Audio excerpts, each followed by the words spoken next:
All right, we are back. Hopefully my camera doesn't get overheated. I think that's what happened last time. I think it being overheated makes it turn off, but yeah. I got a lot finished. So this is kind of like a checkup thing. So I finally got all my clips. There's about 600. So yeah, there's that. My script is finally finished. Like all revised and stuff like that. So I think I did a decent job at fact checking. So everything's done. All I have left is to voice record and then spend, what's today? 15th. Okay, hopefully I think it's possible I can finish the video before Ragebound. That's the plan anyways. So that's what I'm hoping for. Get it done before Ragebound. And yeah. Now, I'm still not sure if I'll cover Ragebound. I have nothing against it, obviously. It's just my channel is mainly focused on 3D stuff. But maybe. If I do cover it, it pretty much opens the floodgate for Mega Man 0 down the line, which I wanted to do anyways, so. Yeah, if I can, whatchamacallit, get this finished in time, I might see what we can do. Because I also wanted to check out, whatchamacallit, the Ninja Gaiden beat 'em up. I think that'd be cool to check out, especially since it's a lot shorter. So it'll be pretty easy to get done, I think. Like in the meantime of waiting for whatchamacallit, waiting for Ninja Gaiden 4, we can look at Ragebound and beat 'em up. I was looking at trying to get something going for the DS, but I would have liked to played Dragon Sword as well.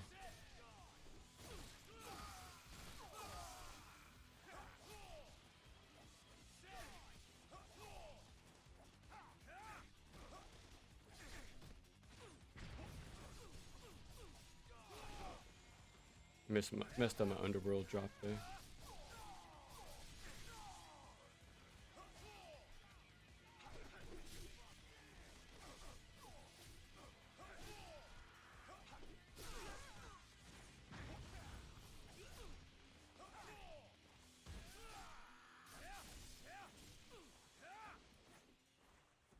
Okay. But yeah, since we're playing on chapter challenge, all the extra like kunai climbs, QTEs, all that's gonna be stripped out. So I don't expect to do a full playthrough. I'm just kind of just playing just a play for right now. Yeah, since everything's pretty much done, this is gonna be my last break pretty much until I go full force into editing for the next few weeks. But I think, like I said earlier, I think I'll get it done before Ragebound. Now, even though I'm just talking about one game and not like 3 or 2, like I did for the other games, the script is nearly as long, which I'm very surprised. I thought it'd be a lot easier job, but it doesn't look like it.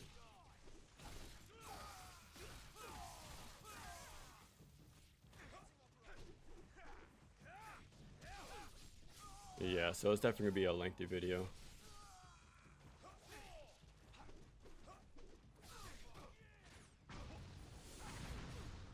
Yeah, I started using the bow a crazy amount as of late. Like, I think it's the best version it's ever been in like the entire trilogy. Because a lot faster, you can use it a lot more seamlessly in between combat. And the explosion too is really good at crowd controlling.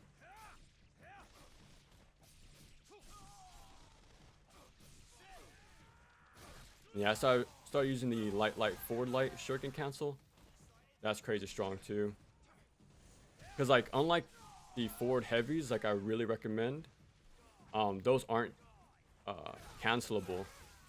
So if somebody's sneaking up, well, you just gotta hope you catch him with those sweeps. But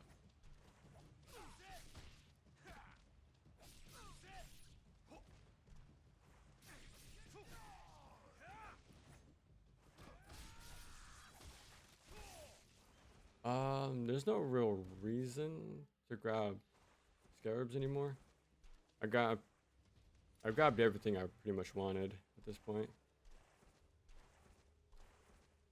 I think the one thing about chapter challenge I'm not a fan of is the health. Like on a fresh file, you have all these to work with, but you don't on chapter challenge. So it's not like, well, only NG2, where there's like actual NG plus. But so yeah, you have less heal resources in chapter challenge, so it sucks. So I think this is the good medium, because you really need those heals on higher modes, and I used them. So I think I can do pretty all right on hard mode without having them. Yeah, heavy holds out of like OTs is extremely good. It'll chain OTs, and as you saw there, it'll automatically go into Steel on Bones. It covers like pretty much every situation.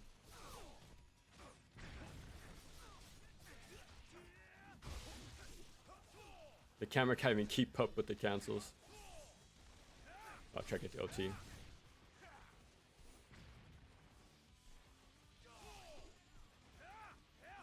Ooh, nice. Watch the teleport.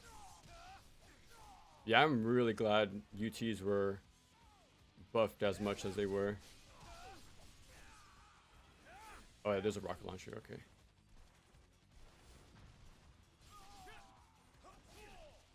Oh, that'll bounce off. Oh crap.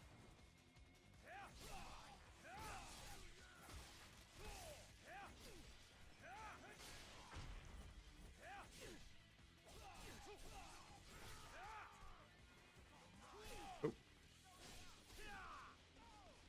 Okay, good thing I got the UT.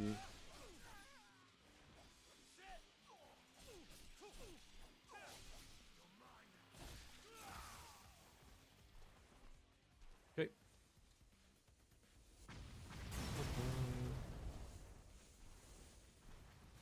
Yeah, I'm just gonna skip these guys.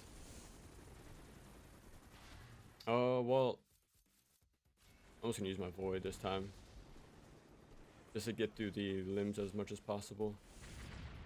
I'm really curious as to why they left us in. They took out the first stealth part coming up, but they left this in. I don't know why. Like chapter challenge did a really good job at taking a lot of this out, but this is like a pretty horrendous section to have. And it's you pretty much have to do it this way.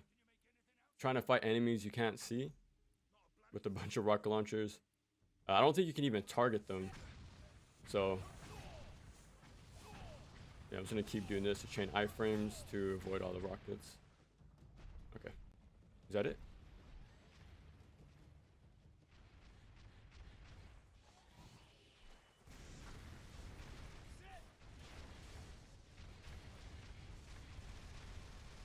Gonna wait for the cannon. There we go.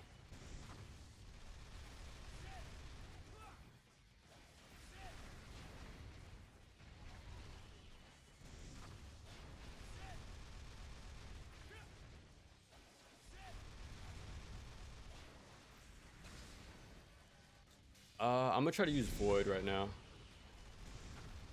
See if I can snipe the last 2 legs. Oh, nice, I got it.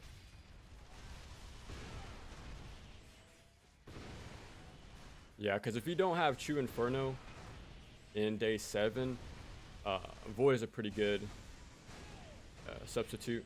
So that's what I've been using on Chapter Challenge.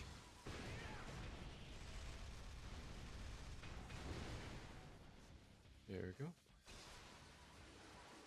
Easy peasy. Well, the Void made it easier, but...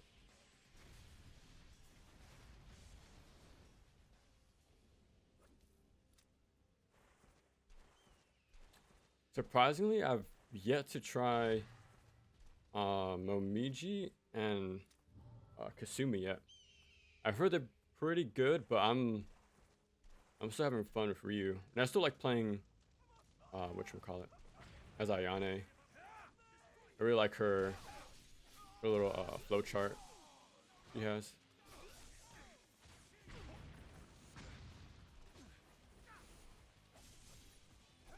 Ooh, I tried to OT, but...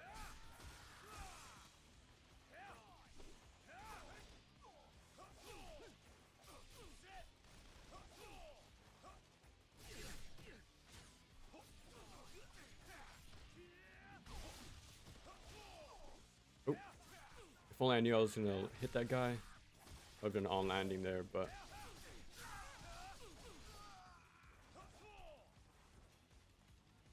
I think another rocket launcher is supposed to show up.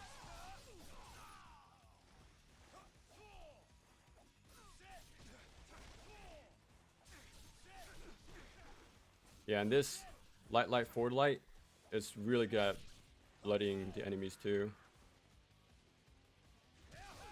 So yeah, I'm actually, I think it's as good as light forward heavies. Like they both have their pros and cons.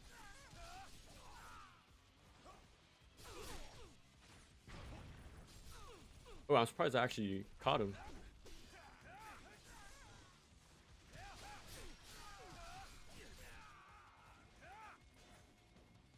Yeah, that knocks him down. Well, staggers long enough for a full UT.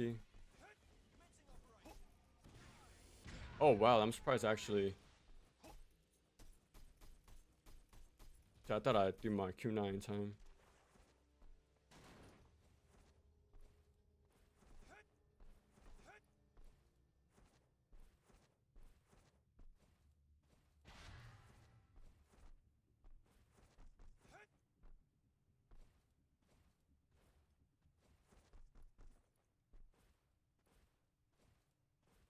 I think we have ghosts. Oh no. Oh.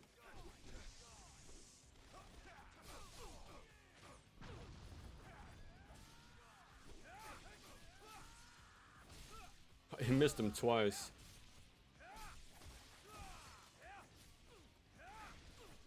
Think I can get a UT?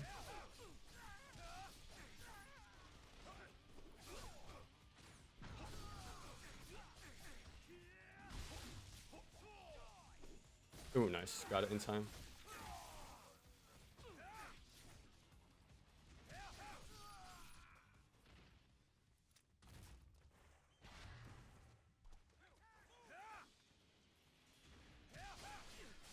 I don't remember if alchemists show up on this level. Well, on this difficulty.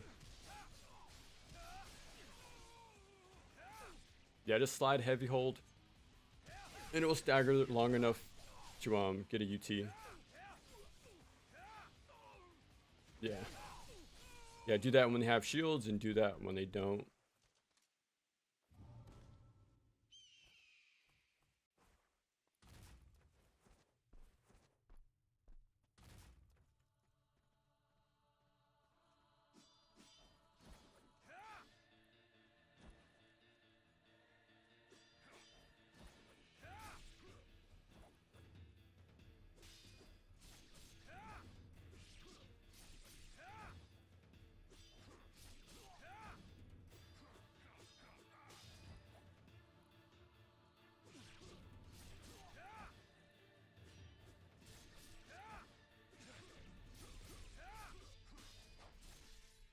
I'm surprised he pulled that out in this phase.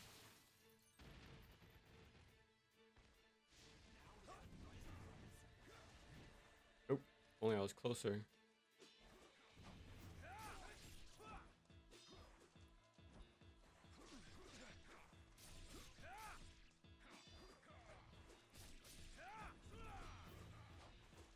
Yeah, just block the first hit and then dodge away and then react.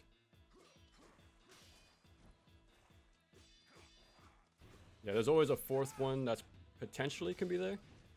Like, even at so early on, he can add a lot of mix-ups to his strings, which I like.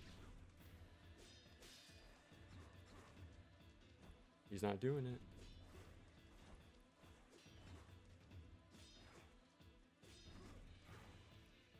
There it is. Nope. There it is. He just delayed it. Yeah, a lot of delays, mix-ups. Yeah, Regen is a really good boss. Hey, what's up? What's up? Yeah, earlier I was saying I got a lot done for the video. So the script is finished. Fully revised, fact checked best I can. I got a lot of clips, about 600. So that's gonna be fun editing all that down. But yeah, we're pretty much in the final steps of the video. And my camera broke. 1 second. Let's see. Okay, it's back. Yeah, we'll see how long. I think it gets overheated. I think that's a problem. This gets overheated all the time. Well, it is the summer, so makes sense. But yeah, so we're just doing a little fun playthrough right now. I have nothing else to do. Oh, I think it turned off again. Let me see. We'll try one more time. But if not, we'll just shut it down. Pull the camera.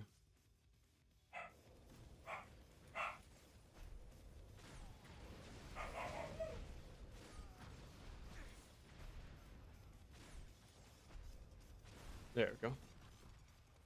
Yeah, even, man, so much about the bows way improved compared to the last games. I like how more seamlessly you can use it in combat.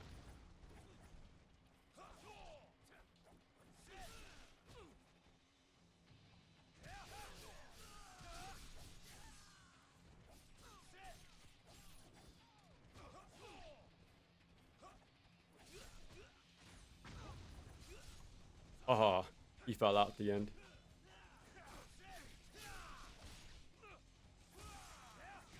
Ooh, nice. Yeah, those heavy holds are the way to play the game.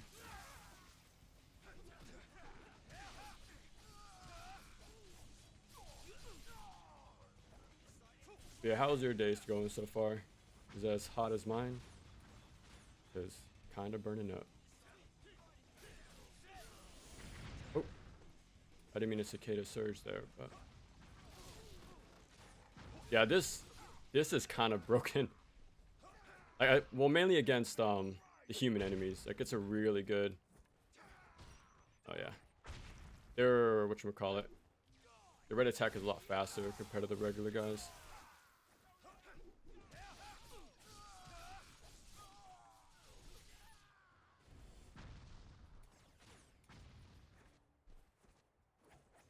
Yeah, you can cancel that into a wind path.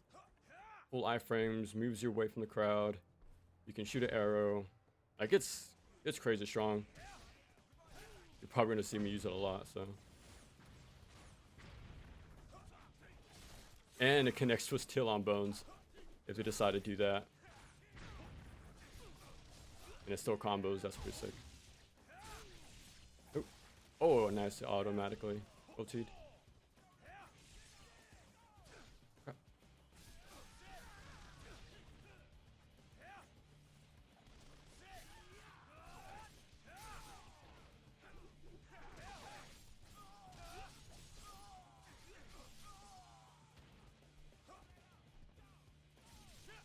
Oh, nice.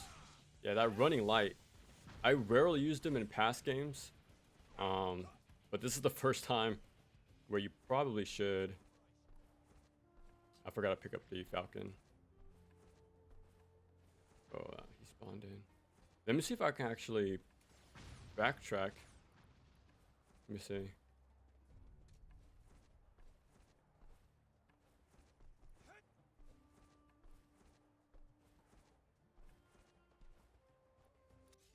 Oh crap, yeah. This camera. It is not my friend today. There we go. Yeah, it must be way too hot for it. Yeah, let me save right here and then I'll catch up. Okay.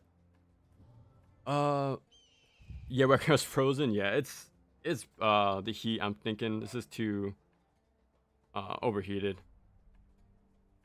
Winter over here. Oh, what the heck? Looks like Silent Hill. Actually, I remember when I used to walk to school, I would have to catch a bus like super early in the mornings. And during the winter time, yeah, it'll have the fog, it'll be dark. You only have like the whatchamacallit. It's like the blue because it's like super early. Yeah, I always like those mornings because it looked like Silent Hill to me. Man, I gotta play those games someday. I know I wanted to, like 2 years ago. I was like really planning on it, but something just came up. I forgot what, but like I finished all like the mainline Resident Evils up to 8. Yeah, I haven't finished. Well, I haven't even started 8. I haven't got to that one just yet, but yeah. So I've got to like through that main series, but I really want to get to Silent Hill. I finished 1, I think 3 years ago. I like that one a lot. But yeah. Oh, he was about to steal on Bone. Oh, nice. Still caught the OT.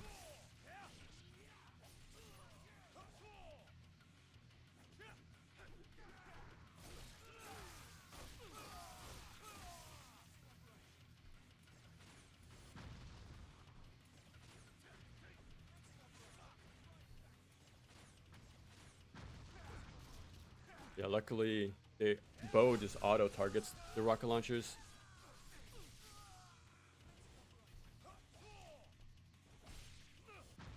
Oh crap.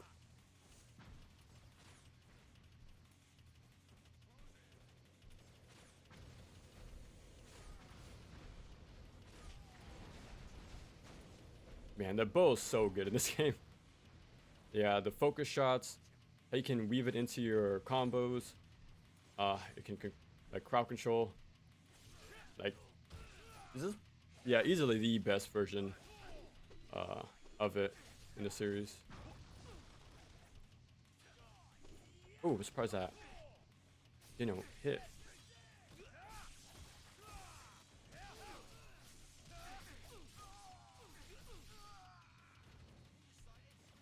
Okay. Yeah, once you kill this guy, you can just take off early. There's a save point coming up, so once I get there, I'll catch up with you guys. Okay. Is Ninja Gaiden Razor's Edge good? Very good. Very, very, very good. It says I have 70 hours so far. But that's not even, oh, I'm offline right now, but yeah, that's not even counting like when I played it back in the day. Like I played this a lot for the video, and yeah, it's very well worth the playtime. And I'm still learning. That's the crazy part. As much as I've been going through this, and even from back in the day, yeah, I've learned so much about this game. I just like it even more. But I think the perfect way to describe this game, it's the Resident Evil 6 of the Ninja Gaiden series. Like, the main campaign is very like bombastic, cinematic, at the expense of gameplay, because like a lot of like QTEs to like get in the way and stuff like that. But where it shines is the side mode. Like Resident Evil 6 had mercenaries to let the gameplay like really speak for itself, and Chapter Challenge and Razor's Edge is like the equivalent of that. So that also makes sense, like why like both games are extremely divisive too. Okay, lucky I got the level 1. Yeah, amazing gameplay. There's some story stuff that's a little funky. But just play Chapter Challenge and 80% of that stuff goes away. And then all the extra characters you can play in that mode, like, yeah, Chapter Challenge is the way to go. Oh, that was close.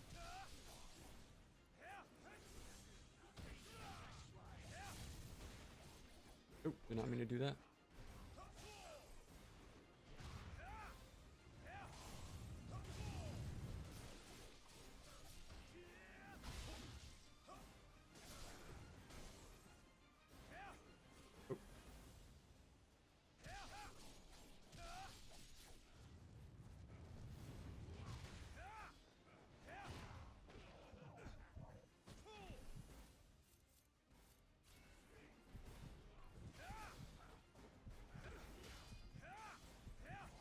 No!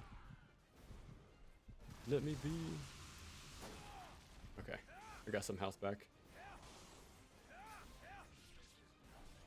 Oh, I'm surprised he dodged my OT.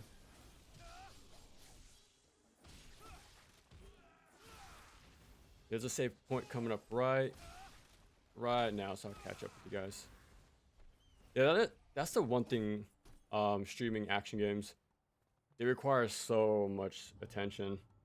So I gotta find that balance, but we'll get there. There's a scarab there. Opposite of hot, it's incredibly cold. Probably cold as winter. Really? What the heck? Whoa. So is it snowing right now? Like where I live, it snowed probably once in like 20 years. When I was a baby, it snowed. But yeah, there's no snow here. It's super hot where I live. What are your top 3 action games? I put them in, what was it? Ninja Gaiden Black video?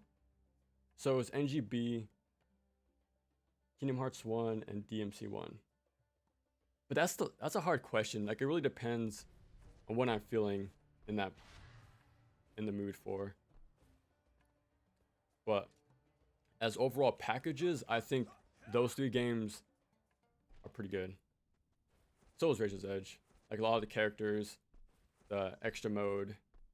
It used to be online stuff, but they got taken out with the Master Collection, which sucks.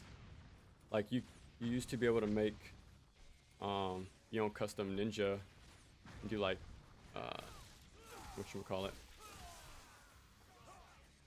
I think missions together in co-op, online co-op. Yeah, that really sucks. That stuff was removed with the collection.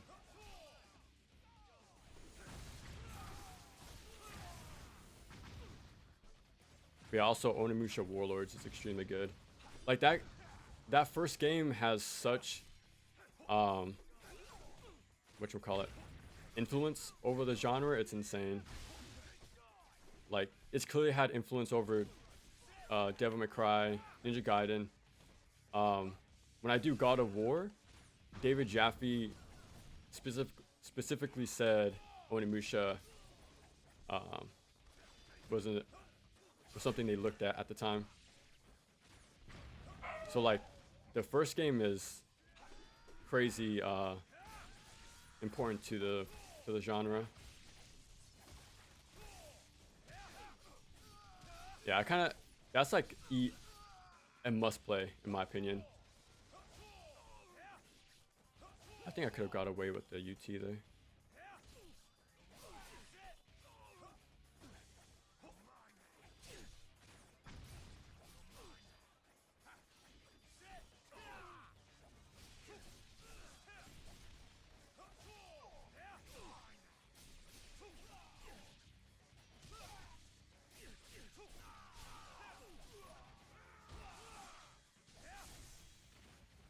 Any bow and arrow guys?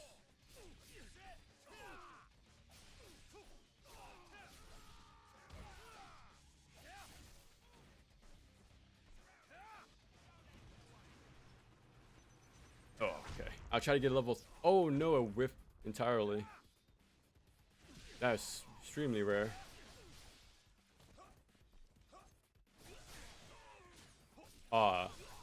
They blocked it. Because that explosive arrow would have done damage over there.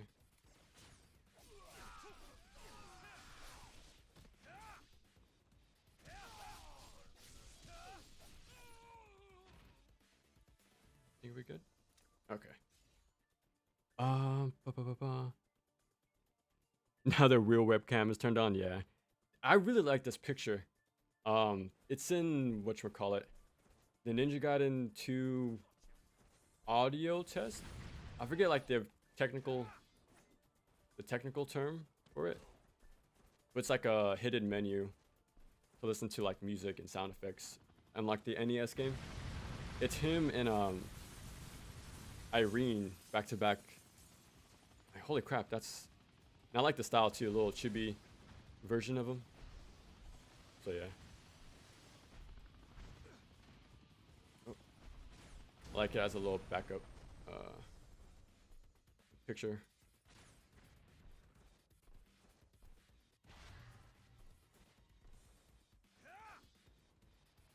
There's some slide parts in the game where you can like immediately chain into a slide heavy.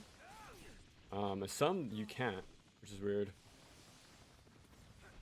And the ones you can is gives you like that head start over the encounter. Okay. Must have missed little.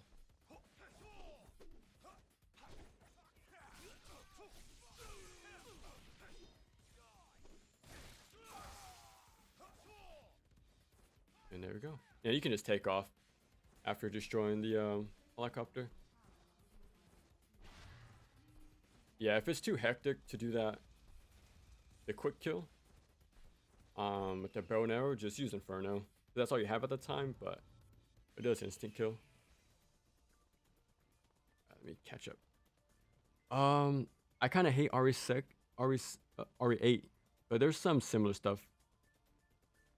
Isn't the trying to take it back to RE4 like that type of like feel, like the vibe, I guess, like the setting? That's what I heard, but like I haven't seen anything of that game other than like showcase trailers or Game Award stuff. But yeah, I don't know. It's weird. I feel like RE7 and 8 aren't Resident Evil to me, which is funny because like that line is different for everybody. You know, some might say 4 isn't Resident Evil. Some say 6 isn't Resident Evil.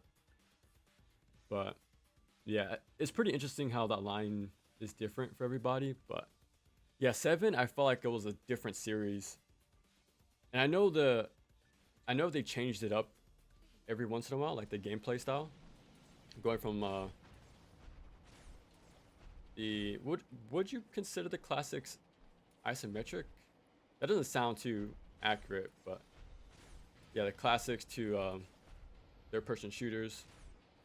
Like those are some pretty drastic changes in genre.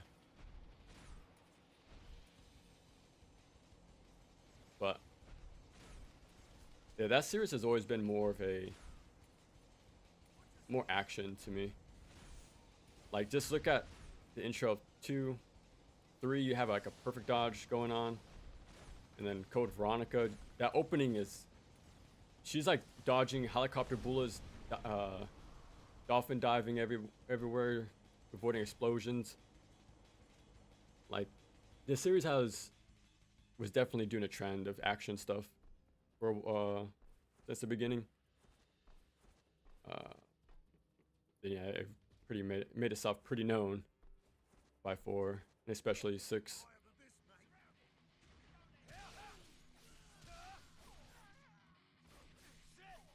Oh, forgot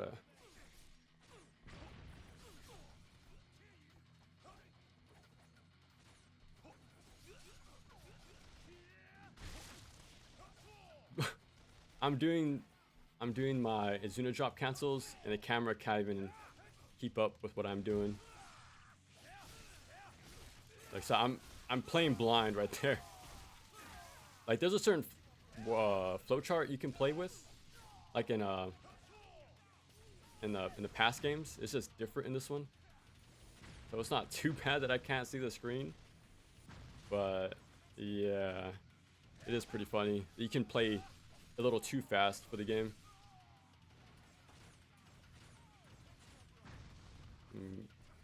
Okay, just want to make double sure. Okay, let me take care of the rocket launcher guy first. Ooh. Yeah, I was watching closely that delimbed guy. Yeah, and that's why you want to use light forward light. The fact you can shuriken cancel that just makes the game real safe. Like, this one is strong. Like, don't sleep on this string, but you can't cancel it. So it's pretty committal, but it is good. But this one is extremely good too. Yeah, this game is all about the forward inputs, I think. Like, I never really used them in past games, but this one's really damn strong. Okay.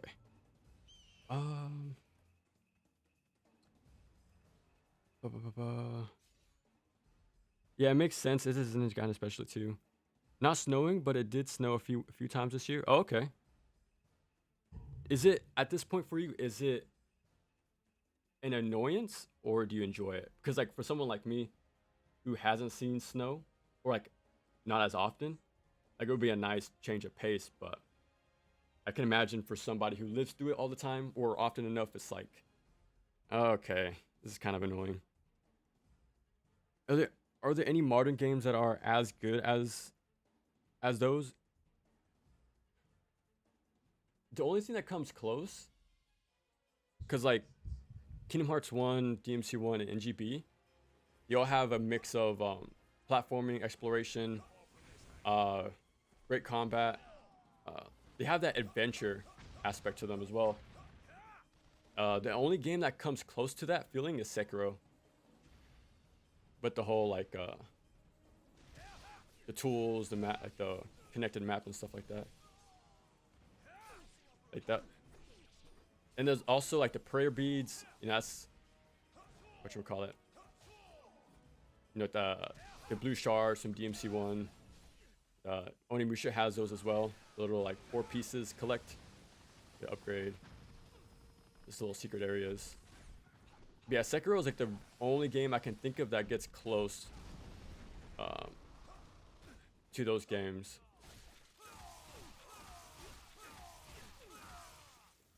But for a game that gets close to Ninja Gaiden, there's only Samurai Jack, but that's been delisted like a year ago, I think, at this point.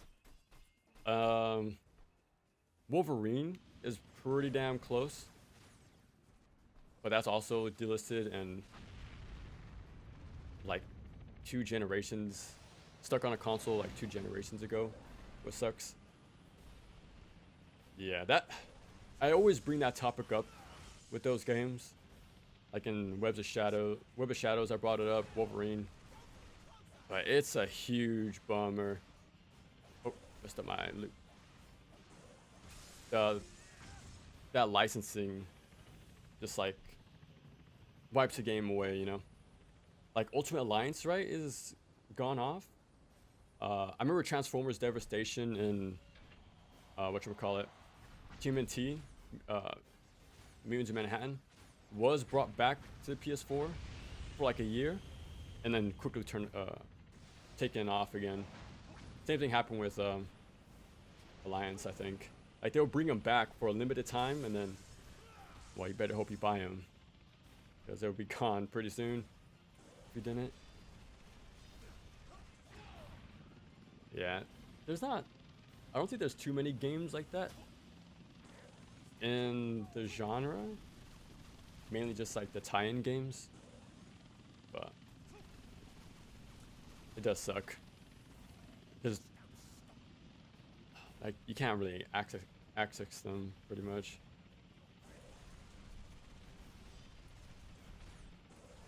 Yeah, the screen shake does not help with my focus aim. Okay, that's all. It's fine. There we go. Yeah, just light, shuriken cancel, and repeat. Pretty straightforward.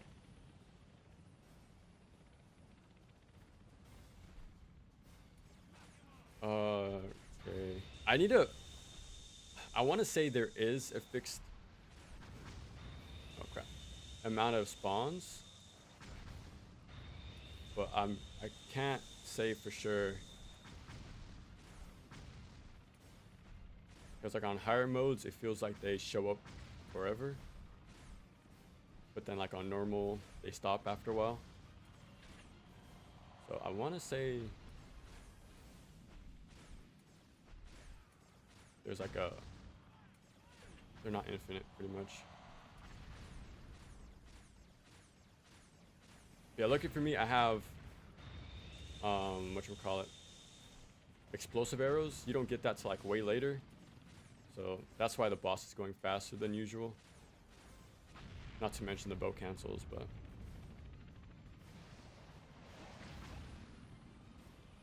yeah, this is the end of the stage, so I'll catch up right after this. Oh, nice. Chapter challenge coming in clutch. I don't need to hold on to the wing for like a minute.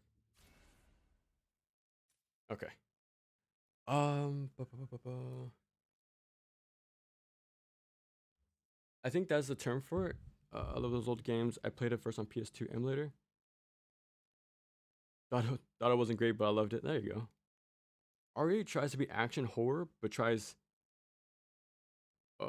okay, hold over some survival horror. It doesn't really do either one well. Oh, so it goes down like kind of like, okay, I see what you mean. Okay. Like I want to finish it just for completion's sake, just to say I finished all mainline games, especially since Requiem is coming out. But yeah, maybe leading up to there, I'll play that on my own. What's your thoughts on Yakumo's Japanese VA? I haven't heard it. I haven't heard it yet, actually. For Aaron Yeager, Jimmy. Oh, that's pretty cool. Yeah, for Yakumo so far, I don't have a strong opinion. Um, I'm just waiting to see, pretty much. Like he looks like, if you've seen the anime Ninja Kamui, I think that's what it's called, like the Adult Swim anime. That's what he looks like to me. So I already have my thoughts. Like I'm gonna mention that. My first impressions, like he looks a little too like a modern day anime, somewhat generic design, but I'm just waiting. I'm just waiting. I don't want to. I want to give him a chance, pretty much, when we get there. RE7 is Resident Evil to me due to the strong survival horror. Level design, yeah. Resource man, yeah. 7, I really did like 7. I think the last third was a bit. I think it started to fall off for me.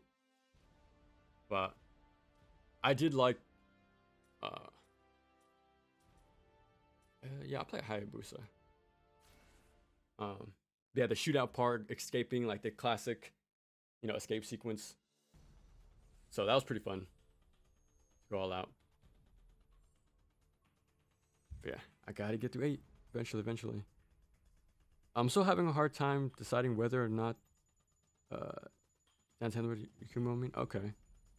Yeah, I'm sure that info has to come out eventually. It's only like 3 months away, I think, the game. RE1 is more horror to me, which makes sense given the Italian horror influence. Oh, that's the first I'm hearing that. Huh. Yeah, to me, RE1 is extremely hard. Like, resource management is way more important in that game. He's gonna grab.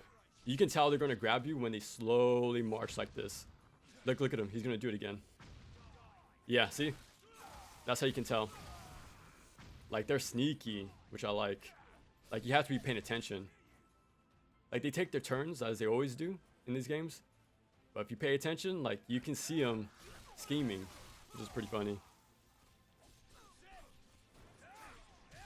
Yeah, once you can kill this rocket launcher guy and leave it a bit early, but yeah, enemies in the enemy design in this game is really good. I think I pointed out a few times coming up in the video that it's a big step up from Vanilla 2. Like, the ninjas and mages carry that game, like I said, but everything else is a little so-so. But enemy design in this game is pretty damn good. Like, really good.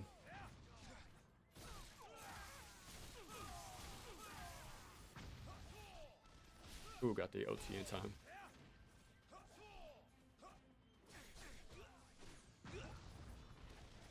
Yeah, and that bow just does crazy crowd control.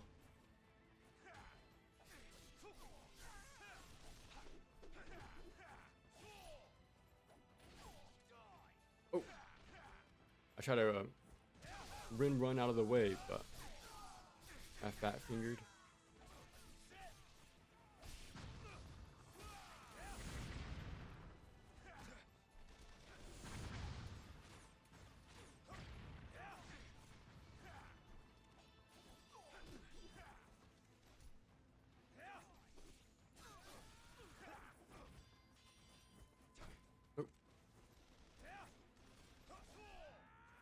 There we go. Hopefully they're close enough. Oh, okay.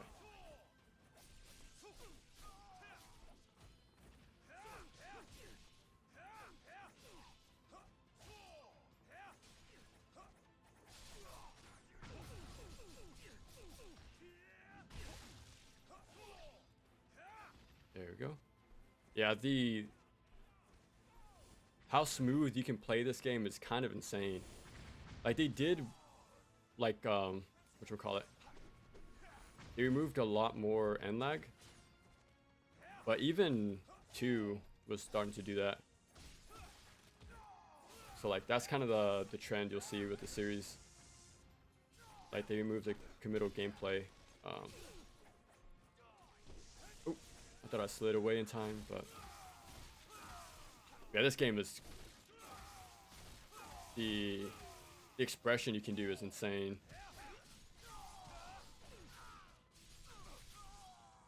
Because everything pretty much cancels, pretty much.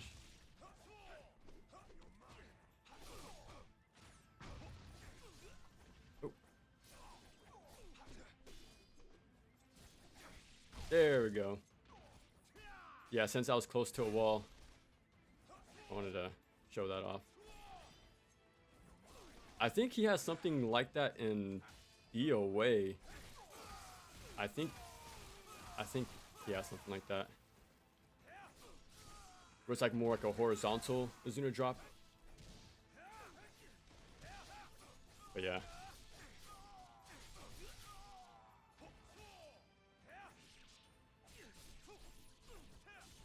Look at that. That range is super active. What a crazy string.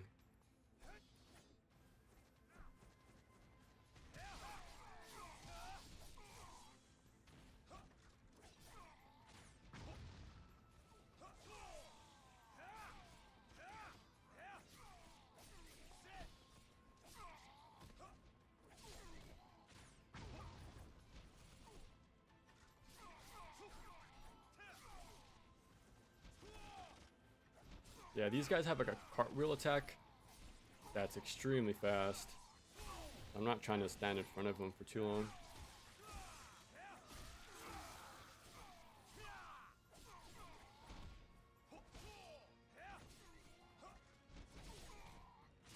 Oh, he blocked it.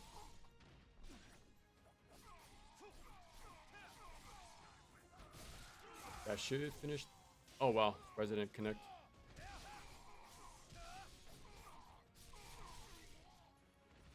And if you notice, I'm not using guillotine throw.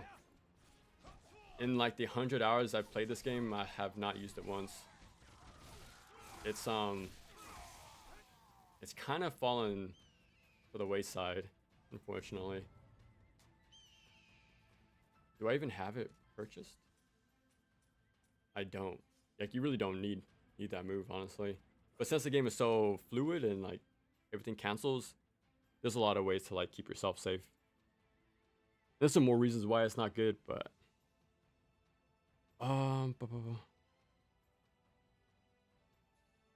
okay. In my city, in my part, it doesn't snow as much anywhere else because the elevation's too low. So I haven't gone to enjoy the snow to save it. Oh, okay. I think Doom Eternal is one of the only games that gets close to me. There's been a couple indies that scratch that itch. I'm really looking forward to the day when we get to those. Because yeah, that's like first person Ninja Gaiden. So yeah, it'll take some time, which sucks. There's so many games to get through, but yeah, I'm really looking forward to talking about Doom. I don't know if I'm gonna play Doom 2016. I know it has its own appeal, but Eternal and like Dark Ages have their own distinct play style. And I know there's big fans of 16, but I haven't played that since like it came out almost a decade ago at this point. So like I'm not sure if I should cover that one, but when we get there. The Dishwasher, Magenta Horizon, and also, yeah, Dishwasher definitely. 2D Ninja Gaiden. Magenta, I've been recommended so many times, but unfortunately, I can't play PC games and record at the same time. It can't keep up, which sucks. But yeah, that's like the #1 game I'm gonna check out. Unsold, I'm waiting for a sale because it goes on discount pretty often, I think. That game I definitely want to get to like really soon. I think the devs said Onimusha was an inspiration as well. So yeah, that's another reason why I want to get to it. Darksiders 1 and 2 are great for having some fun combat. Yeah. I still need to get to there's a save coming up after these few fights, so I'll catch up. But yeah, Darksiders 2 yeah, has that exact adventure feeling, like the dungeons and stuff like that. Really fun game. I have 1 and 3. I think I bought them on sale a long time ago, in like preparation for those videos.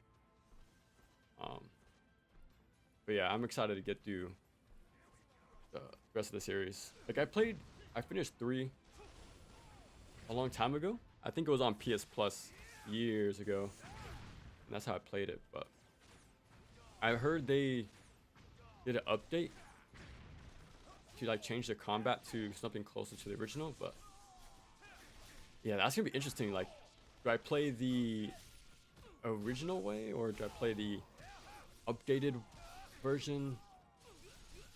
I don't know, but I really did like 3. It had that sort of Metroidvania feeling to it.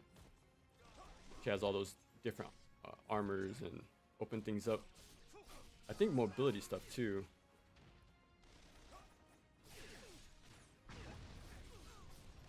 But yeah, I haven't found a Darksiders game that I didn't like. Like I even finished Genesis and I like that one a lot.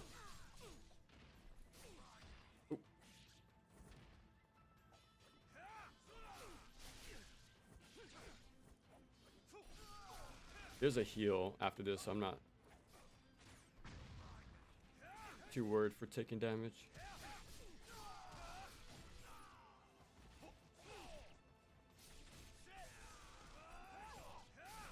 I'm surprised I didn't OT that guy, but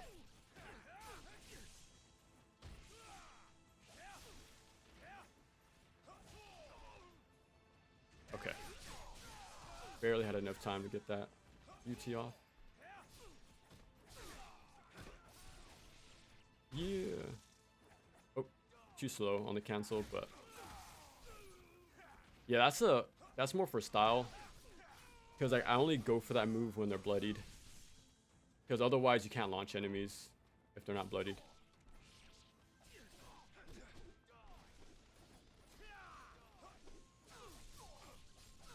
But that's why I do the on landing 360Y. It multi hits, it crowd controls. I approach with iframes, and it does that. It cancels into still on bone.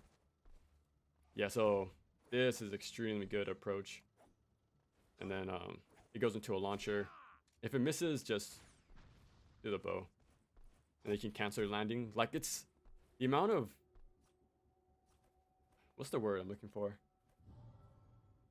Everything just weaves into each other like never before. Like, that's a really big appeal mechanically. And there's a whole bunch of content, of course, too, which is cool. Okay. Darksiders 1 and 2 are great for having, yeah. Your thoughts on Yakumo Japanese VA? Like I said earlier, I haven't heard it yet. Just from the trailers I've seen, I think it's the English only. But yeah, so far, I haven't heard his VA. The Japanese one anyways. 9, what's up? Welcome. Rank your excitement for these 3 games. Ninja Gaiden 4, Neo 3, Onimusha. Oh, this is tough. This is really tough. Okay. NG4, number 1. Onimusha 2. Onimusha is number 2, and then Neo 3 will go at the bottom. Because, like, Ninja Gaiden 4, we haven't seen a game in, like, you know how long, right? So to have that is pretty big deal. And then Onimusha, same thing. Like, it's been, like, dormant for, like, what, 2 decades? So yeah, that's pretty big too. Like, the fact they brought that back is kind of huge. And then Neo 3, like, of course I like Neo, but there's 2 games in the last decade, and Team Ninja has made Stranger of Paradise, Rise of the Ronin, Wolong. Like, they have games in that same vein, so like I know what I'm getting into. So like I've been eating good with their modern Team Ninja games. Like, I know what to expect for the most part with 3. While the other games, like, they're a huge mystery.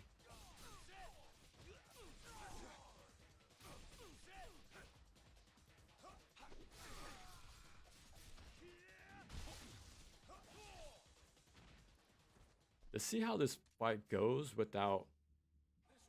So I've only fought this boss as Ayane. This is the first time I'm playing as Ryu, like, in this stage. Okay, I think I found a way to fight these guys. Let me get out of the corner. It seems like light, forward light, and then heavy. I think this does really good.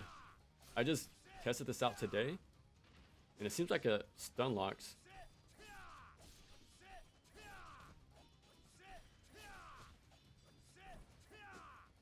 You don't fight these guys too often. Oh, I messed up. But it seems to... Let's try the other one. Yeah, that works too. Yeah, this one might be better since they're usually in a crowd. We'll just have the quick safer option. But yeah, I think that's the way to take him out then. We might see him again. Well, actually, I don't know when they show up on hard mode. But yeah. But I think that's the way to take them out. The one with the CGI suits? Yeah, that one. Ninja Kamui, yeah. I remember watching it as it was coming out, like weekly. I thought it was pretty fine. I like the whole monster of the week. Like you fight a major what's the word I'm looking for? A major team member, right? Ninja Scrolls like that. Vampire Hunter D Bloodlust. Like a Ninja Scroll. Like I like that concept, right? You slowly take out these major members and then you go for the big bad at the end.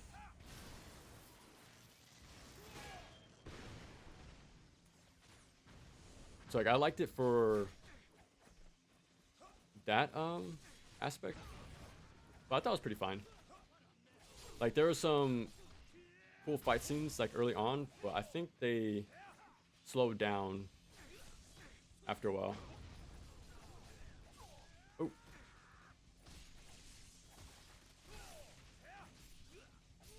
Yeah, since they're bloodied, I'll do that. And man, I was watching it. Like I said, I was watching as it was coming out. And I remember hearing news about a game coming out, like a tie-in. And since Adult Swim was like backing it, like the anime, I was thinking, okay, does that mean like Soleil is gonna make this one like the way they did with Samurai Jack? So I think Samurai Jack was tied to Adult Swim near the end. So I thought we were gonna get like a sequel, like a spiritual successor to like their past game. But we didn't.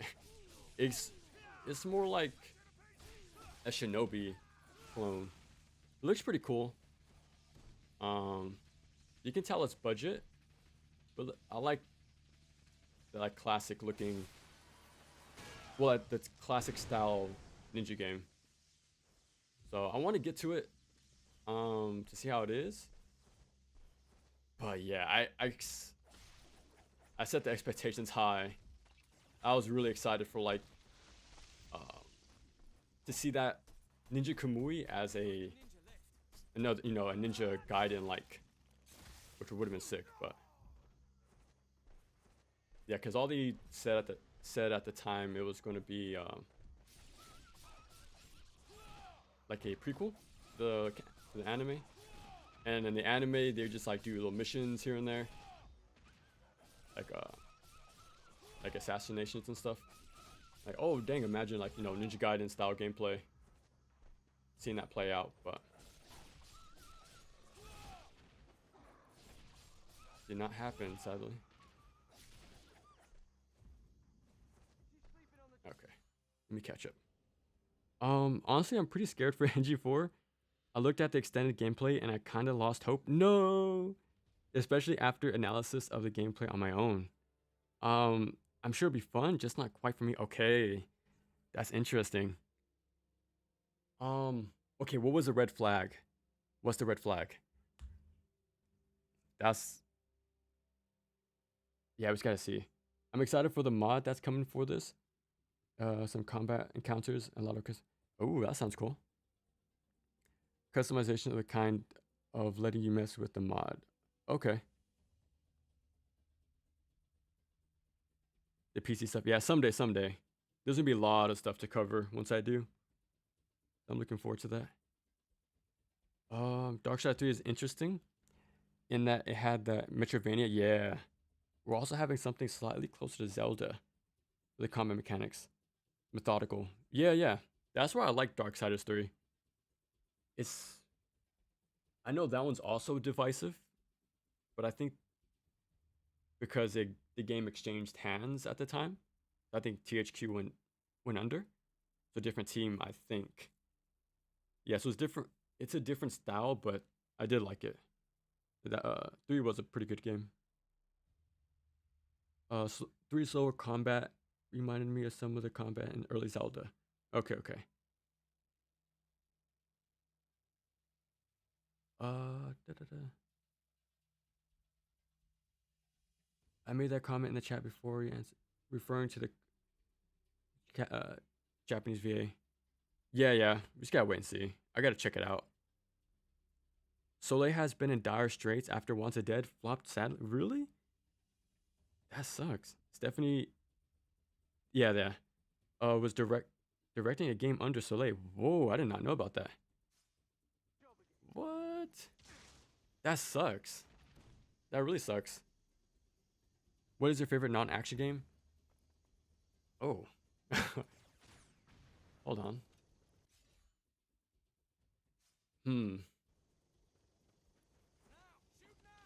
Non-action game. So like no fighters, no shooting games. Huh.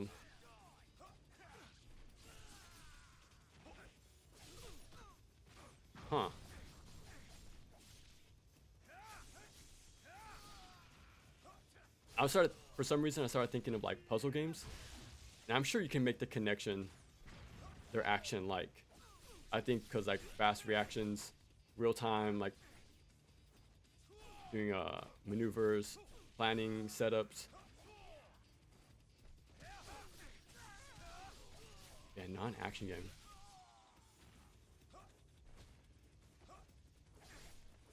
I actually don't know. That's hard. It's like trying to think. Oh, I actually could have.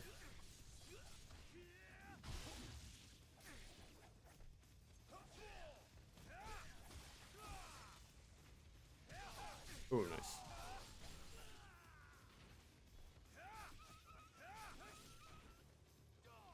Oh, was not ready for that. Yeah, I wonder what her game would have been then. What do you know if it was supposed to be like a follow-up to Wanted Dead or?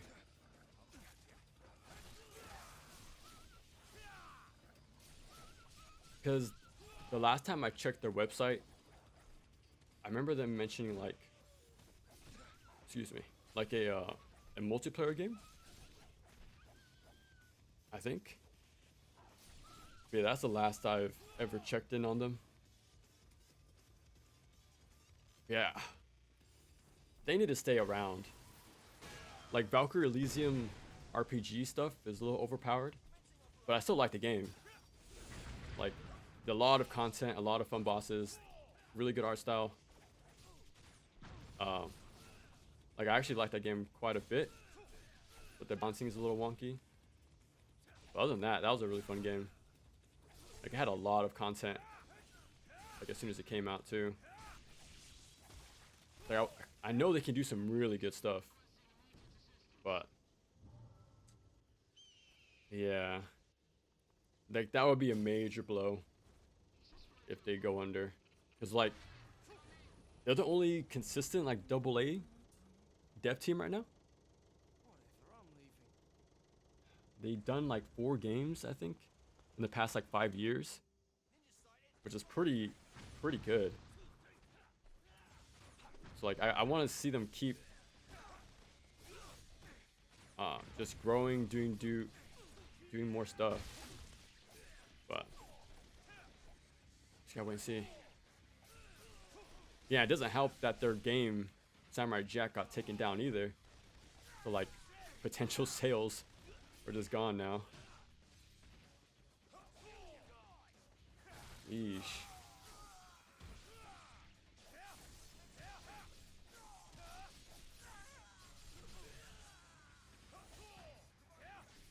Man, I really like those heavy holds. Like it doesn't seem like a big thing, but it like ties so many things together. It's kind of crazy. Like I'm doing it right now.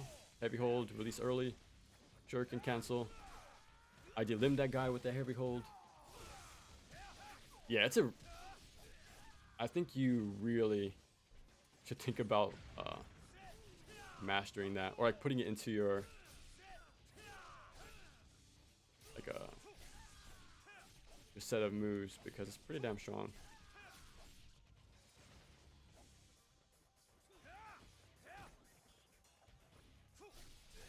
Yeah, they can't dodge that string. It's way too strong. Ooh.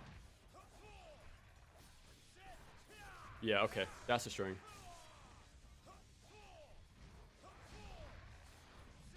No. Let's see. They're too close.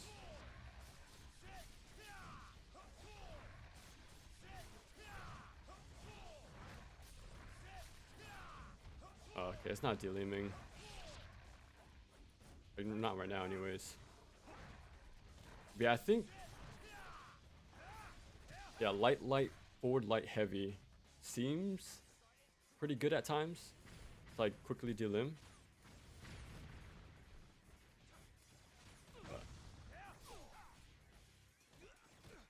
Yeah, you can just spam flying swallow and kill him that way too.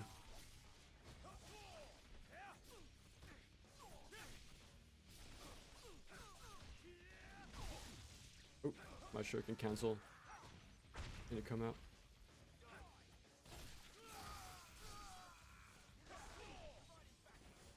Oh, I slid jump away to avoid him, but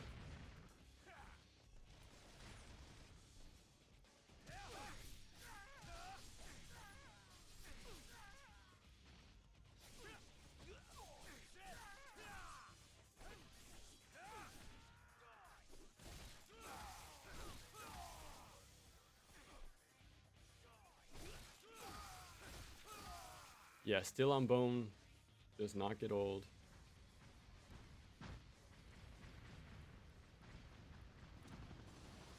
Yeah, for the only game coming to mind for like my favorite non-action game is Night in the Woods.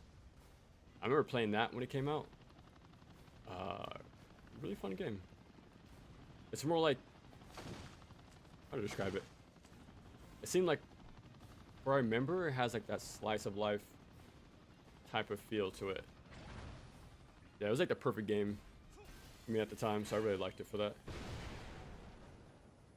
But yeah, that's the only thing I can think of.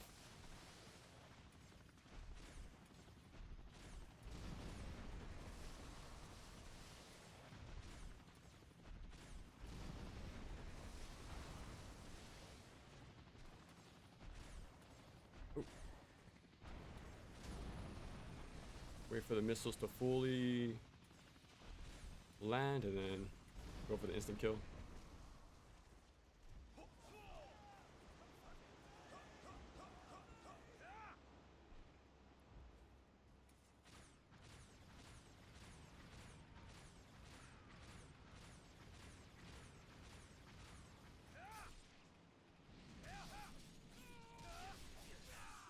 Let me back up. Yeah, just fire away. They can block though. Let's see if I can get level 1.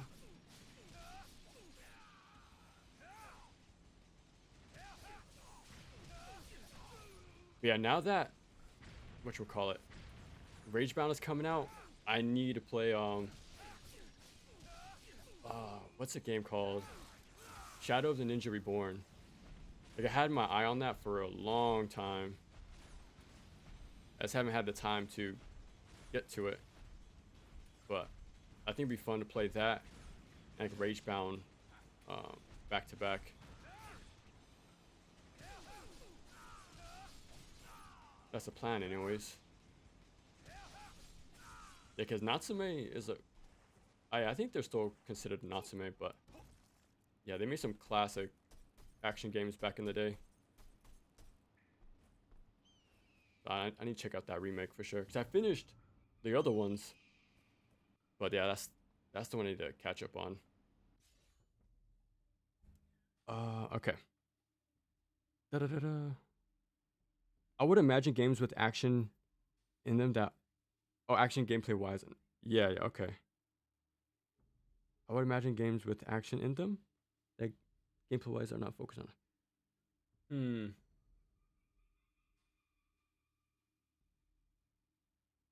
Yeah, without like... Yeah, I think with a game I like without combat in general is, like I said, Night in the Woods, I think. The action can be interpreted as a lot of ways, but what fighting games do you play? Um, Smash would be the big one by a lot. Like I play that a little too much, so I did stop playing that because now I'm just waiting for the new one. But yeah, I'll play that quite a bit. But it's like I really like that game a lot. But when you play something for as long as I did, yeah, every time I'll play that game, I'll have these moments of I'm playing this game and this game alone. But then I'll see the hour count go up and up and up. I'm like, oof. I could have been working on my backlog with that playtime. Like I have my phases where I go in and out with it. But right now I'm kind of like in a pretty long hiatus. Just waiting till the next one. Whenever that would be, because I know Sakurai is working on Kirby Air Rides or Air Riders.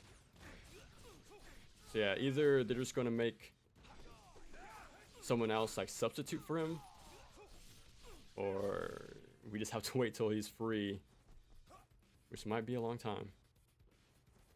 Yeah, besides Smash, it would be For Honor. It would be a second. Not a close second, but it's still pretty up there. Yeah, I haven't played that game in a long time. But I've always liked the mechanics in that game. Like, I've tried more execution heavy games, but it gets tough sometimes to keep up. So I like when games are more straight to the point for me to get into. Like with Smash and For Honor, they're pretty light on controls. There's still like some cool like stuff you can pull off, some techniques, but I like how I can immediately go into like the mind games, conditioning, doing the mix-ups and stuff. Like it's a lot easier for me to like wrap my head around them in the time I have for fighting games, because those are, they take some time to really get down. Yeah, other than those, Dragon Ball Fighters, I put a lot of time in. That was like the game that really got me into the genre. It's like a lot of the time was like me learning the basics of fighting games as well. Like I was playing that in Street Fighter 5 for the first time. Like I'm actually surprised I have 100 hours in Street Fighter 5. I didn't feel like I played it that long, but I guess I did. Yeah, I'm more of a spectator.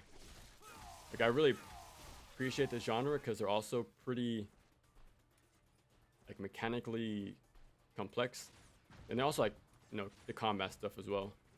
And there's some definitely like overlap between action games and fighting games.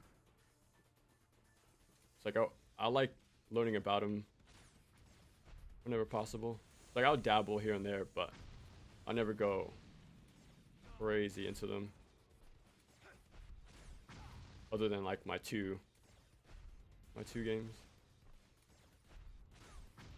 I think the reason I stopped playing For Honor though, like to keep up, are the updates. That's just live service games in general. But after a while, it's just, that's just too much space to keep on your console. Like I have Overwatch 2 and Rivals right now, and that's already eating up a lot of storage. But that's games in general. Like I'm kind of scared about Ninja Gaiden 4, how much space that's gonna take.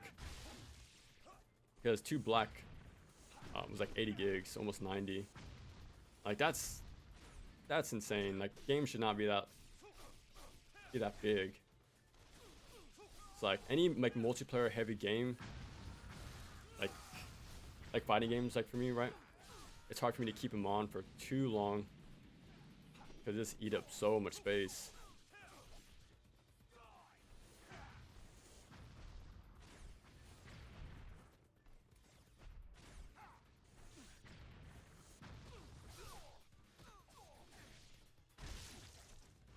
Yeah, what a cool move. I think that, yeah, it's definitely new to this game.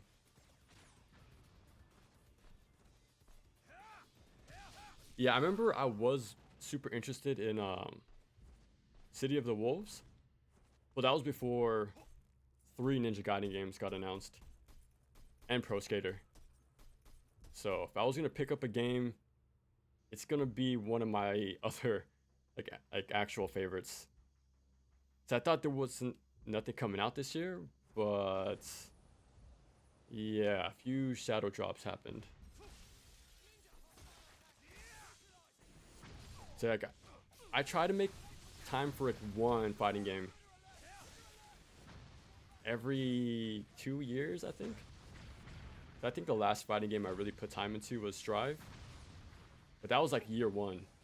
Like I stopped playing the game before they updated the long loading screen to get into the game. Like I probably played for like 6-7 months and then called it there. Like Gold Lewis was still new, and I played against them like for a month or 2. No, probably just a month, and then I checked out after that. And that's the tough thing with fighting games. Like you either stay on top of it day 1 to learn with everyone else, have like initial learning experience, but after that you have to compete with people who stick around. It's hard to keep up with that knowledge, the knowledge they have in execution. I think that's why it's also easier for me to stick with Smash. I've been playing that for who knows how long now.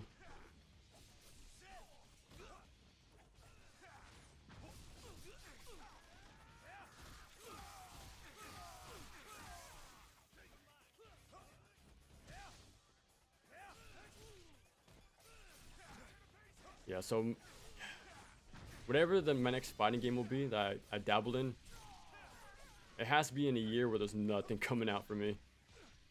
But who knows when that will be.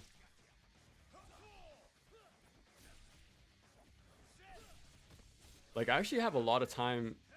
I would consider a fighting game, but Team Ninja's the Sadia game, I actually like that one quite a bit. Like I have a lot of time in that too, but that game was dead at the time. So I can only imagine how inactive it is right now. Like I would wait for like 15-minute queues to play a match. That'll be over like 3 minutes. But that's how much I like the game, but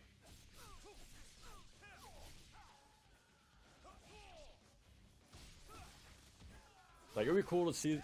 Hopefully Team Ninja can come out with like Dead or Alive or something.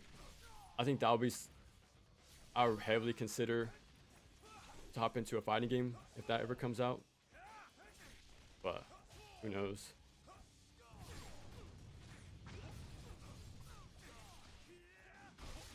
I'm definitely interested to see how Virtua Fighter turns out. I don't think I'll like play it. Like I like to see like the tournaments and stuff, but because I've been keeping up with the Tekken 8 stuff right now. Oh boy, every other week there's something going on with that game. Like there's some questionable like patch coming out, questionable like monetization stuff maybe, some weird DLC choices, or like putting a map, like the stage wasn't part of like the Lux sale or something. Like there's always drama with that game. It's crazy how the reception is looking for that one.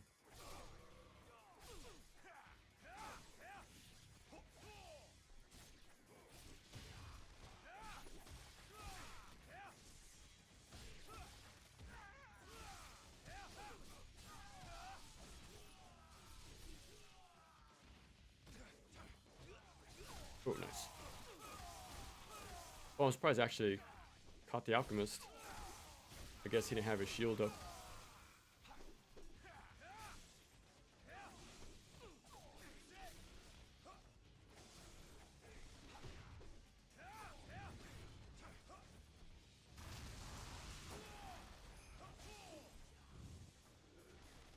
I can get a level 3 maybe.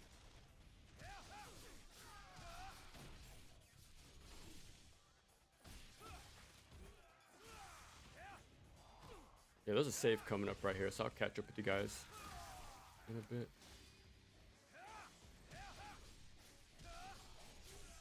Okay. There we go. Da-da-da-da-da. Okay. Her game got announced. Her game got announced. What the heck? Put on radio silent after Soleil was pulled. Whoa. Vengeance is mine. Okay, I gotta remember that.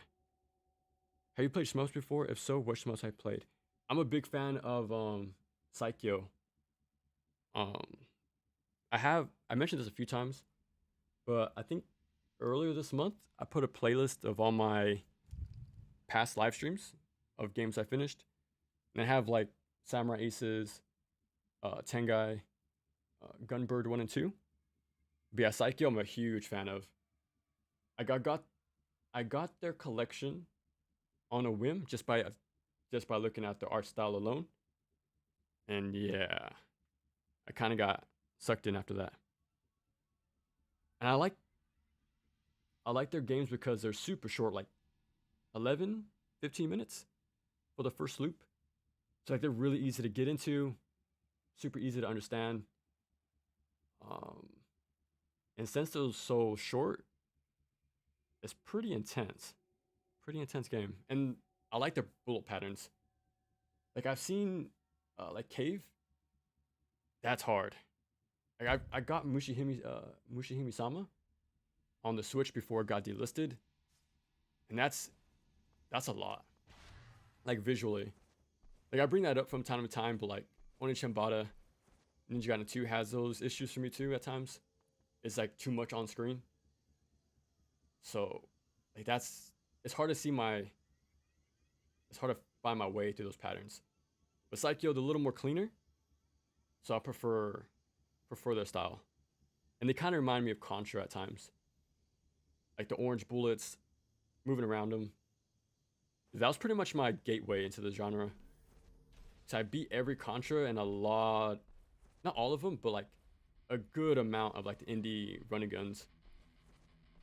So once I got through all those games, I'm like, well, what's next?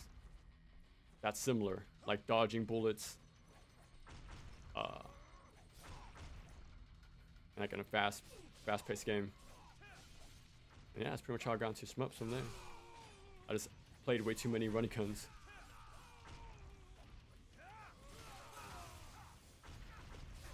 The funny thing is, I wasn't even a fan of running guns at the time. I remember telling my friend, like, if they don't have like a melee-based combat system, because I was like only playing Ninja Gaiden and Castlevania, so like anything other than that was super different to me. But then I played Cuphead, and then it kind of opened my eyes to running guns, and then playing Gunstar Heroes, Alien Soldier, Astro Boy. Like that game kind of opened my eyes and played a whole new genre I never got into before. Contra it's funny because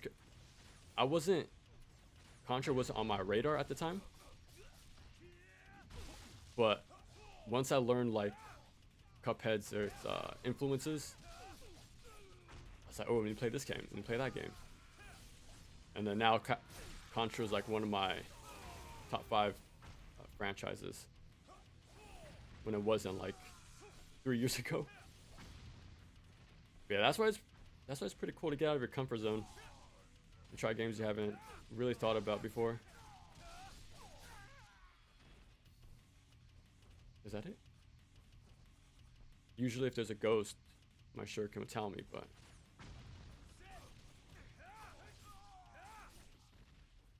okay.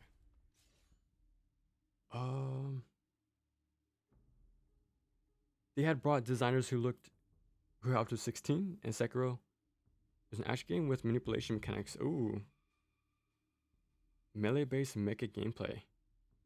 Dang. Hopefully that comes out. Hopefully it gets worked on. But yeah, you love shmups too. So yeah, what shmups do you guys like? Because there's a lot out there I haven't seen or played, so I'm definitely like not, what's the word I'm looking for? Not aware of what's out there. I'm pretty new to this genre. Night in the Woods is very good, very well written too.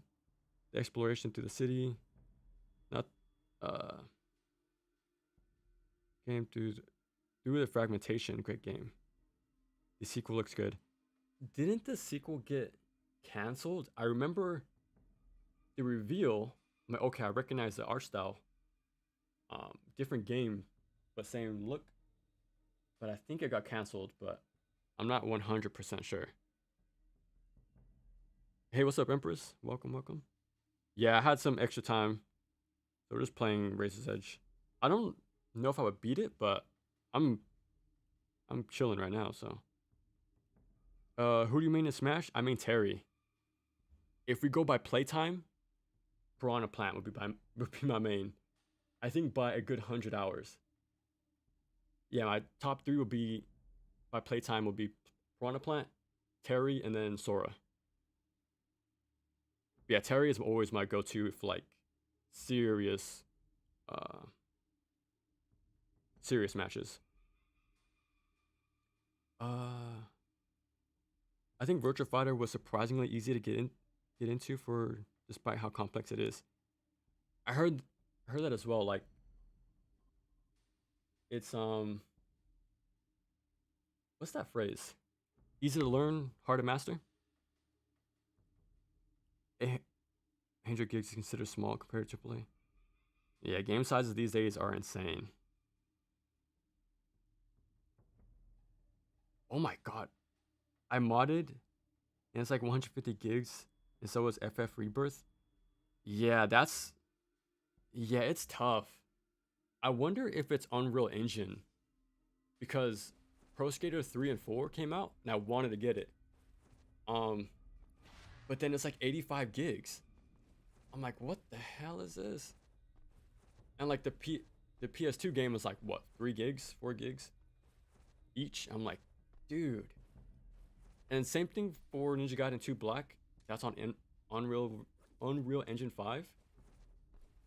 So I think it's just an engine problem, or they don't know how to compress files yet, or maybe they have like a lot of 4K stuff, like 4K textures. Like maybe that's what it is, or like 4K videos or something.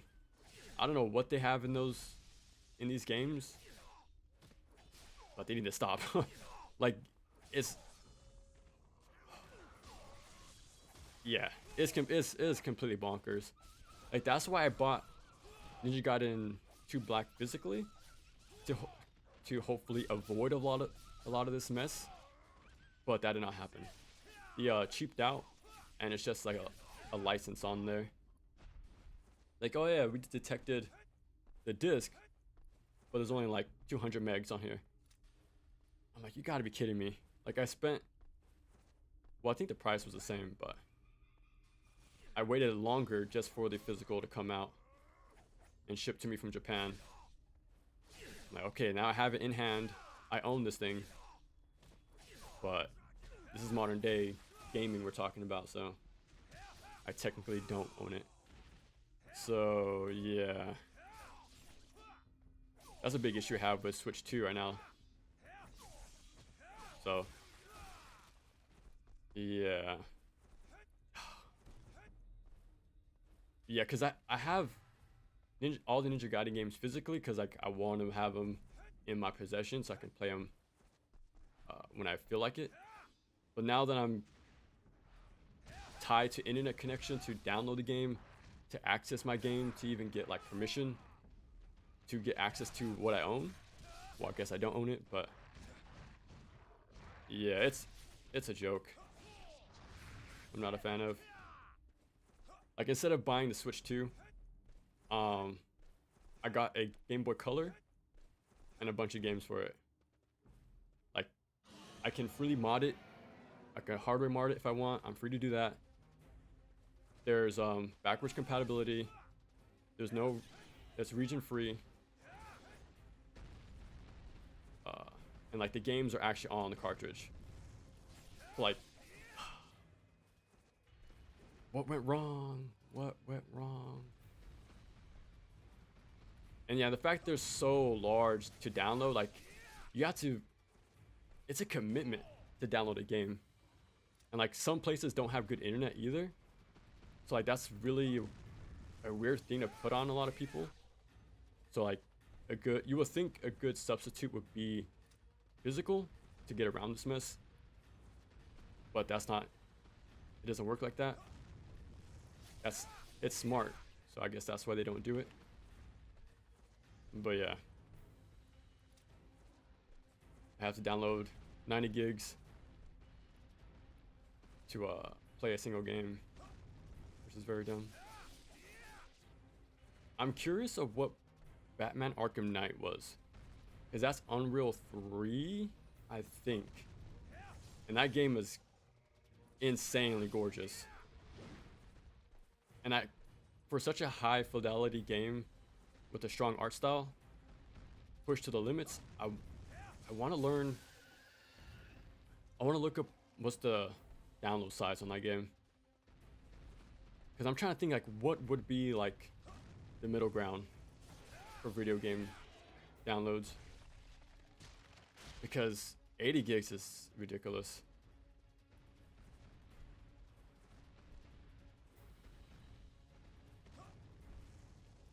Because even PS3 games aren't that big. Oh, I don't know how that whiffed. But yeah, PS3 games are like less than 10 gigs. It's super rare if they go above that. But PS4, I think they're around the 20 gigabytes. That's really good. Like, that's fine. But holy crap, what happened to get to 80? Nearly 100. Like, I feel bad for people who play Call of Duty and try to keep up, because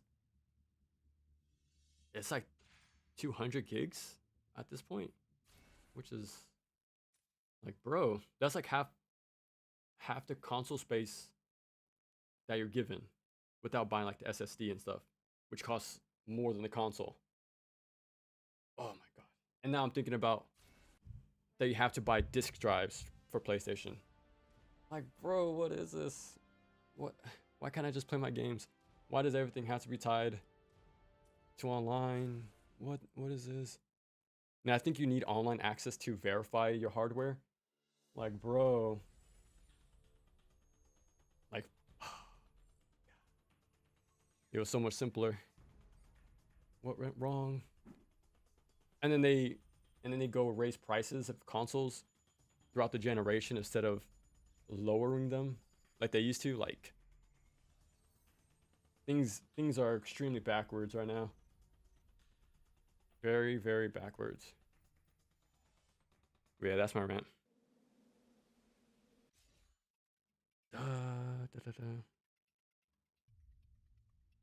City of the Wolves probably partially flopped because they overpriced it here. Yeah. But I also think SNK is extremely niche, because I really like Samurai Showdown. Like, I only played bots, but because like the online sucked. But I really like that game. I like the art style, I like their mechanics. Same for City of the Wolves. I really liked what they were doing. But yeah, I think they're just too niche, honestly.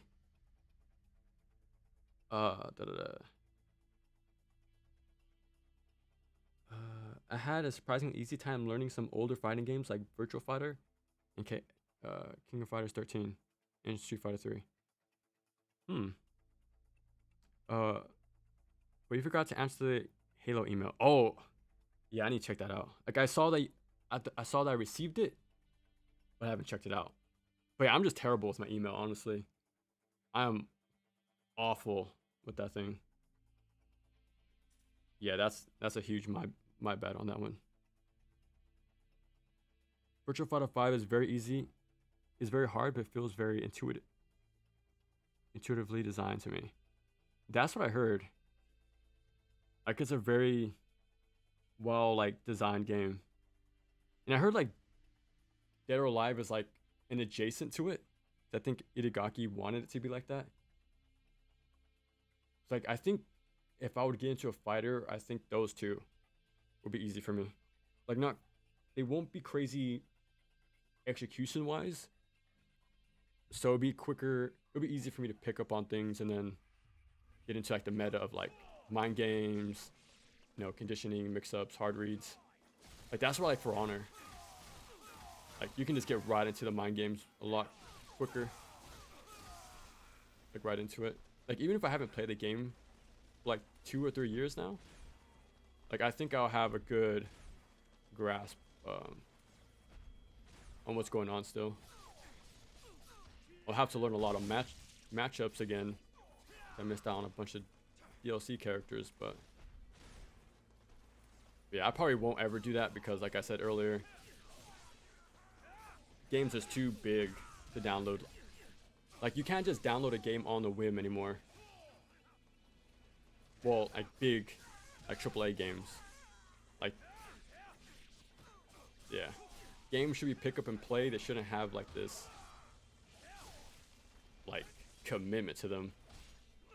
But it also ties into like live service, engagement, daily logins, being like a job. So yeah, I feel like those type of games are hardwired to be like that. You have to be ride or die for a single game. This guy does not want to stop moving. But yeah, I was like that with Overwatch. I think I have 2K hours in that. But I'm completely done with that game at this point. Like I play Rivals every once in a while. So I do like my hero shooters.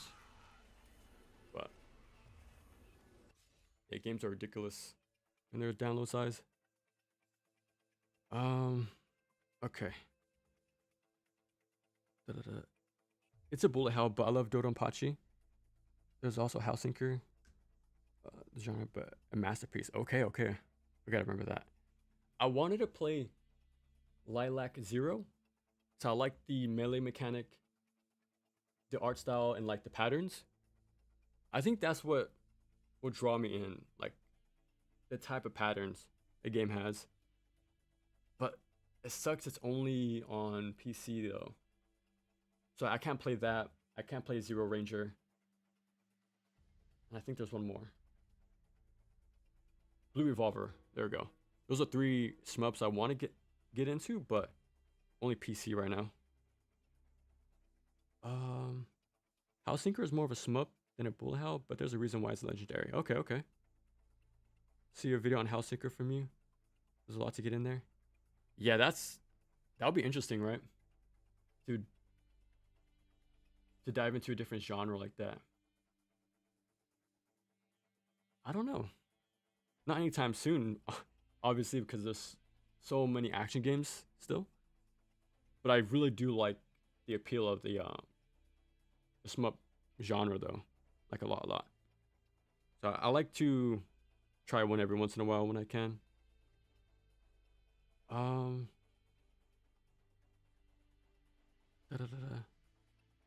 I enjoyed Dangon Feveron. It's a shmup by Cave. Oh, that's interesting. Funny thing is about Cave, I learned about them from a game called Nin Jump or Nin 2 or something like that. It was it's a 2D ninja action platformer. And I saw on the Xbox 360 like marketplace, because I was like scrubbing through that thing before it closed. Like, okay, what can I find? And I saw that there, and I saw the developer, and I kind of remember that name over time. And then yeah, when I started looking into shmups, I learned that they were actually like a pretty big shmup developer. I think it was made by Cave. I remember saying that.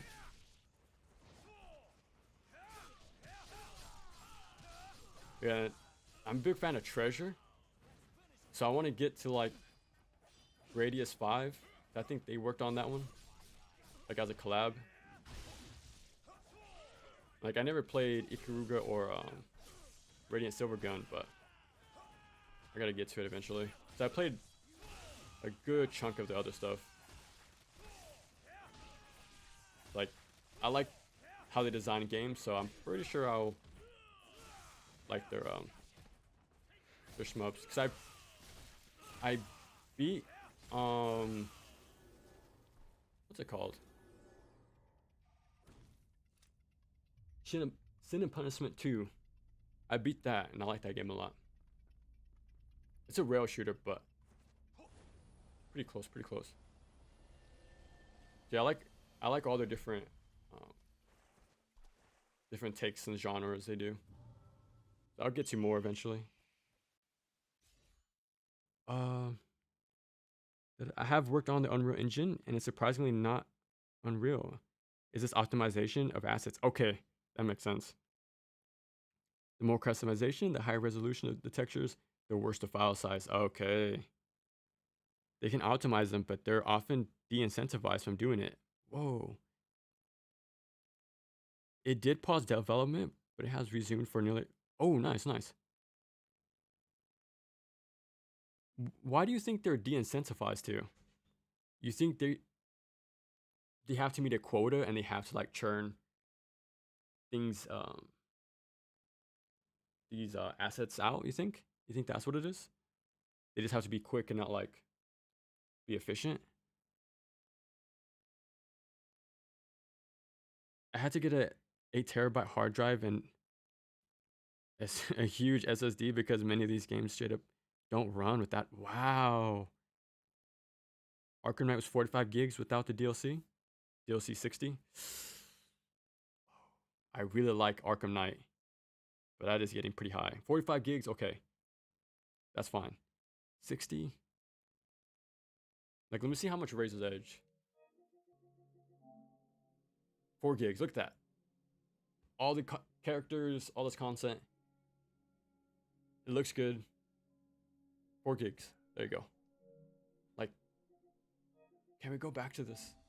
60. 53. 4, okay, nice. And these are collections. Yeah, these are just arcade ports. Well, let's see Doom. Let's see. Doom is 85 gigs! Holy crap. Oh my god. This is crazy. Like, this game, I don't see the difference 80 gigs worth. Like, this looks for a 4 gigabyte game, like 4 gigs to 84 gigs. Like, what happened? What happened? They causes huge textures, high poly models, and a lot of skins that all require the same level of textures. Okay. So just a lot of files. Not optimized, not... Okay. Okay. Liking optimization, the tech optimizes there. Executives and management, okay. 15 KOF 15 did really well here in the South America and still does extremely well. So I don't think it has a niche. Okay. Damn, that sucks then. So, do you think they just... Damn, that's weird because they put a lot of money. Like, they advertised that game like crazy. Like, I heard they put it like in WrestleMania, I think. Like, they went all out with the advertising. They put it everywhere. I'm like, I wonder if they just aimed for the wrong crowd. Huh.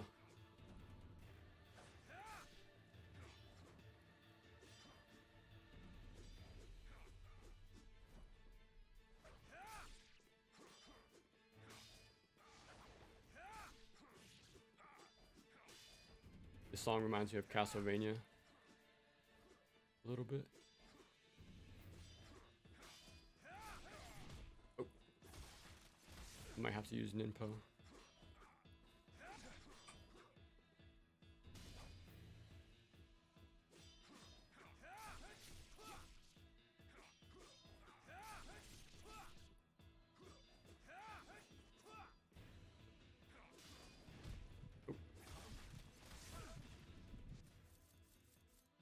Wait.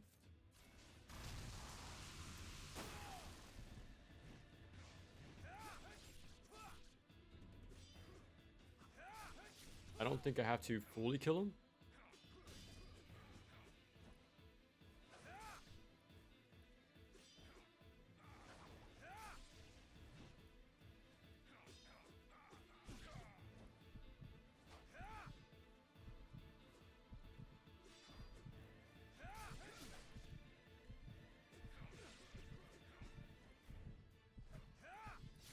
Whew.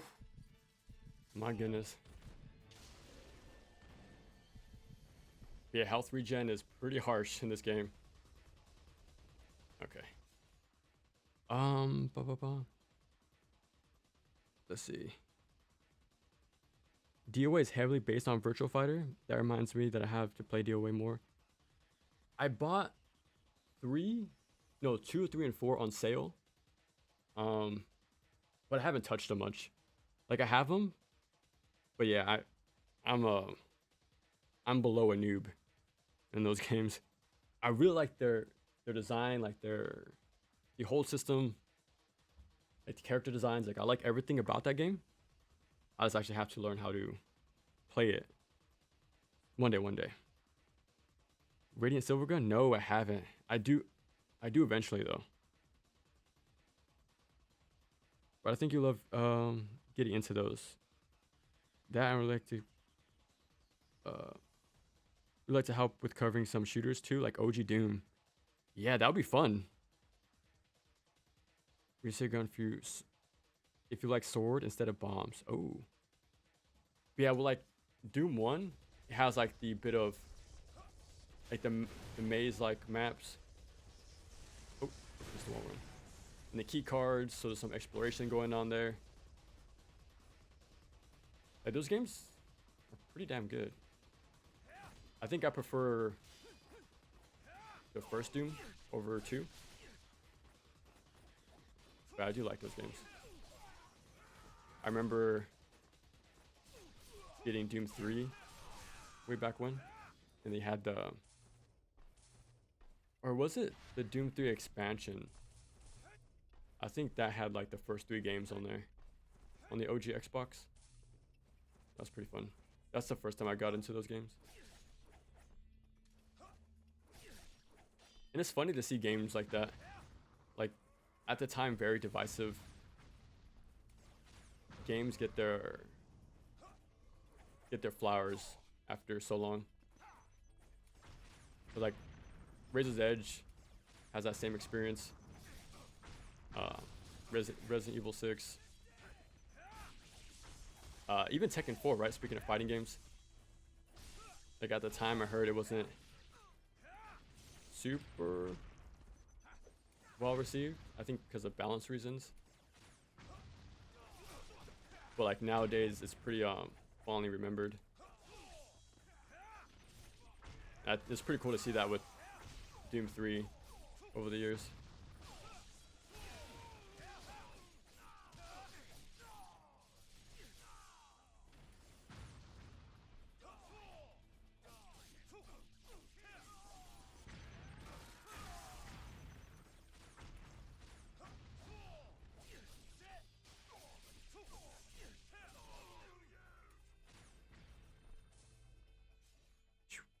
Okay. You should definitely play Resident Silvergun. Yeah, I really like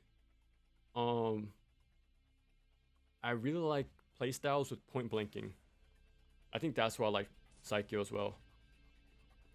Cause like the characters I play, like Katana or Hagane, I think they go by both. But yeah, she has that up close, kill or be killed, high risk, high reward type of playstyle. And even Marion in Gunbird 1 has that those type of tactics too, like instant kill bosses. I think that's something I like too a lot about those games. I need point blanking and quick boss fights, like high risk, high reward strategies.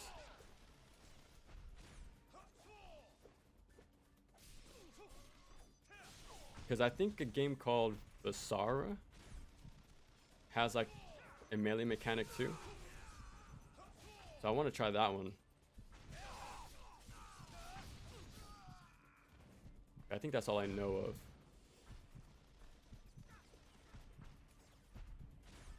I need people to be on the ground. I'm gonna risk it. Okay, that's pretty decent amount of health. Bro. Oh, nice.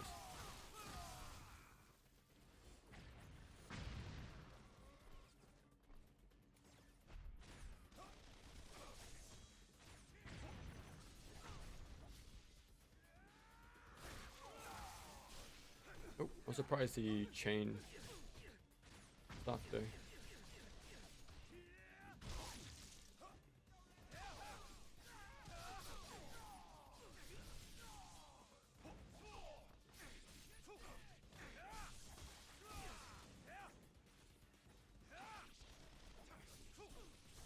Yeah, I definitely need health, so.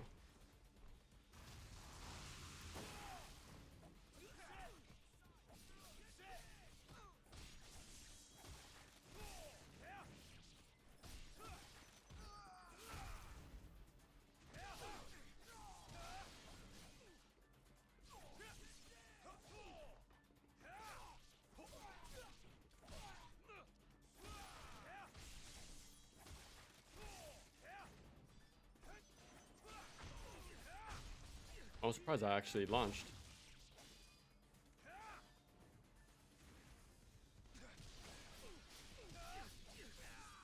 Okay. Nice fight, nice fight. Okay. Sin of Punishment 1 is great too. I love both of those. Yeah, I really like 1. I think a big appeal at the time, again, was like the melee mechanics and the parry stuff. Because I played Fury, and that was like my only like adjacent like game to those. Like bullet hell mechanics, or patterns. Am I going the right way? Yeah. Like parries and like sword. So like that was also like a game, was a bridge for that genre. So yeah, I really like those type of. Oh, 1 second.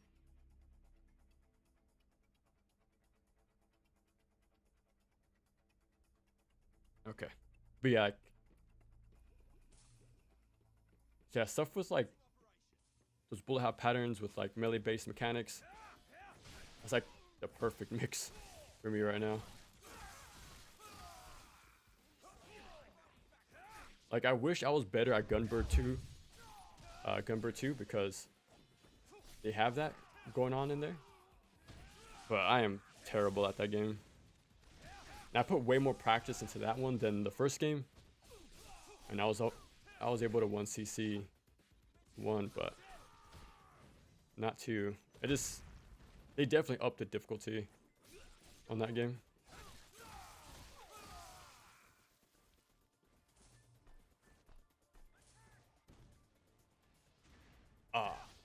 You gotta pass the threshold for them to move.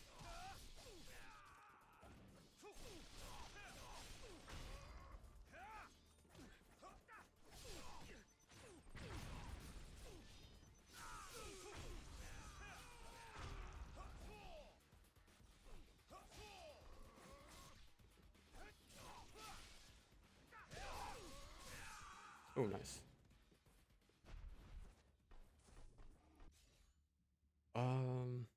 It's quotas. Yeah, that's what I figured. They gotta be quick, man. They do optimize as much as they can, but they avoid looking into better methods for optimizing. Yeah, that sucks. They also didn't advertise as much, so many people here didn't know. Dang, that sucks. So yeah, City of the Wolves was just, they just looked at the wrong group of people. It cost $250. Holy. Yeah, I can imagine why. it didn't sell. Same for games in general. Like, they're too damn expensive. That and the game has some notable flaws with inputs and balancing. Oh. And for a fighting game, those two things are very important. They made DOA 5 free on PC, similar system to KI 2013. Okay, okay. OG, OG Doom is one I can also help on primarily through giving you recommendations. Community maps that force you into learning. Oh, that's pretty sick. I prefer Doom 1 over 2, but otherwise I think Plutonia is better than both. I'm guessing Plutonia is like a fan-made like game? Yeah, they're called WODs, right? Like community-made maps and stuff that they get so ambitious that are their own games pretty much, which is pretty sick. I think Doom is unique in games in that Pistol Start is heavily considered far for most community maps. And even the original map is designed so each. Okay, okay. So they have that progression in mind, which is pretty sick. Official expansion. Oh, that's pretty cool. Called WODs, yeah. The only post-launch expansion was that I know of is Sigil. I think that's what it's called. Well, that's all I know of.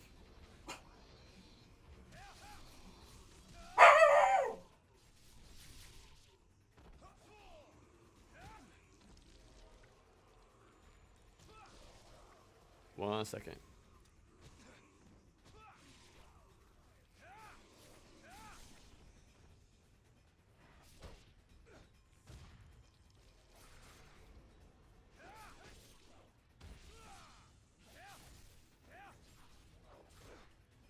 I remember looking I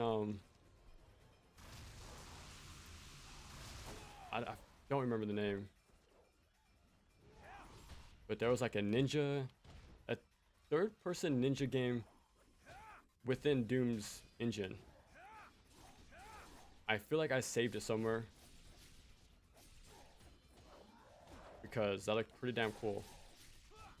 I remember seeing it like 4 or 5 years ago, so I'm not sure if it was some project that got abandoned over time or if it got finished. I think it was real. Yeah, that one looked pretty sick. I think, was it just called like Shinobi Doom? It had to be something like that.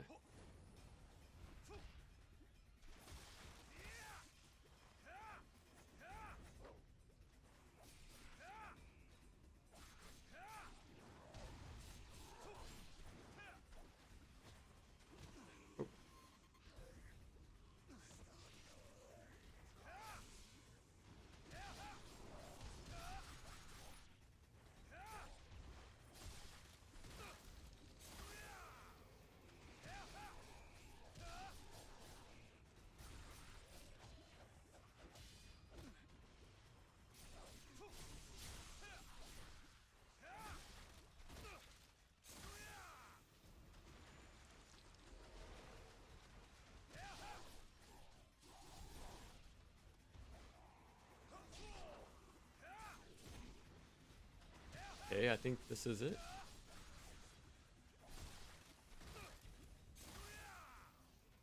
Oh.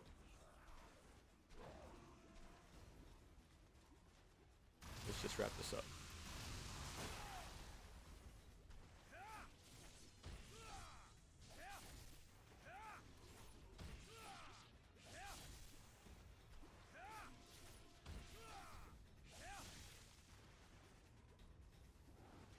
Ooh, just in time.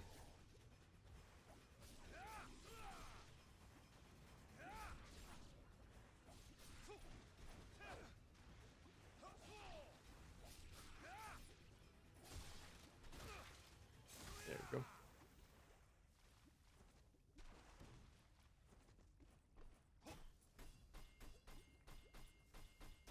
Yeah, there's still some kunai climbs every once in a while. Like, I don't know I don't know why they have these. Like, Ryu has the best movement he's ever had, but then they don't do anything with it. Like they just have a lot of automated stuff. I seen, what the hell was that? I saw Vanilla 3 have even more automated platforming stuff. So like the fact they did tone it down by a lot, but yeah. I think Ninja Gaiden 1 is the only one that has some cool like platforming bits to show off the fun movement.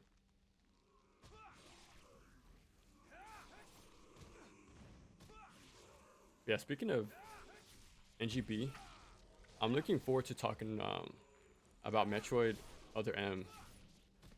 So it's made by Team Ninja, and I will honestly think they could do a good job if they were allowed to. Like, I know, I forgot who it was, but he demanded a 3D game be playable on a D-pad with the Wii remote. So that's a very strange set of instructions. I heard it wasn't too hot, like gameplay wise, but in my head I think it could have been pretty damn cool. I was already hinting at it in my Ninja Gaiden Black video by bringing up the like the comparisons to the bats, like how they restore resources and stuff. So like in my head I actually think a Metroid game made by the team at the time of Ninja Gaiden Black could have done something cool. The interconnected map, little dungeons here there. But I think there was a cool idea there. But I know there's a fan patch too called like Maximum Edition, I think. I need to look into that, but yeah, I know a lot of it's like progressions tied to story and not to like actual like exploration. Level design is super linear, very story heavy. Like it's pretty much Ninja Gaiden 3 from Metroid. So like it has some good stuff there. There just needs to be a retooling, but they didn't get that. So yeah, I think that game would have been super interesting, because just looking at the gameplay, it does look pretty fun. I think there's like something called focus dodge, like a perfect dodge thing. I heard it's like pretty mindless to land, but yeah, having different like ammo types, perfect dodges, seeing Samus do cool like takedowns, like OT stuff, like pretty much OTs. Like something's there. There's a cool idea here, but yeah, it seems like it got just weird instructions, weird limitations. So if we didn't get a good game from what I've heard.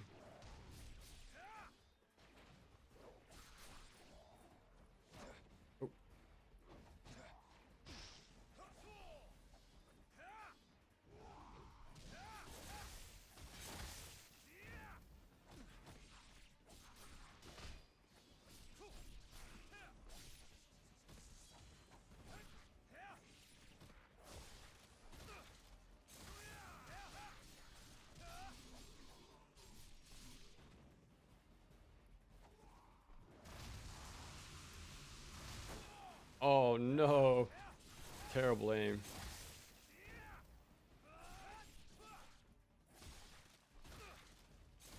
Like, it's not like I needed the health, but I just wasted meter.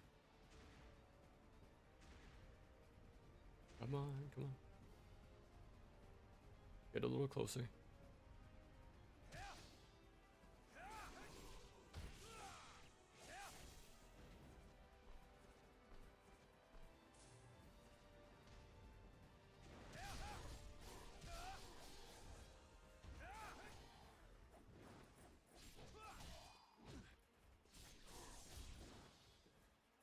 There we go. Okay, let me catch up. Sigil started out as a WAD and became official. Plutonium was an official one from back in the 90s. Oh, wow. Only made by 2 brothers. One of them went on to make level design. Whoa. That's some cool, like, history, like, connection between, like, in the FPS genre. To have this, like, cool little time capsule oddity like that. That's pretty cool.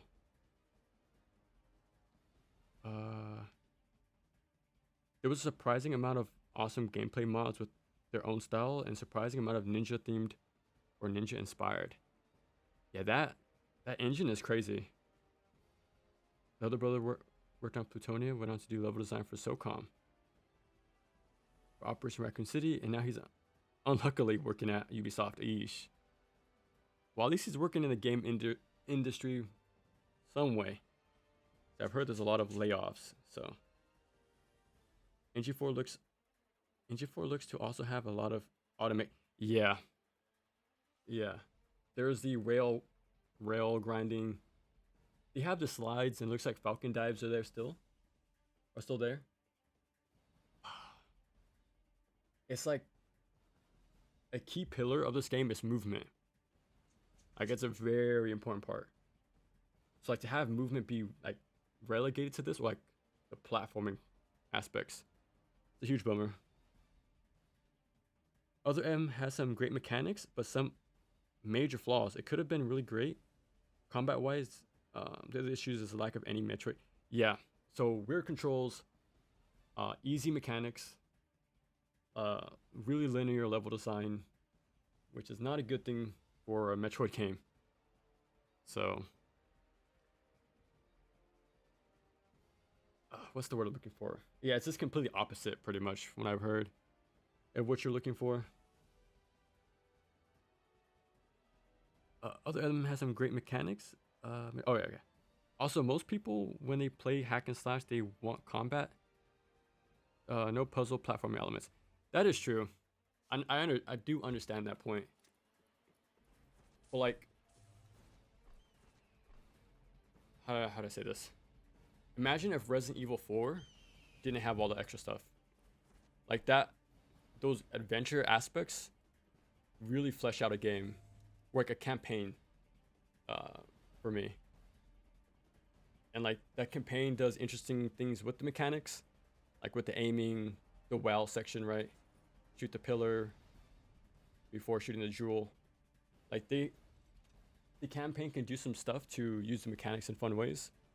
And you have like the dial puzzles and stuff. Like as a campaign, I think those adventure elements go a long way. Because you see that as well, like in DMC3 and 1. But then that's where you have Mercenaries mode or like Bloody Palace. Like if you enjoy the mechanics, then there's a mode strictly made for that. So I think that's like a cool best of both worlds, like a approach.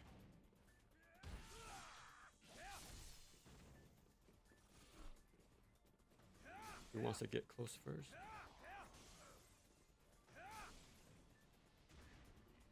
What's the other one doing? Yeah, I can get level 3.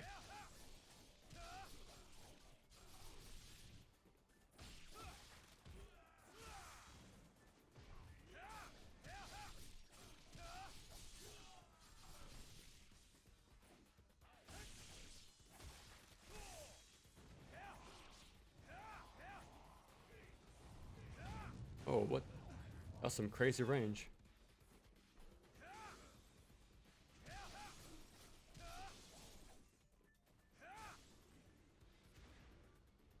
Ah.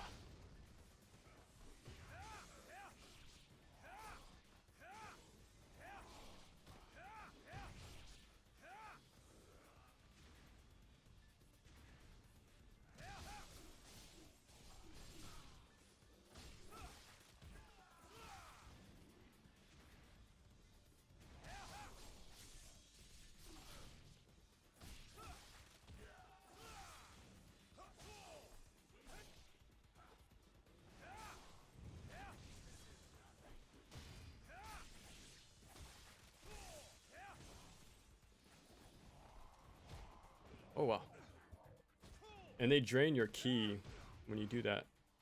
When they land a grab too.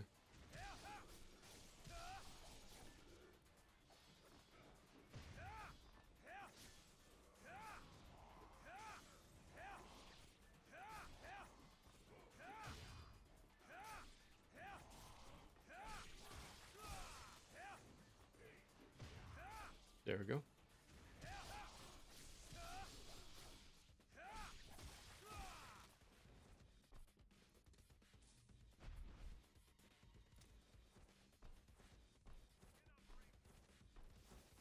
I think I can just... Oh, okay.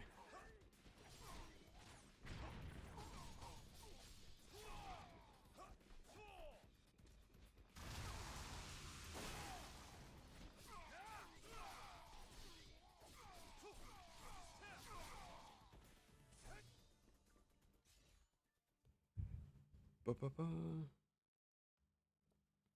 Team Ninja, if I recall, was instructed to avoid any Metroid level. Really? So the final game is extremely linear. Yeah. To fall as a linearity isn't well done either. Yeesh. Usually, the phrase is limitations like lead to creativity, but it seems like they had way too many too many restrictions on them. So, damn, yeah, I feel like Other M could have been something really cool, but I haven't played it yet. But from from what I've heard over the years, it's like the execution was just bad. NG4 movement is done in the style of Platinum, so sadly a lot of it's not in the same style. I did notice that with the perfect dodging. Um, it seems to automatically put you behind him instead of like you get to choose where you want to roll or slide. So we'll see how that goes. Yeah, movement is like one of the three things. Like one of the top things you have to be considered Ninja Gaiden, in my opinion. I do understand the puzzle platforming point, though I don't think as such elements can be used to teach the play. That is true too. That is true. Like the sliding puzzle in Onimusha won't get you better at Isens. So like, but then like DMC1 has the fireball with the dinosaur, and that gives like the hint for Phantom. So it's like I like the idea of these things, and like you said, yeah, it is true. It's all it's all about execution. Um, yeah. Um, da-da-da. Can be used to teach the player about its mechanics. OG God of War used puzzles to teach combat mechanics all the time. And the frame data NG4 is also very much unlike NG. Oh, okay, okay. I'm not sure if you answered, but I think you're turned off from 4 right now, right? So like, what's your like red flags? Like, what are you seeing right now that you're not a fan of? So I'm guessing like the movement, the frame data. Uh, God of War. I'm excited to get to those two. So I've done. I'm about to do the first. Well, this trilogy, right? So DMC is done. Um, Kingdom Hearts is done.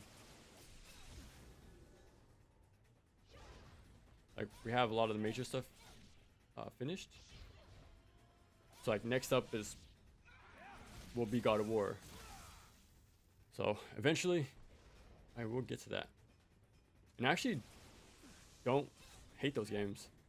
I think they were like the first action games I ever got into. So like I never had never had a problem with them, or like partially compared them to the other games. So I think it has its own appeal. And I vastly prefer those games over the new ones. the from like 2016, I think. That the reboot and Ragnarok. Those I don't know what they did with those games. Yeah, the classic God of War games. Though I think those are really good. Like I'm excited to get to those eventually.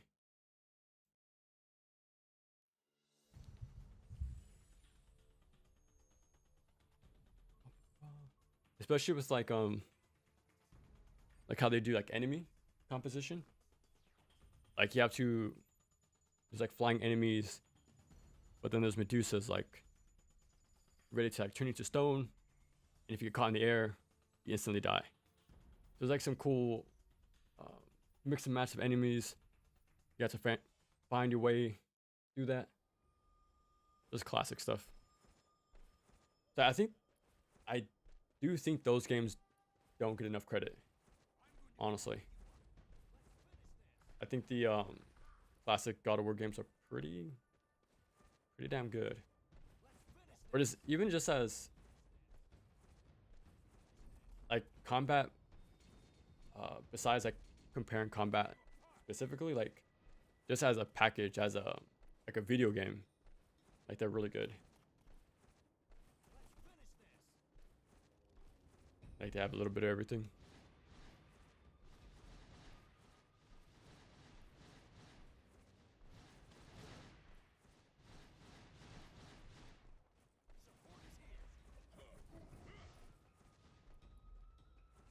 Oh.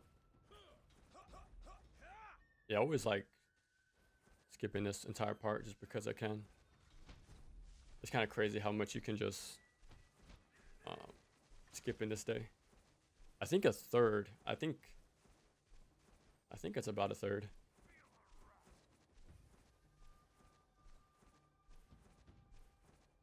It's not like I need karma anymore either, so.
Bro. That rock just saved him.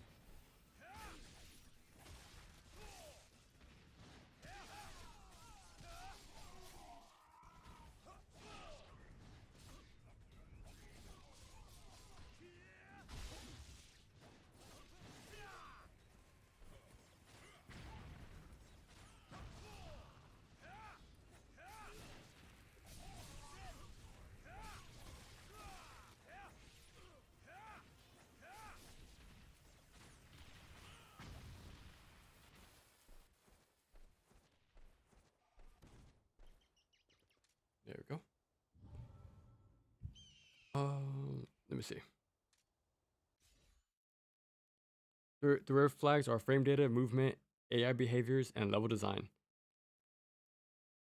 Oh yeah, level design right now is very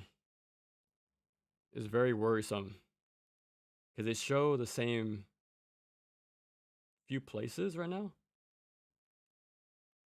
I honestly think the only thing we're gonna have are those zipline hooks around the stage. So it might be closer to like Razor's Edge, like level design wise, very flat, spacious areas. Like right now, we're gonna do a fight in a big old circle. Even like the start of the map started with a big circle into another big circle from a hallway. Like this game also has pretty whack level design. I think it's biggest thing holding it back.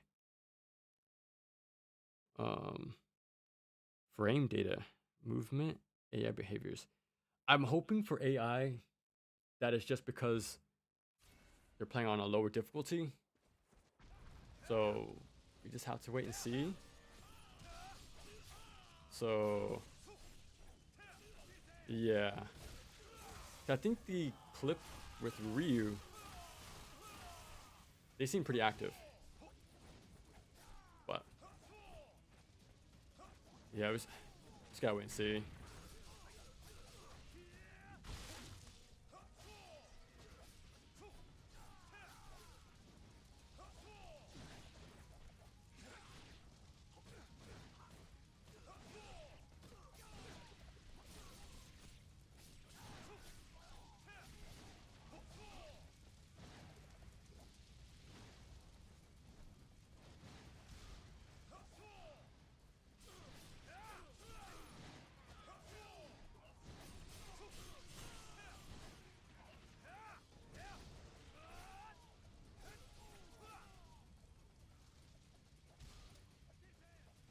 Hello, hello? 1 second, 1 second.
Alright, we back.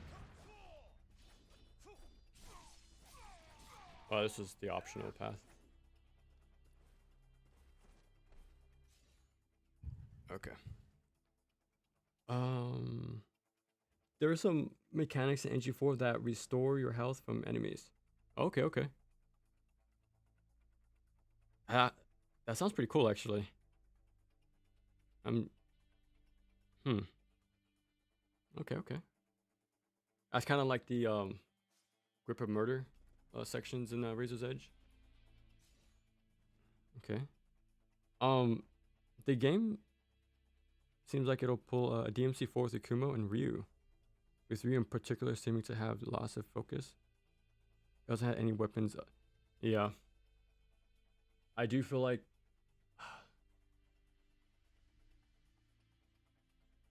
I want to give him the benefit of the doubt right now, but I think them showing the deluxe thing, either they did it too early, so like they're not trying to spoil stuff for Ryu if he does have something, but at the same time they showed Yakumo's weapons that we didn't know about, like the gauntlets, right? So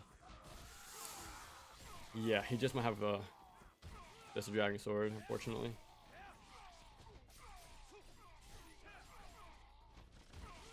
That's a pretty big deal right there. I think like you need to have the dragon sword, you need the lunar, you need the scythe. What else would be? Dual katanas. Like those. Yeah, talons.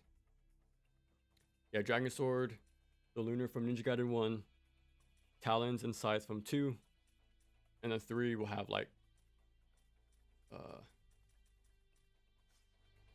what are the unique weapons for this game?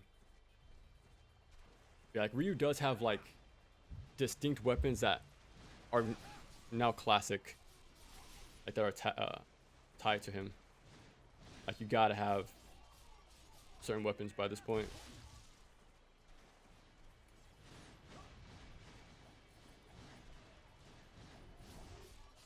At this point, I'm thinking I don't think they should have called it 4. I think they messed up by doing that. Because with my headcanon, with Ragebound being called what it is, like it's not called Ninja Gaiden 4, right? Like it's not Ninja Gaiden episode 4. So it's not like what you call it. It's not a sequel to the NES games. Like it is clearly a spin-off, new pro tag and everything. And that's the same like feeling I'm getting with 4. Like it was also supposed to be a spin-off, new character, right? Like it's the same type of deal, new character, new setting, and Ryu won't be like the main playable character. So like because of Ragebound not having a number, it seems like people are pretty on board with it. But with NG4 having 4, there's already some expectations there that they shouldn't have put themselves in.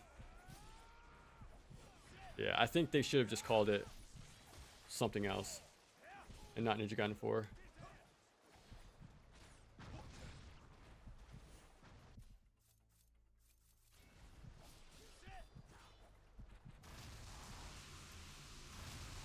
I can only hit one of you.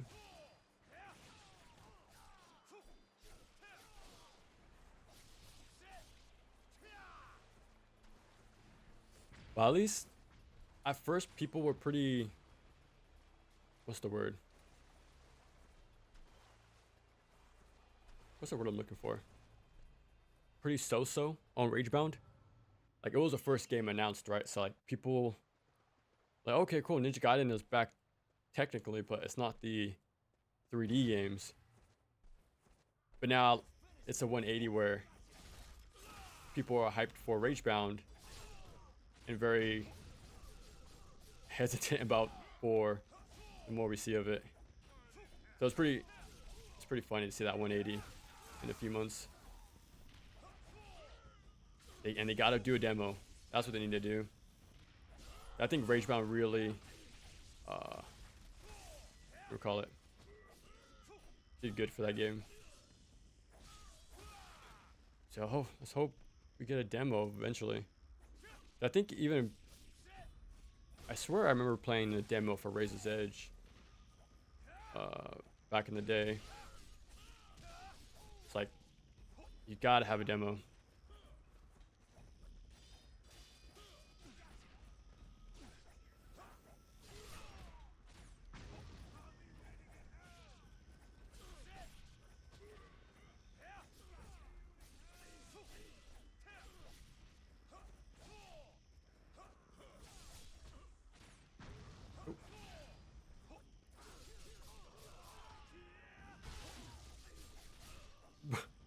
The camera got lost.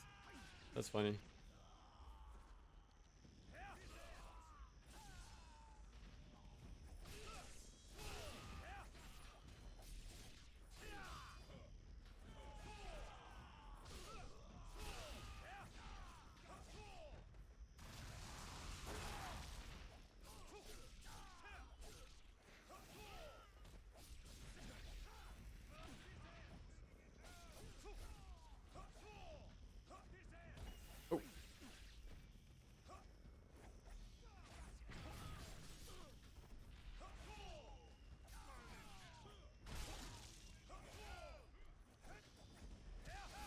Hopefully this finishes the fight.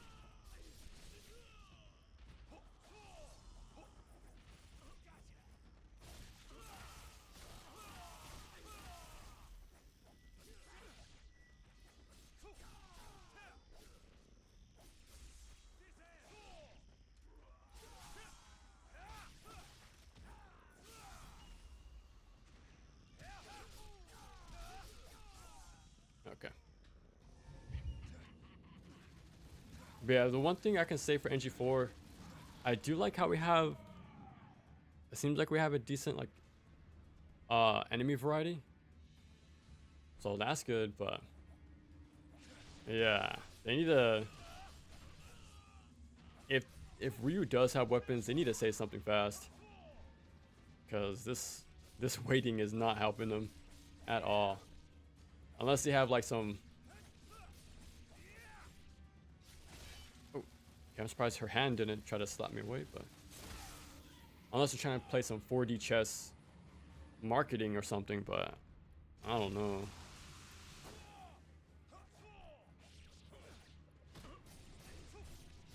All they're doing is making people worried.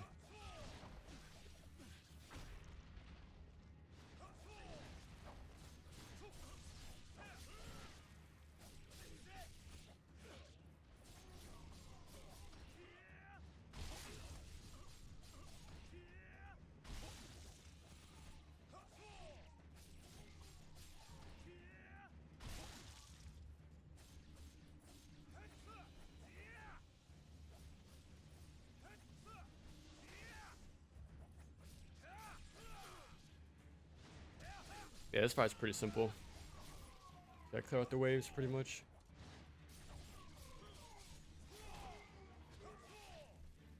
Oh, I just really realized that Ragebound comes out like in 2 weeks? Okay. Like, it's still hard for me to believe that that game is so close to releasing.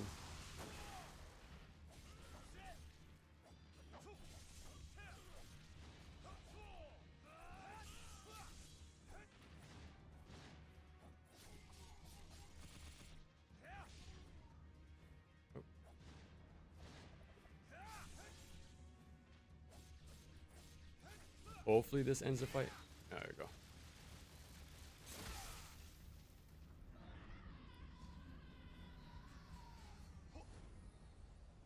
Here he goes. Oh yeah, another... I'm a sucker, so of course I bought the deluxe, but they shouldn't have tied the traditional blue and like the 3 costume. Like, come on. Like there's some... Yeah. Just gotta wait and see. Okay.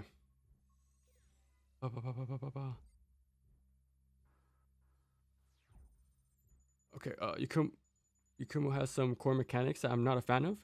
Some stuff that feels too much like the LGL free card that are easy to access and ignore strategic details. Yeah.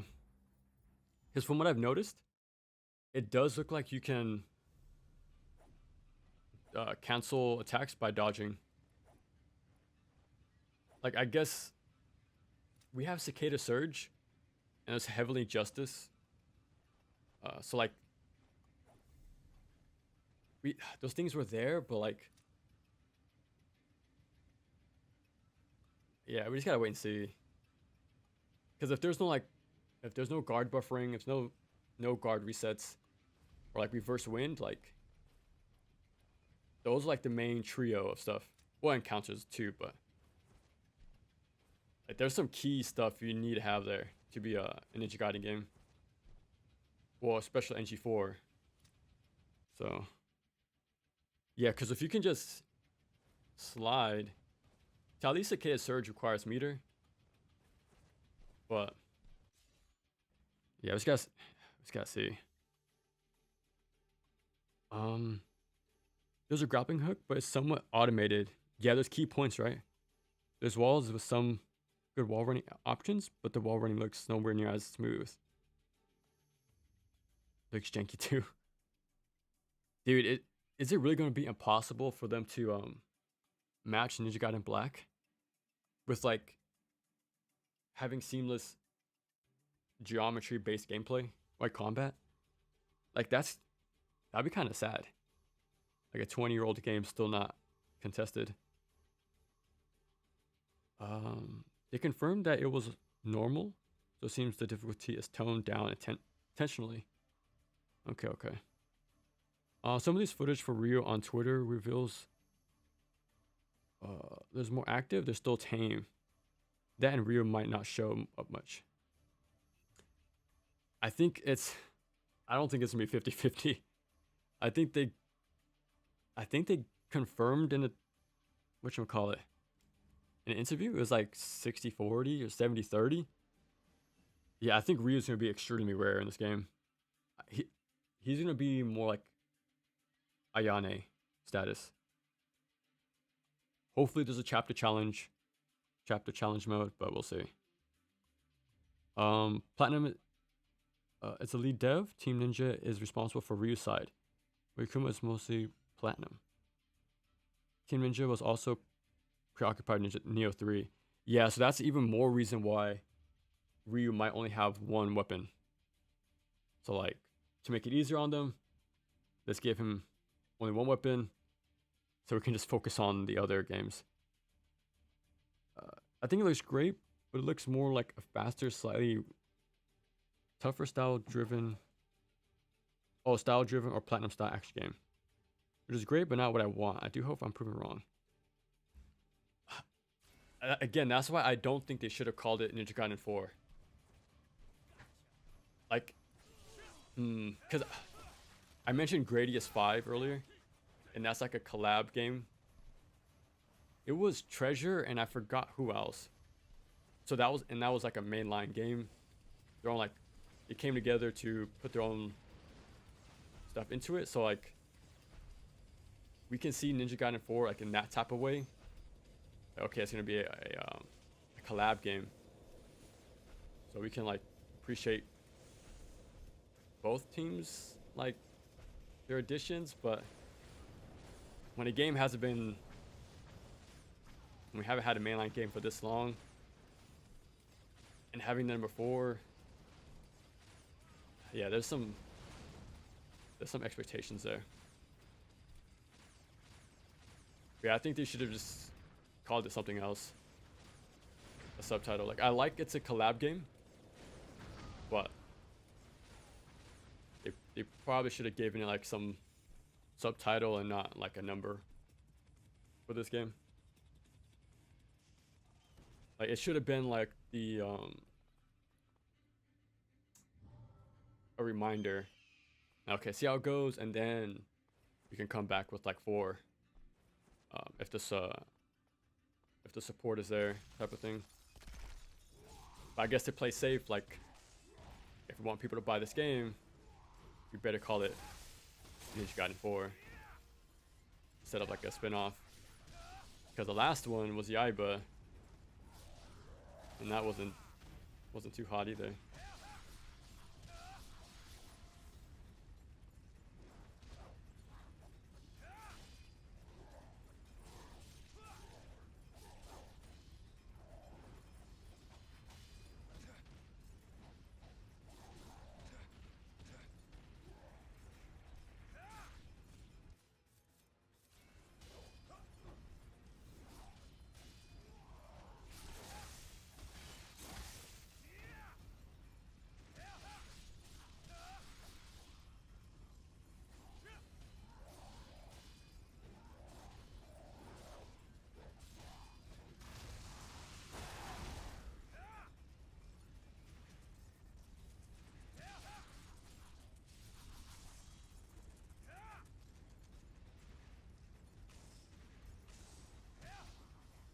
Run.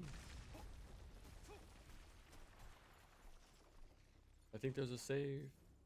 No, just the scarab.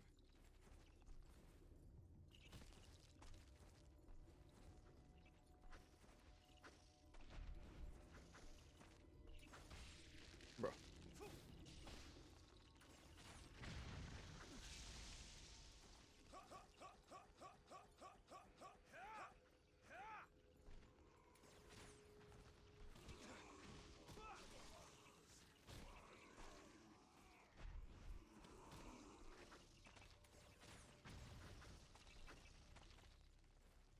What the heck? I'm actually lost.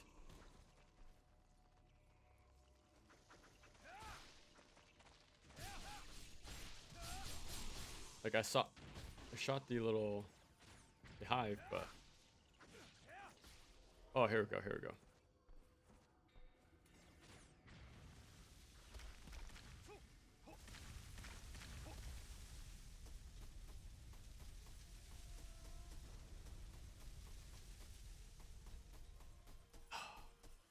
Why do we have these things?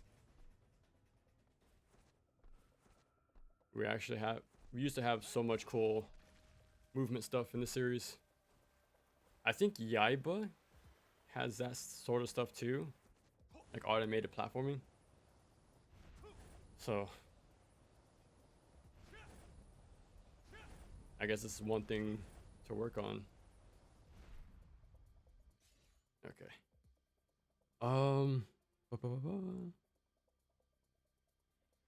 Ragebound demo was great. It's incredible. I'm very happy. That's good. Like, I've only heard good things about Ragebound, which I'm glad. The demo for Ragebound is really good. I just hope they let you play on hard mode from the beginning. Oh, that's pretty cool.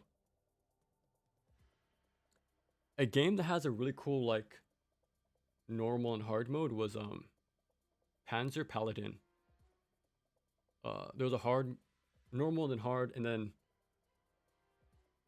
an even like harder version of both modes, adding more death pits and death spikes.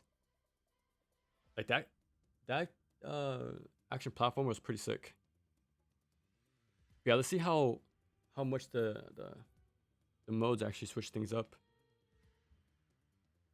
Personally, I know I won't like it as much as previous games. For movement alone, yeah, that's completely fair. Yeah, because when I saw how the slide will have a predetermined path, like it seems small, but like the series has so much emphasis on movement and like what you can do with it. Like it's in yeah, like it shouldn't be automated at all, but um uh everything else, however, can be good.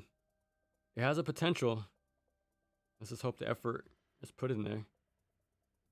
Reachbound devs are mad multi-talented. They released a stealth tactics this year. Some really inventive mechanics and atmosphere there. Interesting. I know they did Blasphemous 1 and 2. I never played them myself, but I know they're drastically different type of game. More like heavy committal, like Metroidvania. But in a tactics game too, that's pretty sick. There's way less committal gameplay with at least Rikumo than ever before. Guard resets appear to be gone. Ooh. Eesh. Yeah, stuff you need to have that stuff. Like it's fine if you want to add more things. Because like this game added Izuna drop cancels, Cicada Surge. Like they added more things to cut recover and lag. Same thing. Same way 2 did. You can add more of that stuff, but you got to keep the basics. Yeah, because like you need to build off it, not like remove things. And then it goes back into like weapons being gone too. So you got to have that stuff.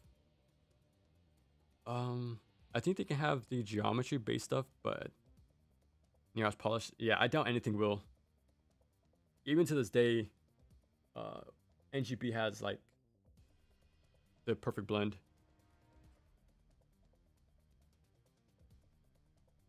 In most action adventure stuff on my platform. Yeah. And like that's what I mentioned too earlier about RE6 being the perfect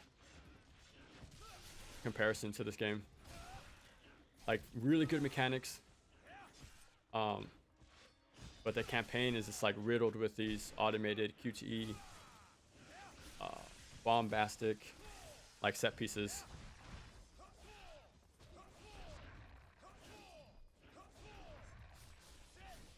Like it would have been cool if you had more like involvement with that, like make these set pieces memorable by actually playing an active part in it, because it's a video game after all. So yeah.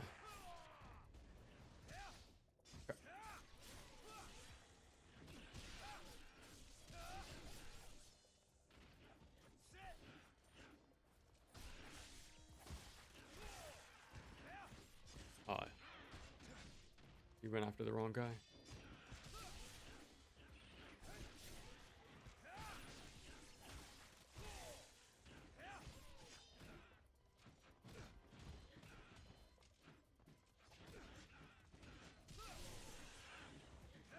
Yeah, counter is extremely powerful on these guys.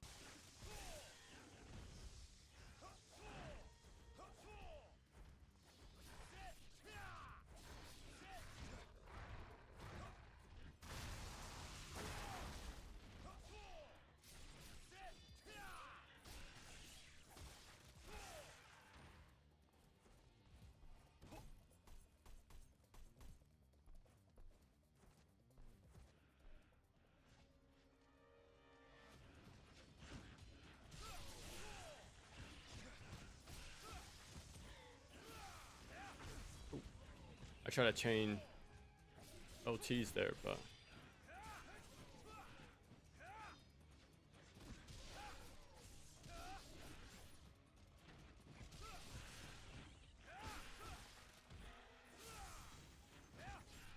and he keeps going after the wrong guy. Because you can bait still on bones by doing this. But he just kept going after the wrong guy.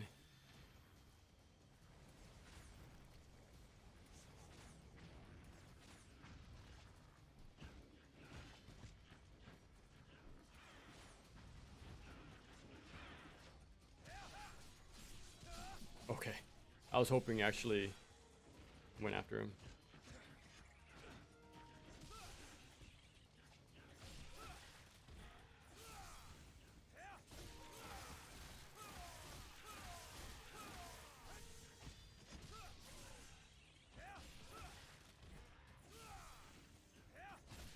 Oh wow, I'm surprised the katana even had that much range.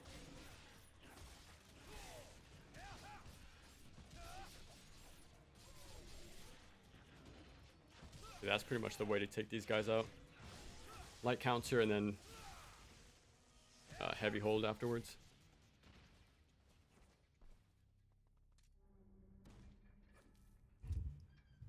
I wonder if they'll do DLC weapons and characters. We can only hope, because in the deluxe thing it says plan future content or something like that.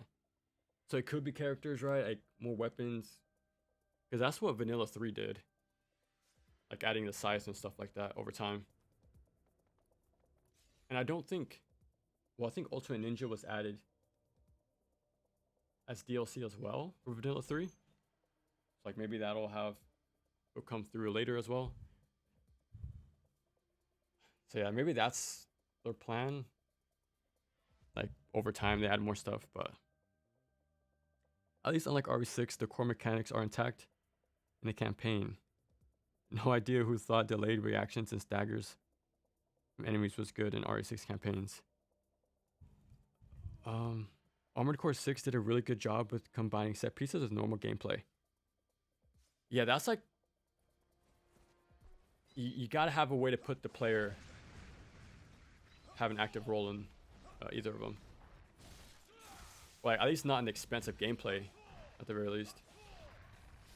So I still think of like Contra, like they always had like collapsing floors or like changing stages. So you have to like adapt on the fly and think about that. It's like those certain I consider those set pieces. Like at least it plays into the core mechanics.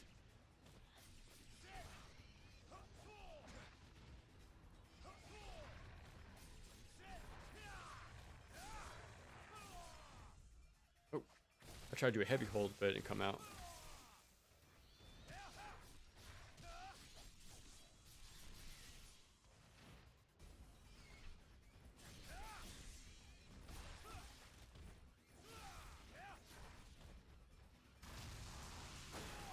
Oh, I can't believe I missed this guy, but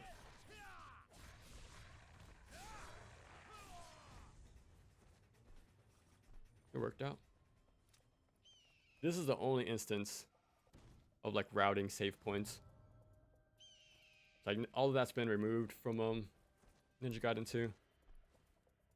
there's only like 2 or 3 fights you can do that. Like, skip the save point, do a fight, and then come back. But it's nowhere near as it was in 2. Okay.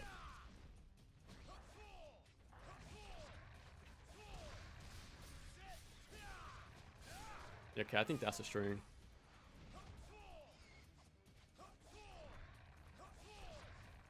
Ooh, nice counted.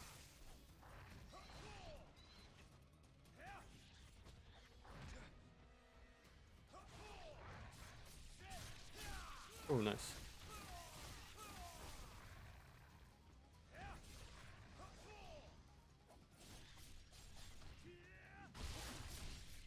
Camera. That's crazy. I don't find it annoying at all. I just think it's more funny than anything else. Like, you're just moving way too fast for the game that it completely loses track of you.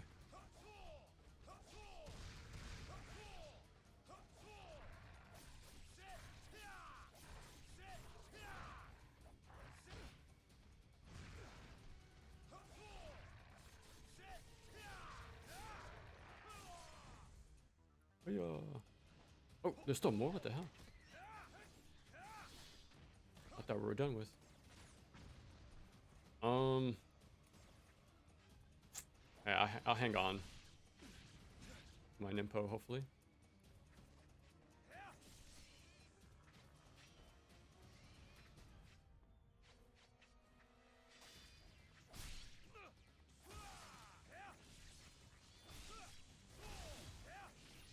Okay, okay. The power of heavy holds.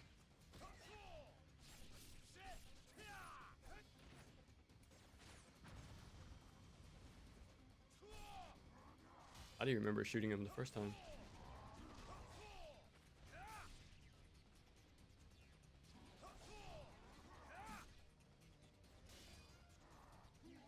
There you go. Yeah, just if you miss the on landing bait, just react, slide, wind run, flying swallow. Just change a bunch of iframes.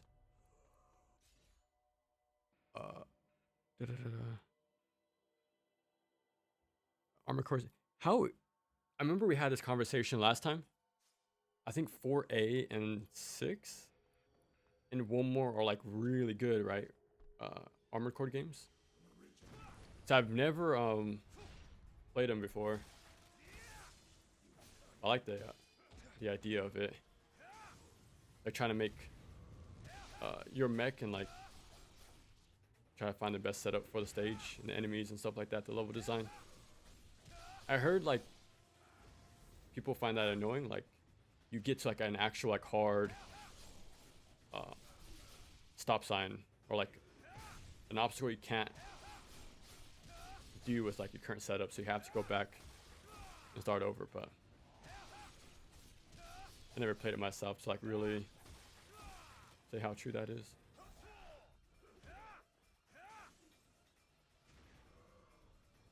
Get the level 3.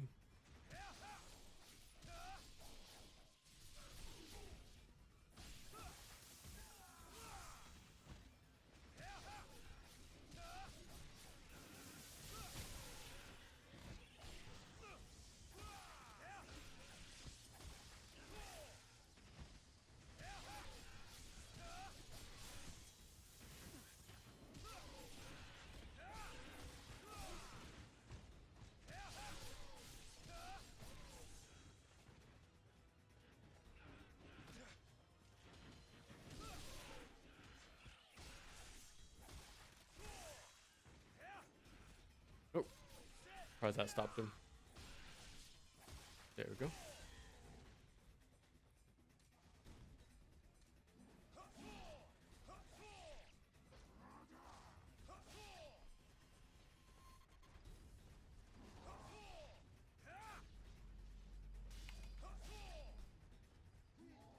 There we go.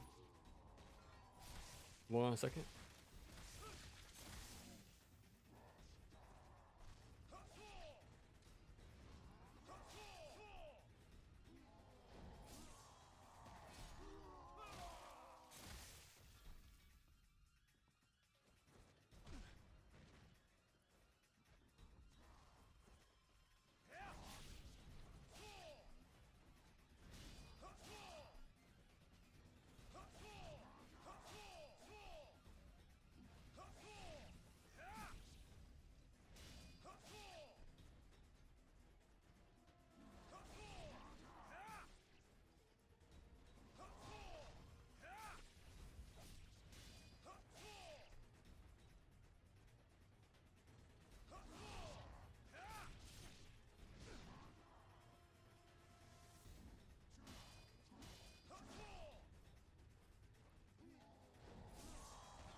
All right, we're back.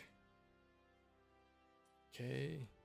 1, 2. Yeah, we might as well go finish the game at this point. Okay. Let me catch up.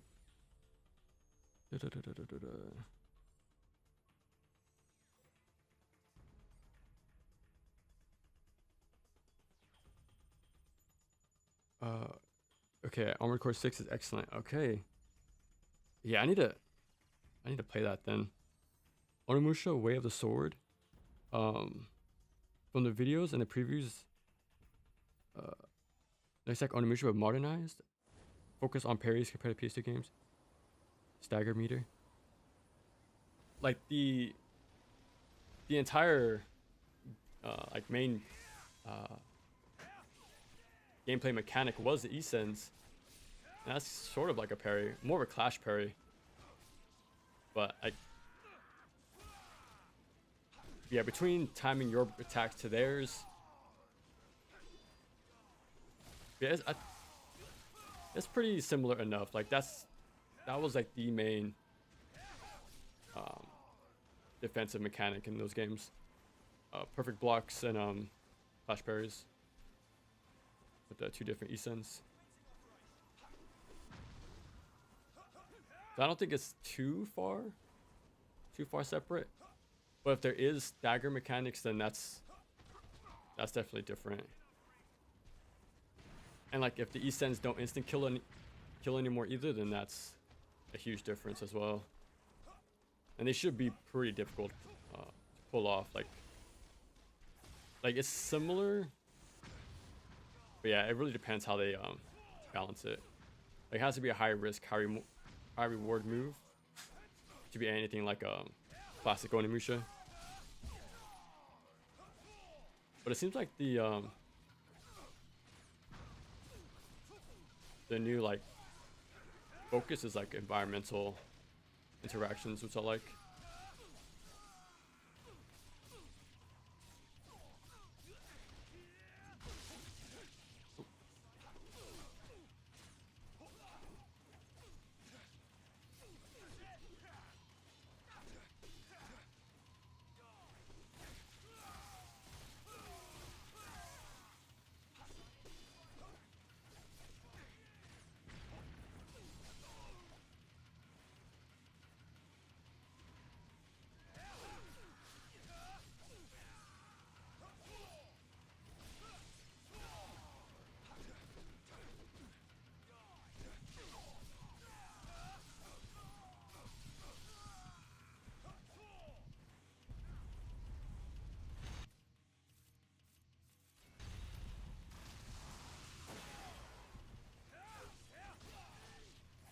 I'm surprised the shield even blocked in the Void Impo. I never seen that before. There's a save though, but we're good. I hope the new Onimusha has more of a physics interaction that was teased. Oh yeah. Dark Messiah stuff. Yeah, I remember we talked about that earlier. That would be interesting. Like I hope they add more like stage interactions like that. It's like not a lot of games do it.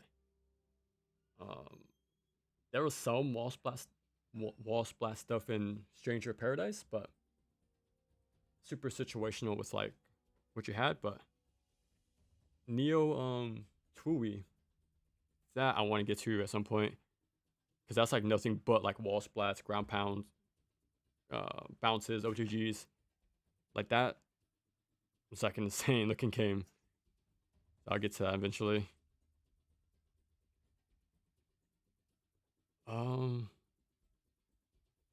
So okay, you're saying that the new Onimusha would be like RE4 remake with that stuff. We'll see. Like it is modern day Capcom, so I wouldn't doubt it. So we just gotta wait and see. The environment's interactions interesting, yeah. 4A and 6 are great, but I also think every game in the series with PSP exclusive, that's funny. Do Last Raven are good. Okay. V and Verdict Day are more for multiplayer. Oh, okay. So they had the like a change of focus on those. AC1, Last Raven, Massive. Like, what about those games are like the main appeal for you? Like, is it the heavy like customization? That's what it seems like as an outsider. Like I never played them, so just by from what I've seen and heard, that seems like the big selling points. Silent Line. I never heard of that one actually. I love the core mechanics of V and Verdict Day with wish they had more single player stuff. Oh, okay. Now I can imagine that stuff is hard to access with online probably being dead unless there's like fan community servers still around. Though like taking part in the huge operations. That's pretty cool though. Teaming up to do like those type of squads, like squad based missions. That's pretty sick. There's a couple missions in V and Verdict Day that display a lot more potential, but they never really roll with it. Okay. 4 and 4 answer are fun because they're faster. Okay, yeah, that's what I've seen. 1 no, okay. Customization is a big part, but the actual appeal is how the builds are used. Huh. That's pretty sick. Customization combined with how it all factors into your movement. Oh, okay, okay. So like, depending on what parts you have, it'll like determine what type of movement stuff, uh, how you move and how you like operate like your unit. That's pretty cool. Like there's like more planning. There's what's the word I'm looking for? Important planning before and after. Uh, like before and during like the actual mission, which is pretty cool. I can't skip these guys. It's gonna be interesting to fight the 3 goddesses as Ryu, but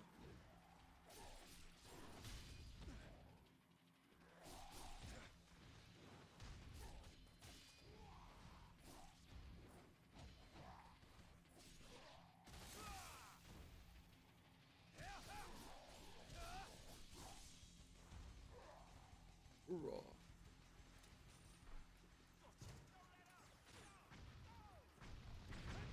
Oh my god.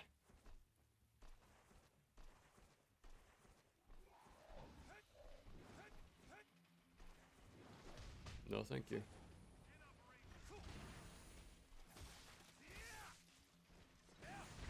I try to do a heavy hold out of it, but yeah, let me.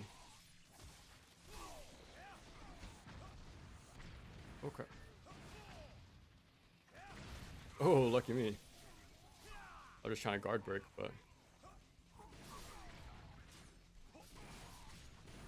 Oh.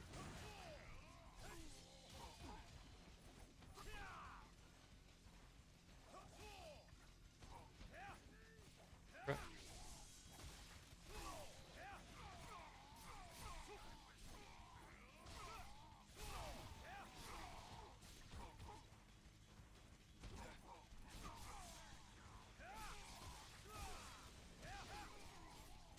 I don't remember if those crab things are in this mode.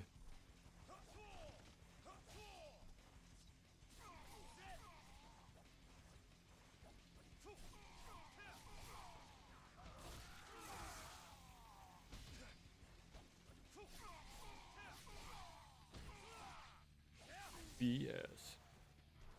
Oh my god. I did not expect to see you guys here. Yeah, we're just gonna not. Oh my god. Oh, there's more. Yeah, we're just gonna spam Flying Swallow. Ooh.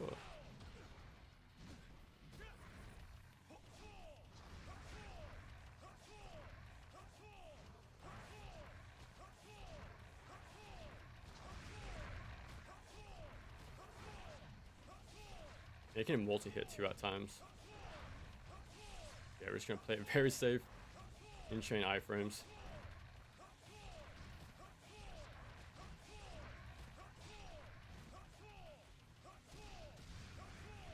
really want to take that one out first. There we go.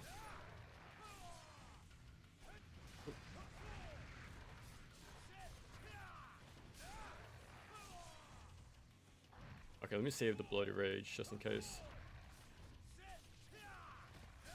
Yeah, light or light heavy is really good against Van Gels.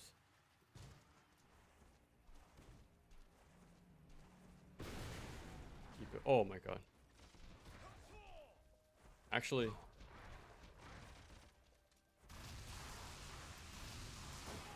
level design to the rescue. Look, I already have half my meter using Void. Like, holy crap. I just did 1 OT. Yeah. It's hard to use any other Ninpo other than Void. Like, it has way too many pros and not many cons. The only thing going against Void is the short meter. But that's pretty much it.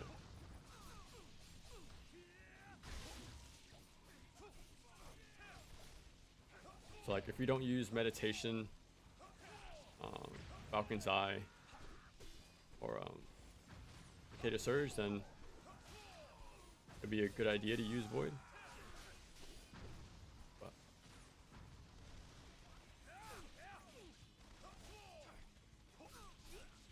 oh. Thank you. I think the alchemists show up in this fight.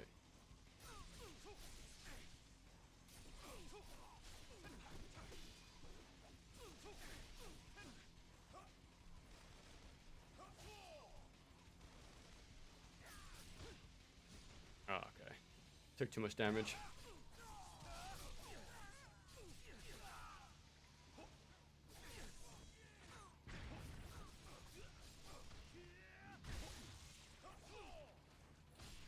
Oh wow, I still ulti him.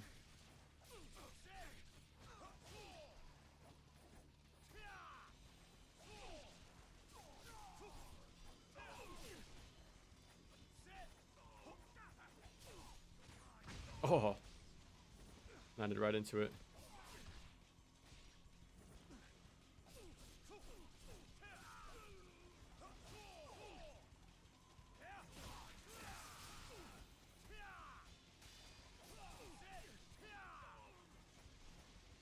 Just two.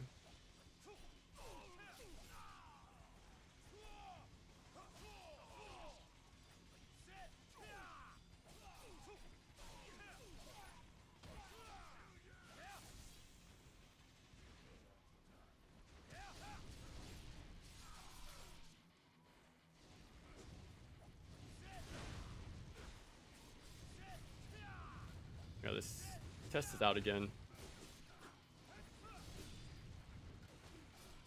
Light, or light heavy.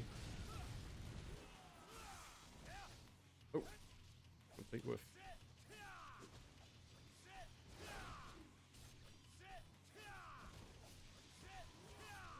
Yeah, I think that's the way to go about it. Yeah.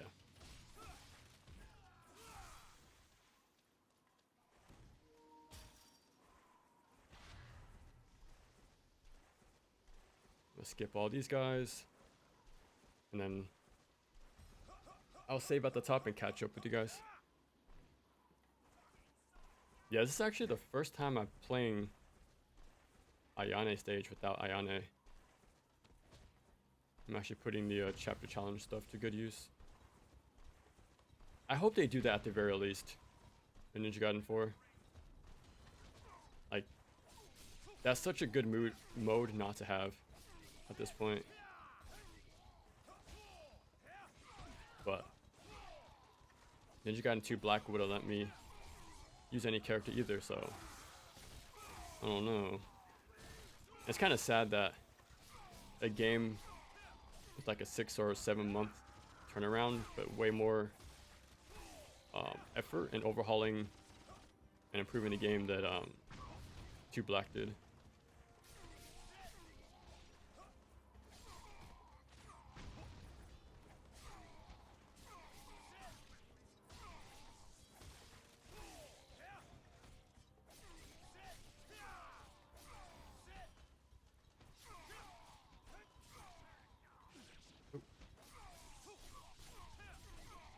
I think that's it.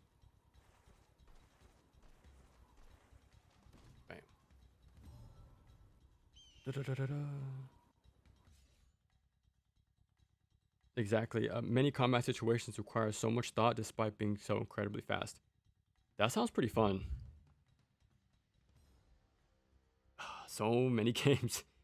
There's so many games. Some AC fans have problem with AC6. Have some Soul Sekiro mechanics. I I can imagine that, yeah. Especially after series has been gone for so long.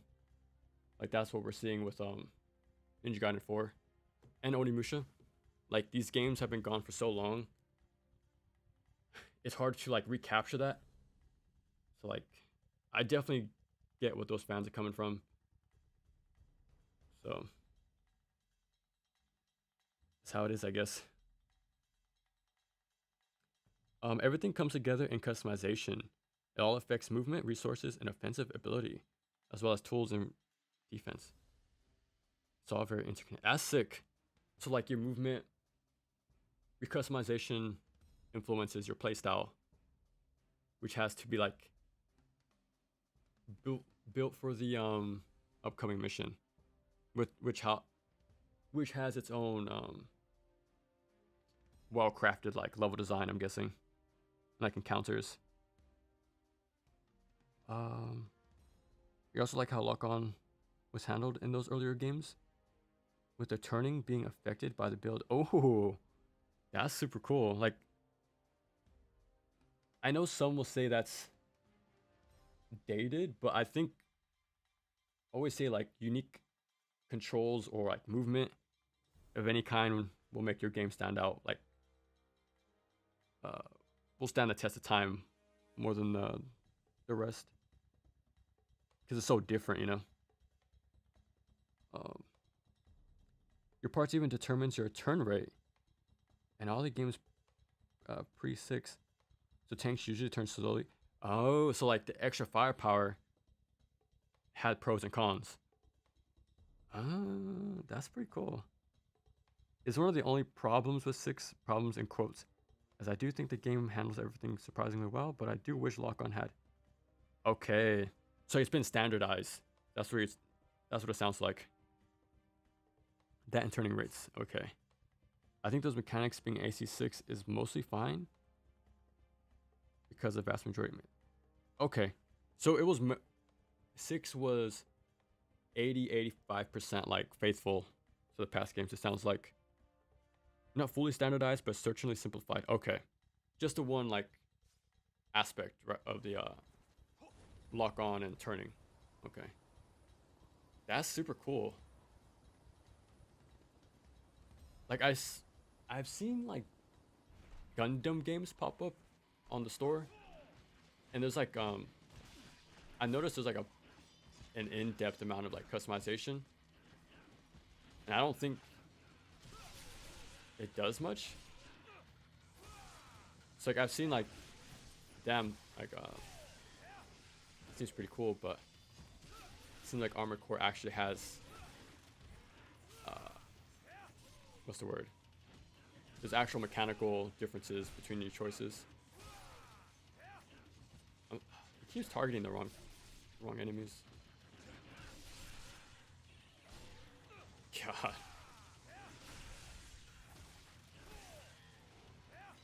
Oh, it was doing the red attack animation, but it didn't count as it. Where the... I know Vangalfs show up eventually.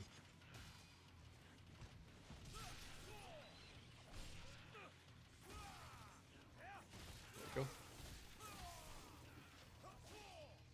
There they are.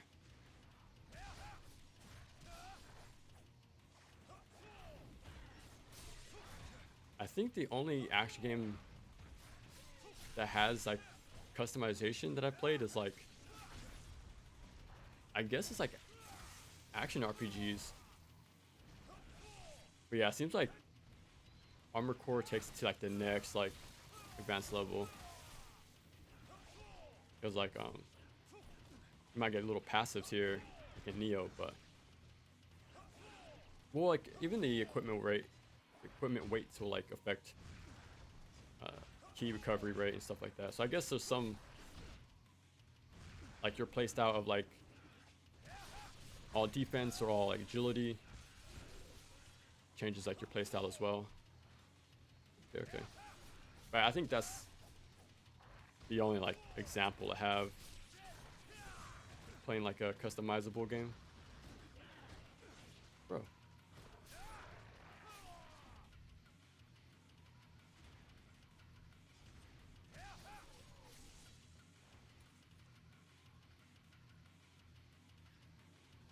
Okay.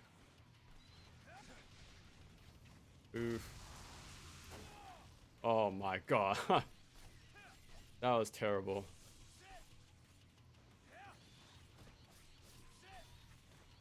Okay. I need to gain some key and fast. Okay, that'll help.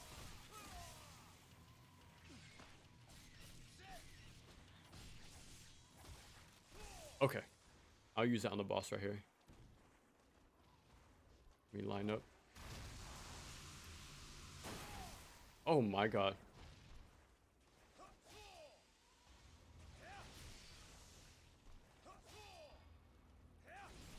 I'm trying to use my Ayane strats. Oh my god. Maybe he bounces too far compared to Ayane.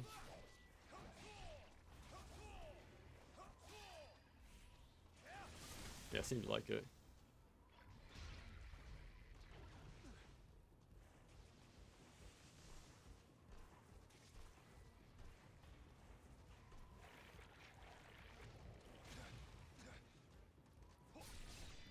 Oh, not mean to do that.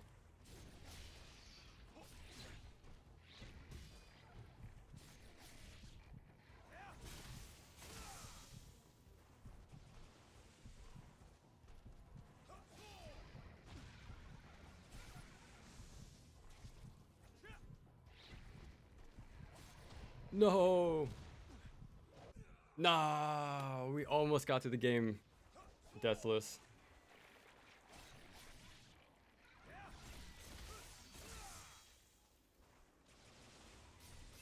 So close.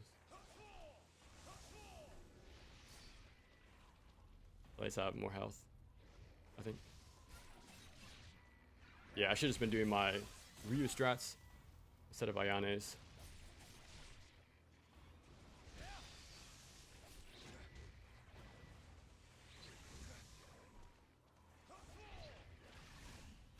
Okay, let me use my Nimpo.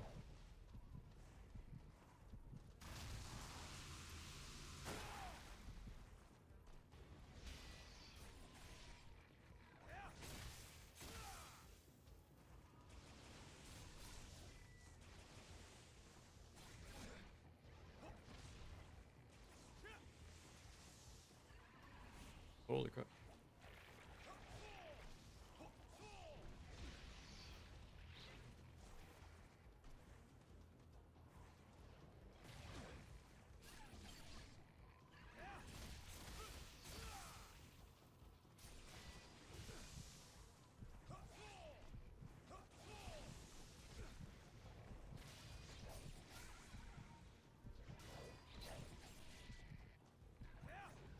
Oh my god.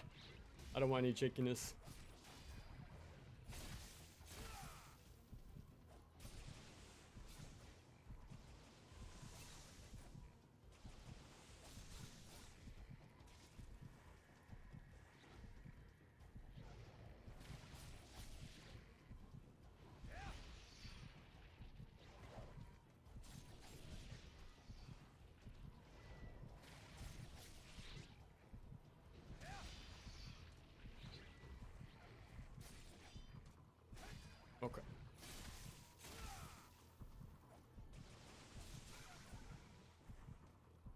Ooh, close call. But we did get our first death. So close. So close. Let's start over. No, I'm playing. On to day 7. Gunner Breaker 4, yeah, that's it. That customization stuff. Like, that's a pretty cool idea to have a virtual like a customization game. Yeah, Armor Core just goes all the way with it. The early AC games also occasionally had a hidden first-person mode. Oh, I'm guessing it was tied to like certain parts, like maybe if a gun had a scope or something. Yesterday I have Mighty Gunfall Burst. It was a good 2D action platformer that have deep character. Yeah, the gunshots, right? Like the fire rate, the shape, the arcs and stuff. If it's spread or not. Yeah, that was a pretty cool one. I like the art style too. I really like the simpler look. The Gunvolt series is in general is really fun. Yeah, I like indie crate games in general. Nothing still came close to Mega Man Zero for me. Those are still my personal favorites from them. But yeah, I played I finished Azure Striker 3. I think that's what it's called. With the girl. Cause I like the melee based combat, but whatchamacallit, I still need to wrap my head around the targeting mechanic. Like, I like when you can chain them, like it's fun, but at times I feels like I'm playing like an auto aim type of game. Like, movement does matter, but I do find myself like, okay, land the card and then zip to the enemy.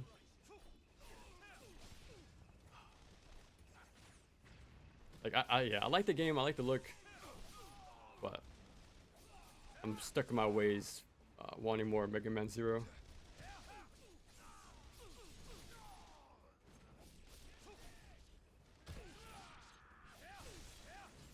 And I wouldn't doubt if I'm missing something either though, that's true.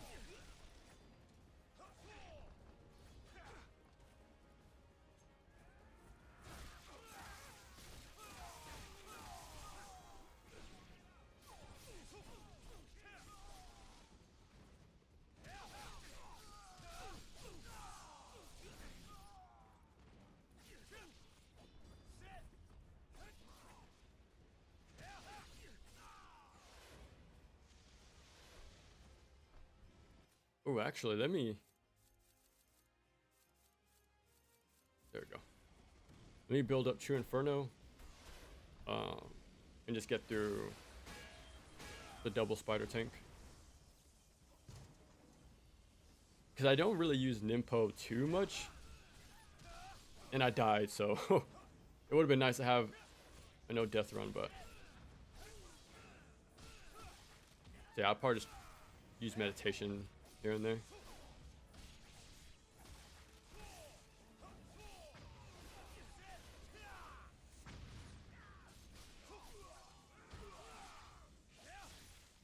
But yeah, speaking of Mega Man Zero, if I do make a video on Ragebound, it's pretty much open season for like 2D action games at that point. Like, I know I cover mostly 3D games, but looks like we have to open up more games pretty soon, I guess. I know I haven't got into Mega Man Zero's combat system too deeply. I think a lot of the cool mechanics, or like the combo moves, are tied to the rating system. And I haven't learned how to how it works yet. So I'll kind of like go through the game with the basics. But I know there's like attack values, which determines their iframes. Like there's some interesting stuff going on Mega Man Zero. I think it's 3 with that mechanic though. I think all of them have it, but since 3 has the most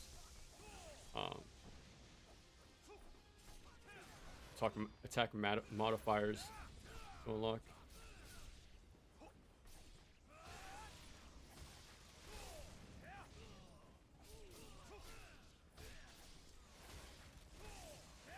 Oh, nice. Oh, I forgot about that guy.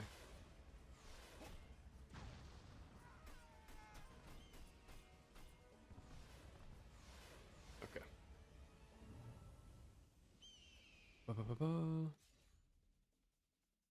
The Gold 4 series, yeah, okay, said that. With AC, the first gen of games and the third gen of games had first-person modes. Oh, okay.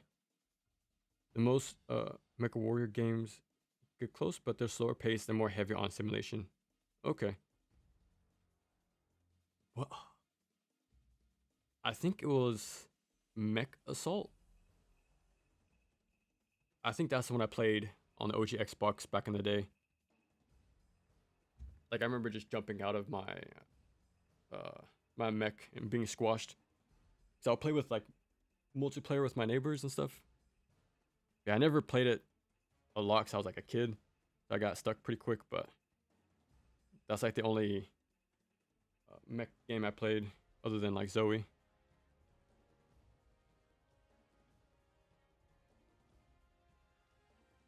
Oh, you can just okay. Just play in first person in general. No restrictions. Dang, that's pretty crazy. The first gen had an easier access to it, but the third gen required a cheat. Oh, okay. Third gen went a bit further with the first person by having a... Oh, nice. I think Zoe 2 has a cockpit view, but only in like a hangar, not like actual combat, I don't think. That's pretty crazy. Like they had it way back in the day. Blaster Master Zero Trilogy was... I've always wanted to play those like reboot series that NT made. So I like the look of it. But yeah, I just gotta get around to it. And they just announced like a new game. I think a sequel to the Castlevania like game. But yeah, I really like how they're still making their action platformers. 0, 1, and 2 have RPG leveling, yeah. Yeah, they have that proficiency leveling stuff. Mech Assault 1 and 2, very fun spin-offs. Oh, I didn't know they were connected. They just reminded me by name. Zoe 2 has covered only VR, yeah. Fans kind of hated Mech Assault back in the day, but now they warmed up to it. That's cool. That happens with a lot of games. I've noticed. Like we talked about it earlier with like Doom 3, Resident Evil 6, Razor's Edge. Like give it time, and then enough fans will come out in support of it. So by the looks of it, you're a huge fan of like mech games in general. Like, what was the first game that got you into them? Because that's a pretty, like, if now that I think about it, it's a pretty like solid subgenre. And didn't From Software also make like Murakamo Komo on the original Xbox? I think it was more like a how do I describe it? Like a rail shooter, I think. It seems like you were like on an auto scrolling thing. I didn't see too much, but that's what it looked like. And then of course there's Meta Wolf Chaos that they did.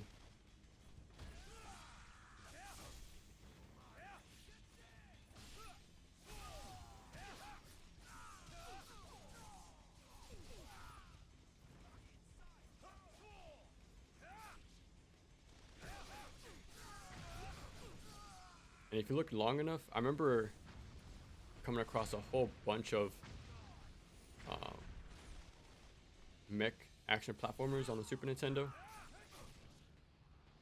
I think like 5 or 6.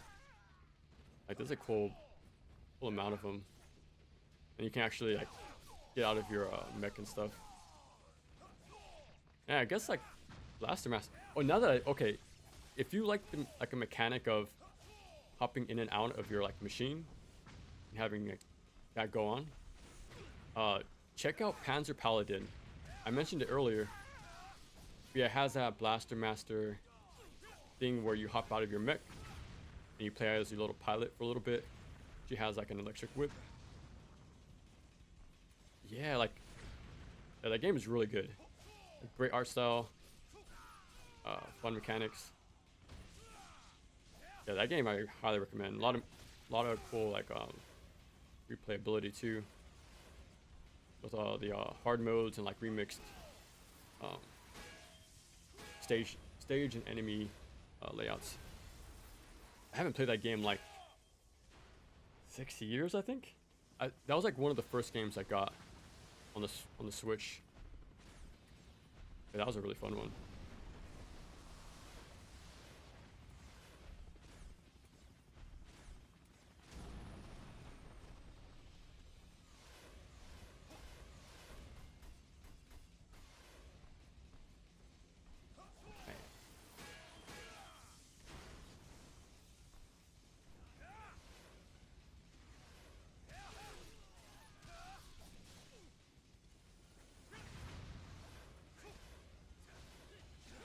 Bro.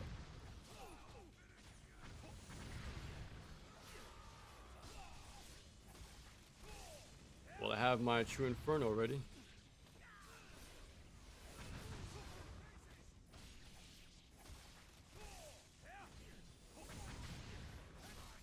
I think this is the second ship. I think the third one is just directly into the boss fight.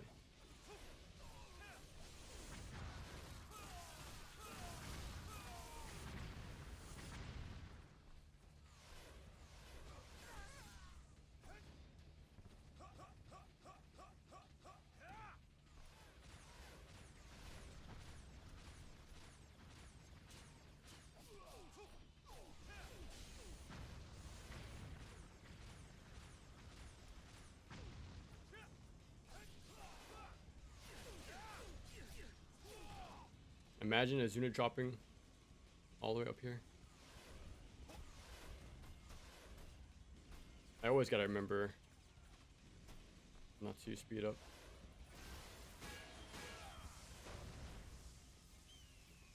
Oh, okay, it's just the first. Okay, okay. A third of the way done. Okay, let me see. Da da da da. Mortal Kombat was a weird one. Yeah, it has been forever. Okay. Doom: The Dark Ages has mixed response to fans due to parry and some design choices. Yeah, I heard about that. It's cool. There's like a wide flavor, like the same way there is for Ninja Gaiden. Like each game is pretty distinct from one another, which is cool. But yeah, it's different. I still need to play it myself, but eventually. I like mech games mostly because as a kid I liked mechs in general. Okay, but the games pulled me in not just from the mechs, but simulation. Oh, okay, strategy, interaction, and heavy simulation. Okay, that's pretty sick. I did play through Panzer Paladin and I really liked it. Yeah, and I like the more like 80s OVA anime art style it had. And of course, the pilot, she caught my attention, so I had to play the game. Armored Warriors is a really good one. Oh yeah, that's right.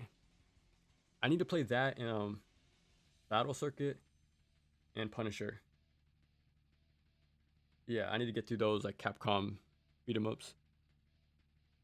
I beat the Dungeons and Dragon ones back in the day, but it's been a long time.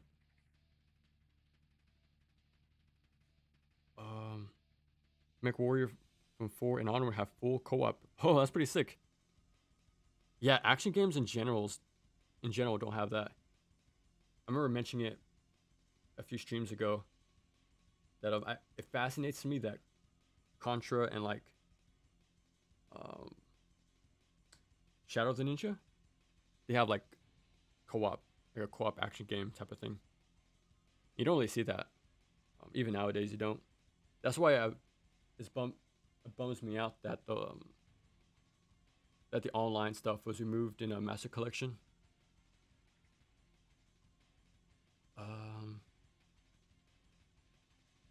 First make it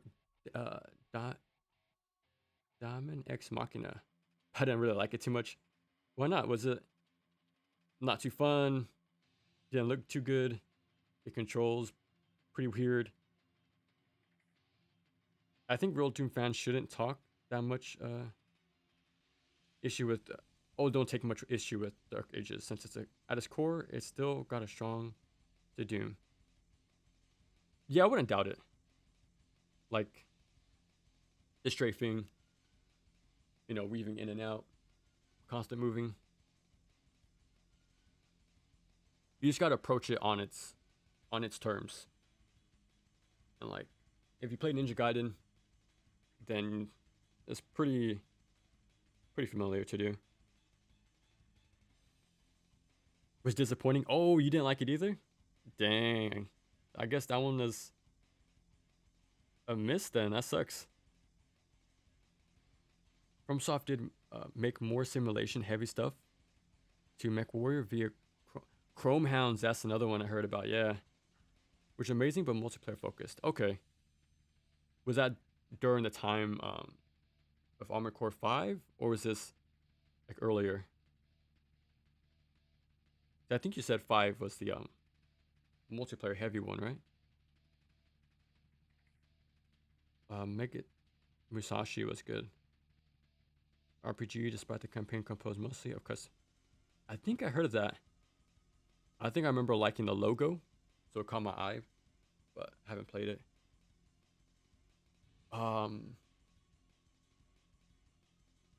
Yeah. Earth Defense Force series, you can play split screen co-op fully. Yeah. The enemies in Machina felt really undeveloped. Oh, okay, so it's just rough all around. That sucks. Dark Ages has the strafing and the movement, but focused on avoiding projectiles. That and has some really good dungeon crawling level design. Ooh, that's pretty cool. I don't think I've ever seen someone mention that before. But that's pretty cool. And on top of that, there's good gameplay tech. And it's actually faster than even 2016. And of course, the sliders, right? You can like up the speed that way as well. Chrome Hounds was in the mid 2000s. Okay. Dang, so you were early FromSoft fan. Like you were a fan before it was cool. Like I played Demon Souls. That's where I started with them. Like I did the first stage and then left it there for like years. When I was like what, 2014?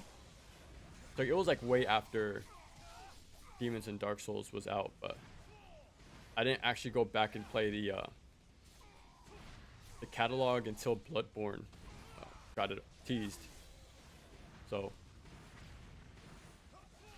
during like the hype, I got through the back catalog.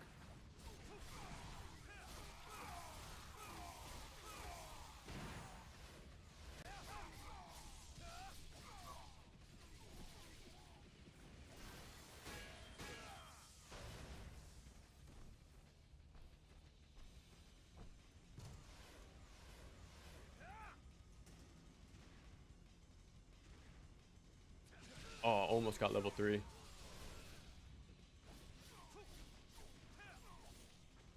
You can just skip these guys.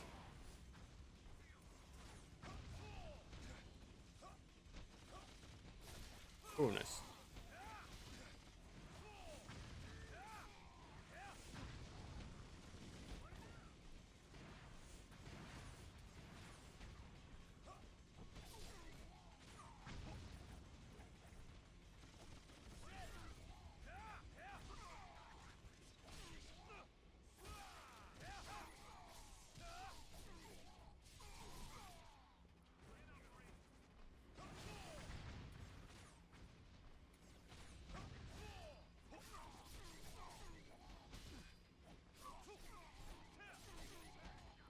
Oh,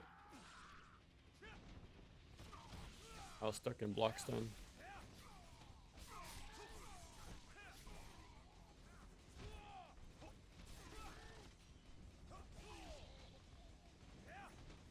Ah.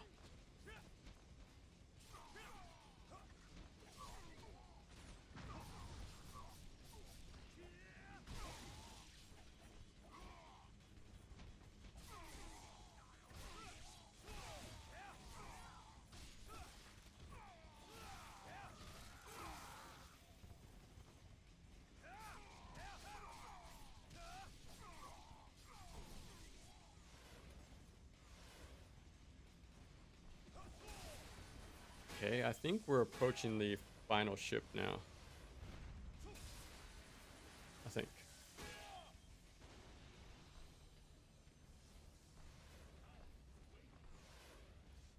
Let's test our theory again.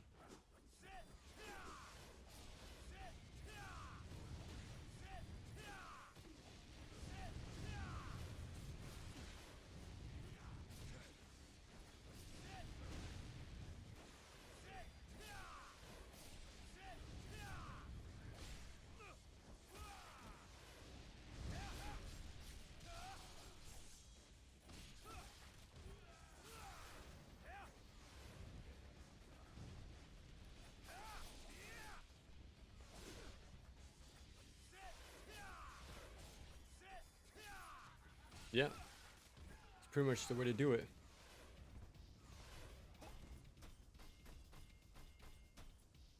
I don't remember where the next house is.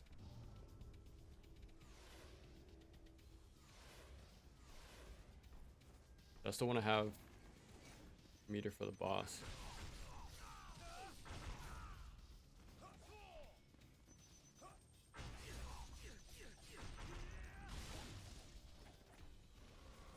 Too fast.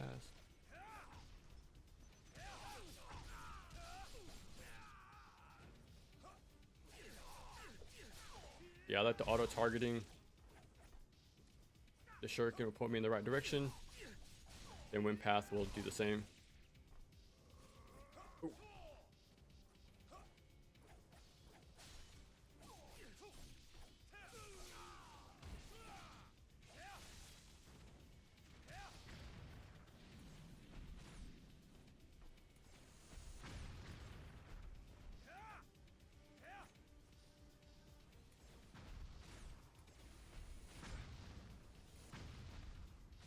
Oh.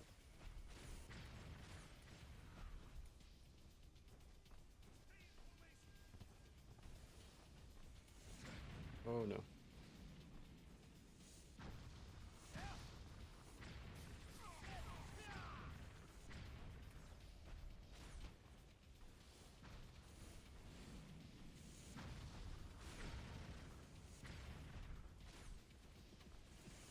No. This is getting messy.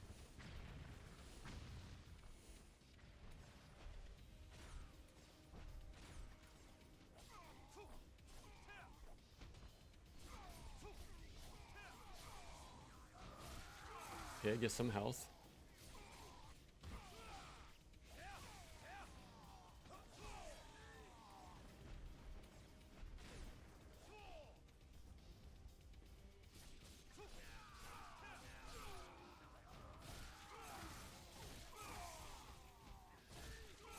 Okay, okay.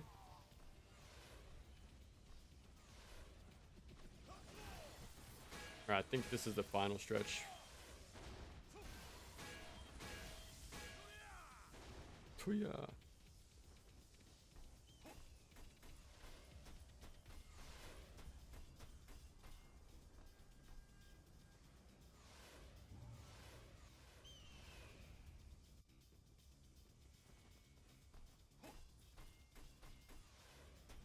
patient.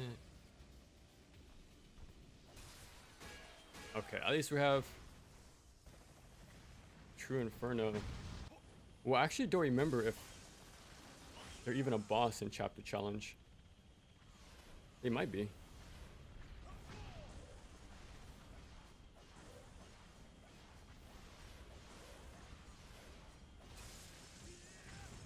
Stun lock. Oh yeah, I see them.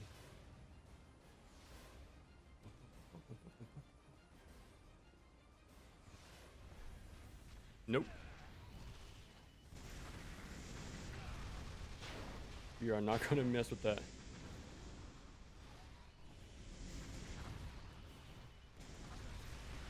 Bro, what a rough spot to be in.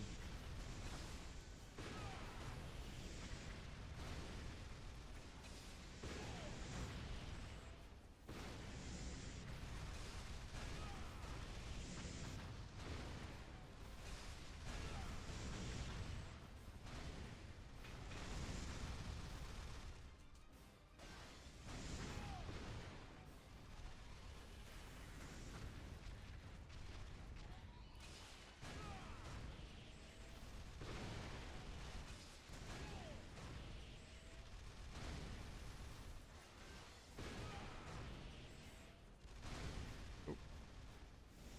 Quick.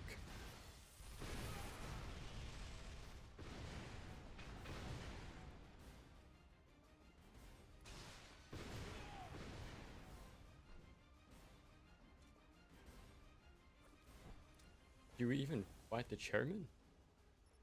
Okay, we do. Make it easy.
Yeah, this thing just...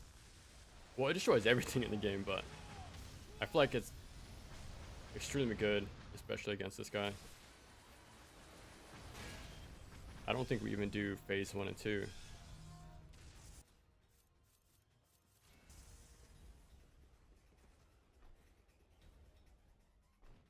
That kind of sucks. So I do like um, the other two phases.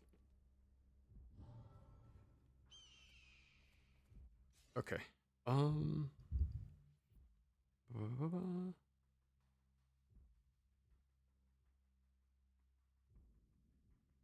Yeah, sliders help as well. Not at all. I'm too young to have... Oh, okay, okay. I started with Dark Souls 1. Oh, okay. I made my way backwards after the fact. I'm all lucky that mech games meant that I had... Oh, okay. That's pretty sick. I think it's... I wonder how rare it is for modern players to go back. Because I know me playing NES games and Super Nintendo was pretty rare, I think. I think that might be seen as pretty weird, probably. But yeah, I think it's always cool when like we can go back and like appreciate more what's out there. Because if you only play like the modern, newest AAA releases, your pickings are kind of slim. There's a lot of good games to catch up on.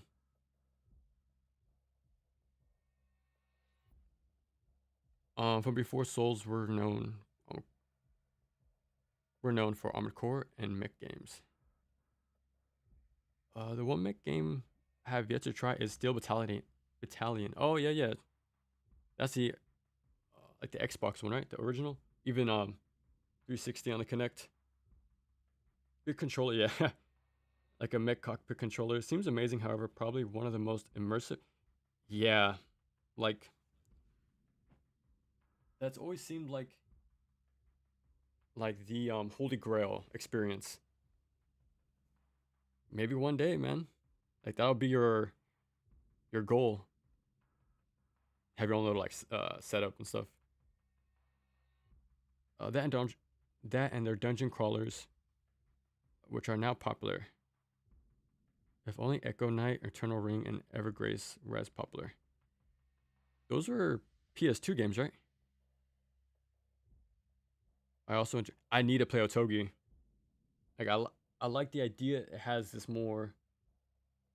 Again, like the movement is very different, and like destructible environments and stuff. So a lot of games, a lot of games. There's so much stuff out there to play, which is a good thing. I'm still a Dark Souls 2 hater. I've put over 120 hours into that game, and I still don't care for it too much. I beat it on the original version, and then again on Scholar of Sin. Beat all the DLC, and yeah, I did everything, and I'm still. It's fine, to put it nicely. But it's cool. There's fans for it though, so give it a few years, and it would have a renaissance, like other games have. I wish Dark Souls 2 hadn't gone through Death Hell. Some of the stuff in there interests me more than anything else in the Dark Souls games. That sucks. So what were they doing at the time then? Was it just like a weird mismanagement of like staff or weird timing? The DLC bosses were pretty solid. Like those are definitely the highlights. Um, I'm sure that Steel Battalion game that FromSoft made was good. It's kind of hard to know. Oh, okay, yeah. Anything with like peripherals like that, it's hard to say. Like that's what I say with Mad World. It's a cool, it's cool conceptually, but playing it, it's another story pretty much. Apparently the Gundam Ace games are good. Too bad they never got translated. That sucks. I guess with like, it'll take forever, but isn't there like you can put your phone and it'll auto translate? Like it'll take a picture and translate. I guess that, but it's gonna take some dedication and patience. Another Centuries episode were great too. Do I agree with everyone that played those that was not too great? Going backwards because Brazil in the early 2010s had a big boom of AGN inspired YouTube content. As some of the most popular YouTube gaming content in Brazil, being poor left not much option to. Okay, so your options were like the classics. That's not too bad. Because you really, what's the word? It gives you a wider palette. You can appreciate gaming more as a whole too. Like, I know that's hard, but like I said earlier in the stream, like I really recommend going out of your comfort zone. Because I didn't like running guns for a long time. Like I just didn't understand them. Like why would I shoot things? I want to go up close and like hit them. But now Contra and a bunch of running guns are my favorite games of all time. Yeah, it's got like gaming. There's just so much to play, so many genres, like different like time periods too. And they all have their unique approach to game design. Like there's a treasure trove of stuff to play pretty much. That's why I keep bringing up the classics when I can in my videos, because those 2D action games are pretty important to the 3D stuff we have.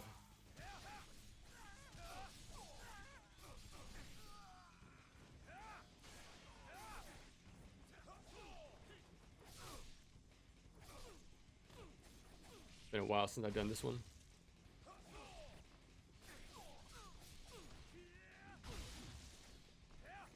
Oop, messed up my 360.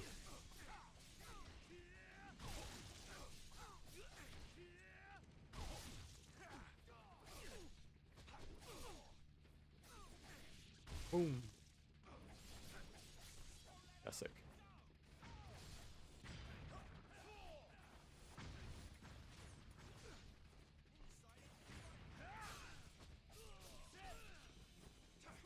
Oop.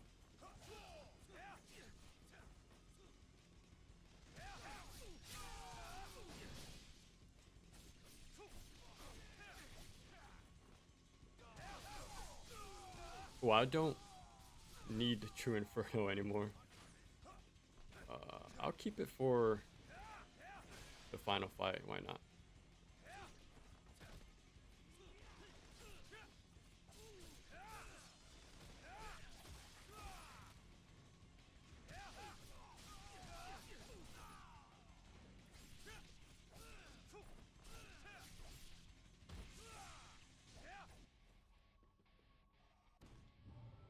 Yeah, unless like if you really like using the key mechanics, just use Void.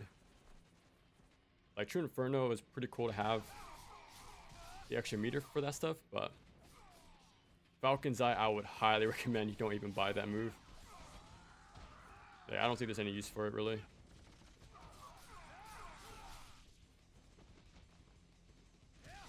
And meditation is pretty cool, but I haven't really used it too much.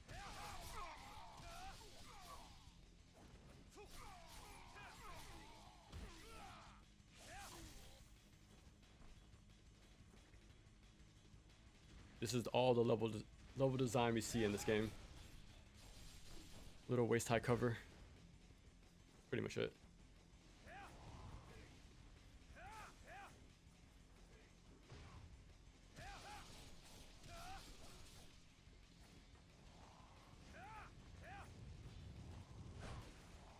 Oh. My meter.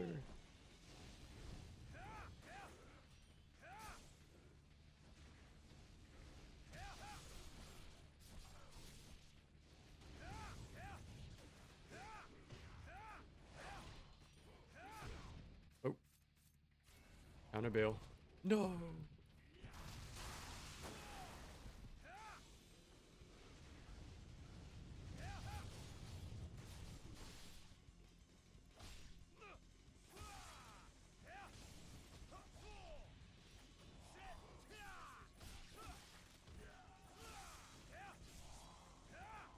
No. Nice dodge. Well, at least we almost have Void back. Get some heals.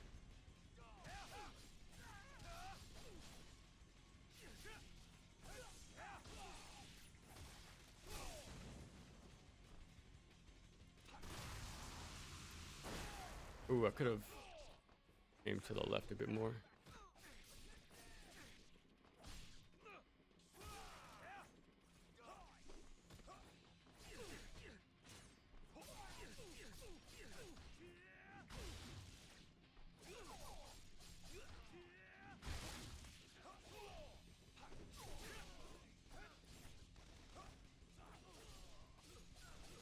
Well, I was surprised how delayed I did that.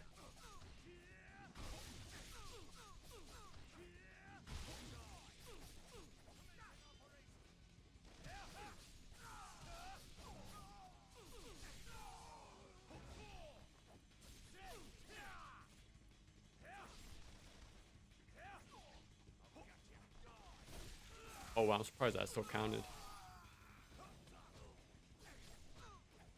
Oop, messed up.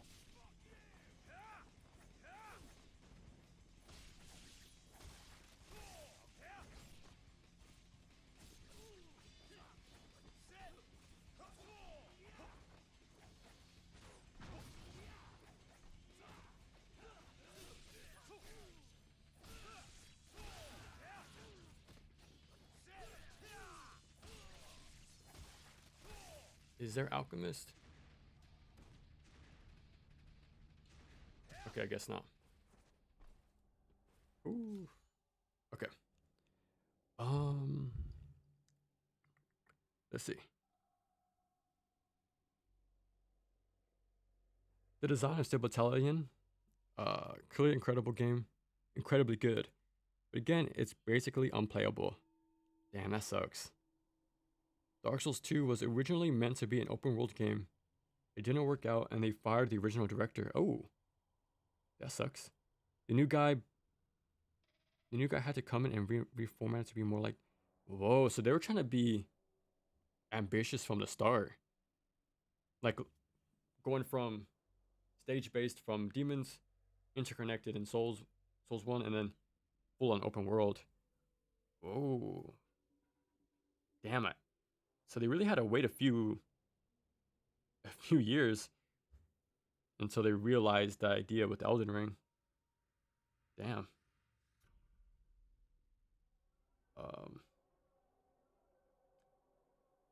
And he also faced technical issues, timing issues, and of course mismanagement. Okay, the usual like trinity of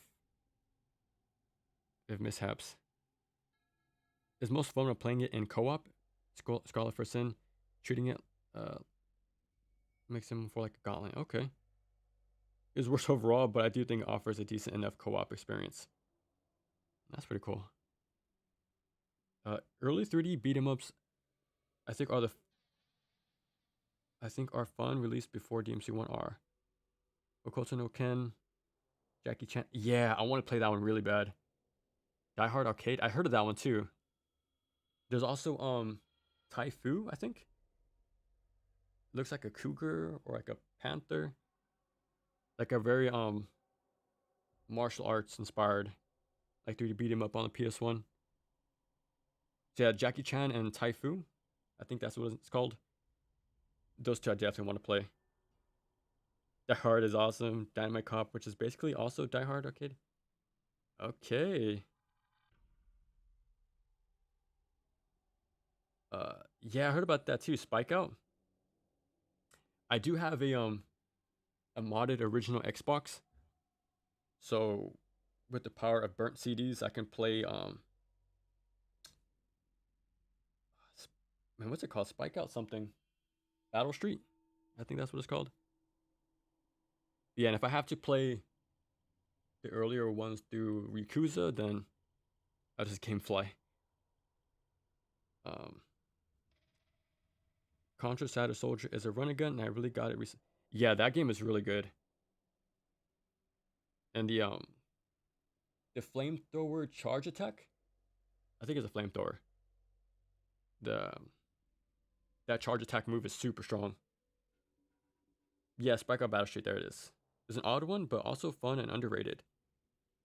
Yeah, the original Xbox games had that they had that something about them. Hardcore Uprising is one of the best run and gun games. That's funny. That's a funny sentence to read. It's one of the best games that I haven't played, which is true. It's still on the Xbox store, like modern one. I think it's on Steam, but I'm not sure. But yeah, you can still get it if you have an Xbox. Like I have it on my PS3 and the Xbox. Yeah, that game is pretty sick. I wish they made a sequel. I was kind of hoping at the Arc System showcase that happened last week or 2 weeks ago. I was hoping. Yeah, I was hoping we got like, something about it.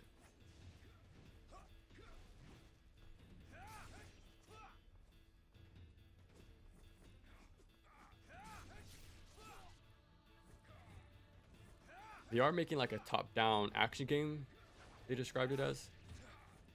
So it's cool they're doing something different, but I want some run and gun action.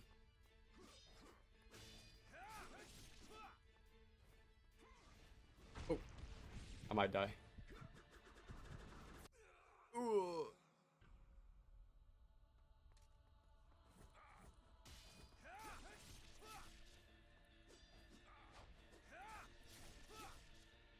now he's giving me all the punishable strings.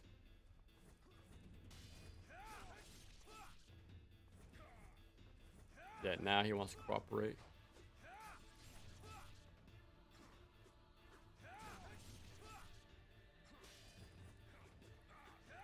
Whoa. Like 3 more? Oh.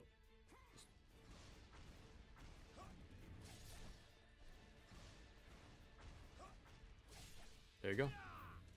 That's how I punish the projectile grabs. It kind of loops him too, like it forces him to do it again. Final stage. Man, I did not expect to run through the game today. I was just going to do a few things, but it's too damn fun. Whoa. I can't get enough of that opening chime of the theme song.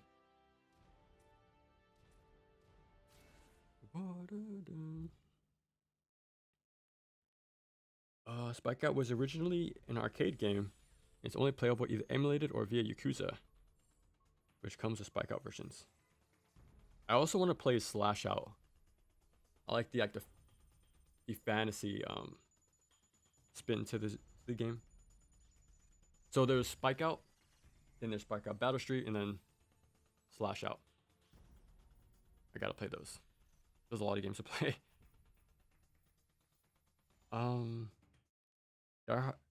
Die Hard Arcade was just Dynamite Cop, but oh, they lost the license. Okay, so they kind of retooled it. There you go. That's smart. At the time, or just Dynamite Cop, or just later ones. Okay. On the Dreamcast. Ooh. What a cool console. I never used it myself, but like the library, the look of the console, like the VMUs and stuff like that. It seemed futuristic pretty much.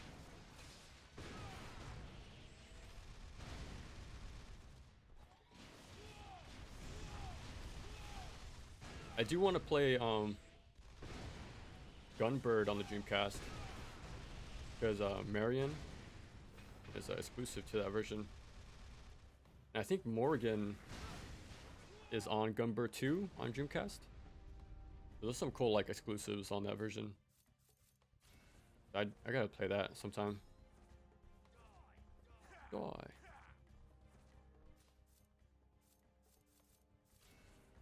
You can skip these guys. The final stretch. Oh my god. Payback.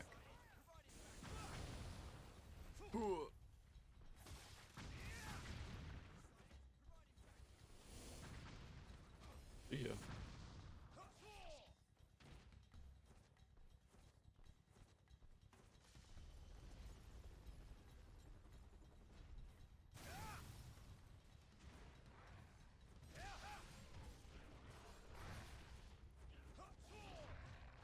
Oh, took too long.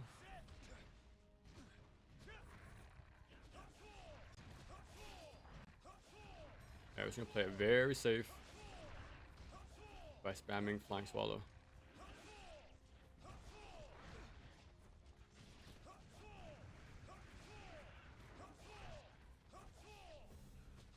Is one down?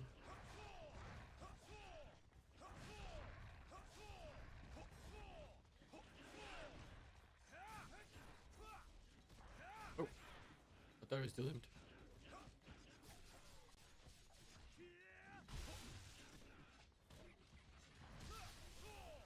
Holy crap.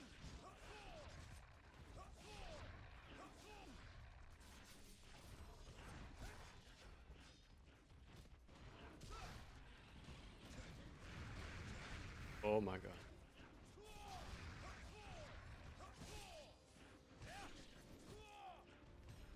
Everyone line up. Yeah, look at that heals. Holy crap. Yeah. Void all the way.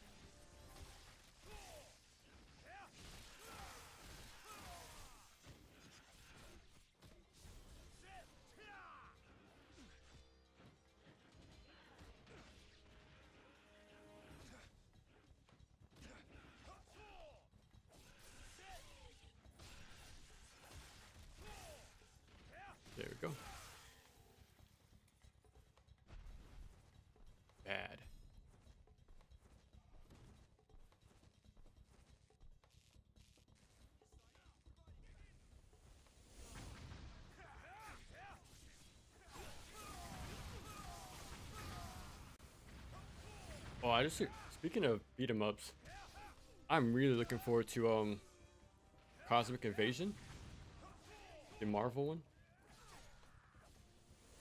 Like it has Wolverine and Spider-Man, so I gotta play it. And I've seen the recent Double Dragon gameplay at the Arxis showcase. And it looks pretty cool. Like there's some like stage interactions. Like that seems like a big part of the game. I'm really interested in that too. It looked pretty rough early on, but with that most recent footage, it looked pretty fun.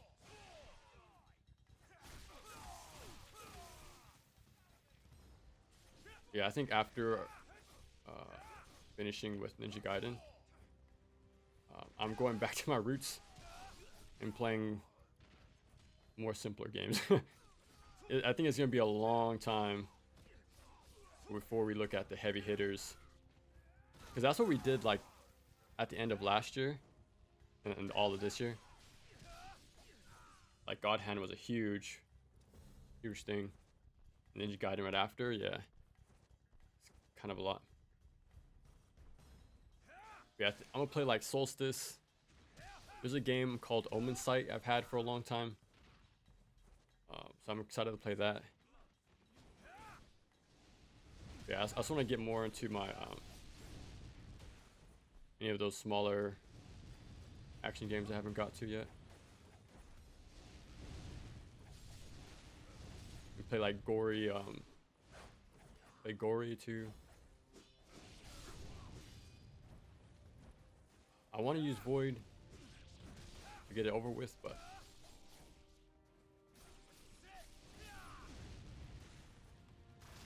because there's a heal right here, but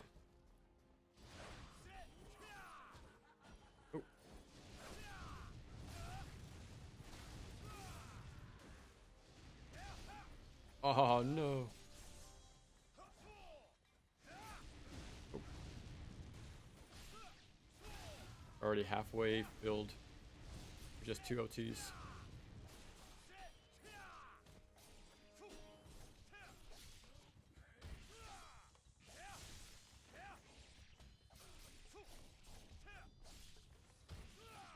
There we go, got it back. Yeah, Void. Just use that instead.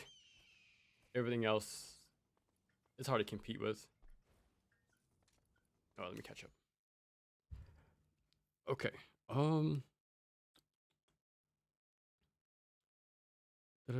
Dreamcast still has lots of homebrew today. Arguably the best version of Doom 64. Ooh, that's pretty sick. Comes with a bunch of options, extra content, dynamic lighting, new difficulties. Dang, all from a fan project. That's cool. Those games are incredibly complex. There's a lot more complex games. So it'll be worth looking at simpler ones. Yeah, there's some. I just want to go back to showing what's hidden in the genre. 'Cause, oh man, dude, I think last year too we looked at DMC 1 through 4. That's also kind of huge. Yeah, so DMC 1 through 4, God Hand. Pretty soon, Ninja Gaiden 1 through 4. Yeah, big games are out of the way, but you had to do them eventually. And man, oh, Neo 3 comes out too. To do that so soon, like for me it feels soon. But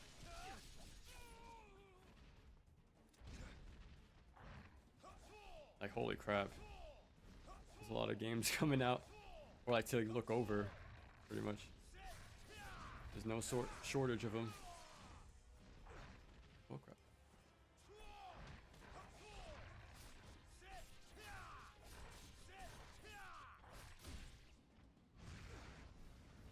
Oh.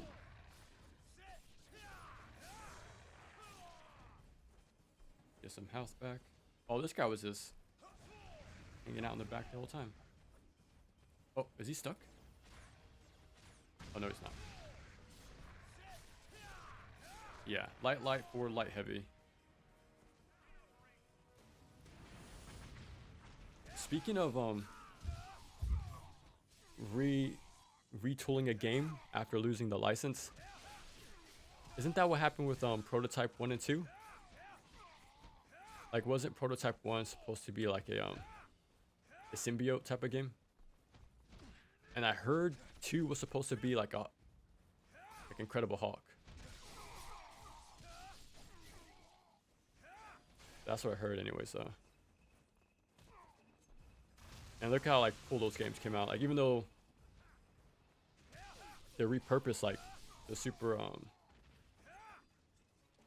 fun games on their own. I also want to play Hulk Ultimate Destruction. I played it way back in the day. I think renting it, but I never actually finished it. But yeah, I definitely want to get to that game too.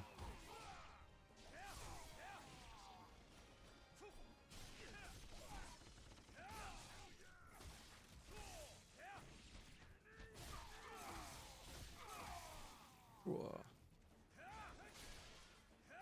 Get rid of you guys. I think I can take off.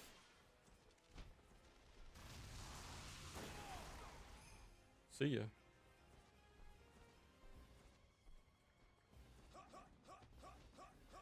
Hopefully I don't regret that, but...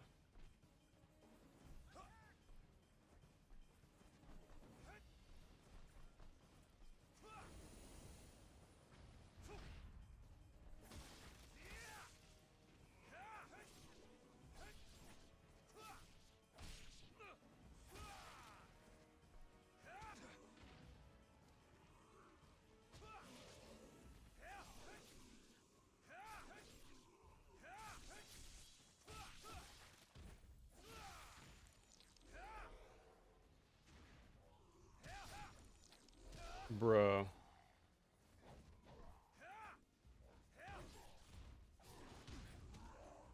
No.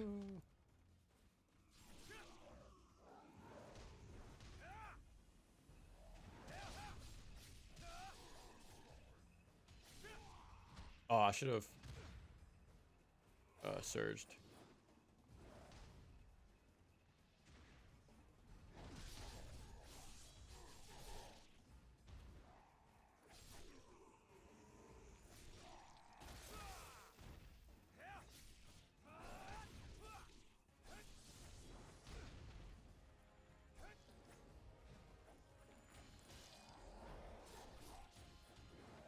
Here we go. No. Terrible shot.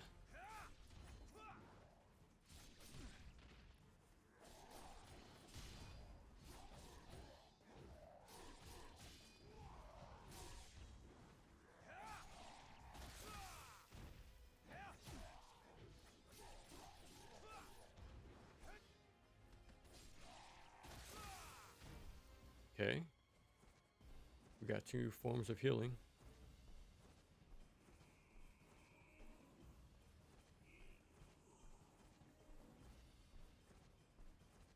Yeah, I'd rather use on these guys.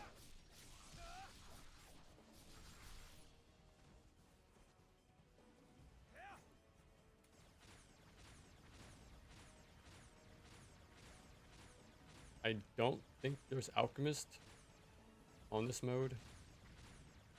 I think we should be fine.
And how many more?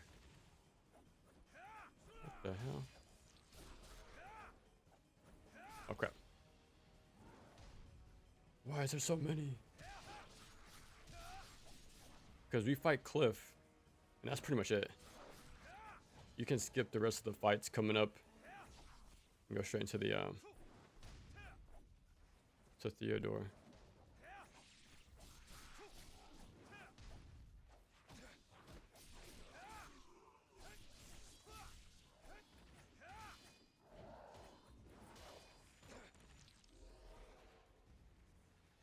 Leave me alone.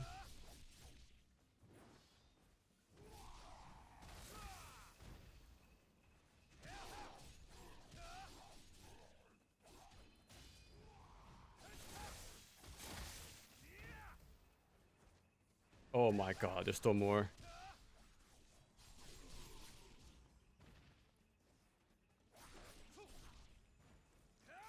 I hear them. I hear them transforming in the back.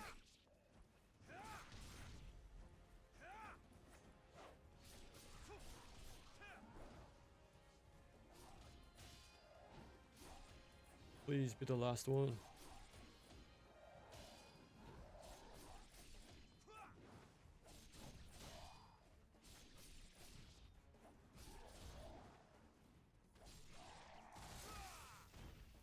We're done.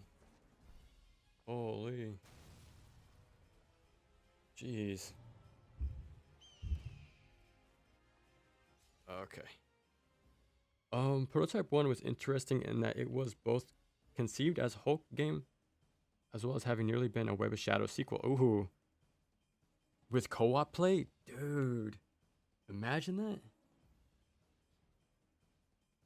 Man, that would have been sick. But related to it, yeah. Looking into it a bit, it seems a bit confusing timeline-wise. There's definitely Spider-Man relations. However, the first game was meant to be Hulk. Okay. Ultimate Destruction, Prototype has the better sandbox, but Ultimate Destruction has way better missions and enemies, making it more fun. Yeah, it always comes down to that. A lot of the bosses too in Prototype 1 were like hit and run, grab a ship, grab a car, whatever, throw it at them and run away. And there was only like 2 bosses in the entire game in the first one. And then Prototype 2 was fighting the same regular enemy, but with the health bar. Like the bosses weren't too great in Prototype 1 and 2, but they were really fun.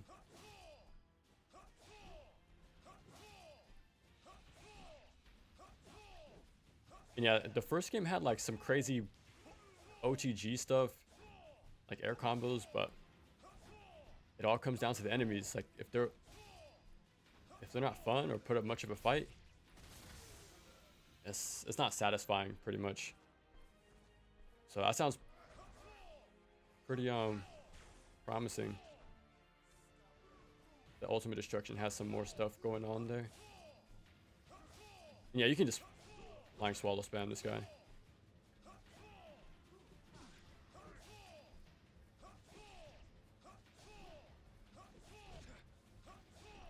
Let me pull him out here more.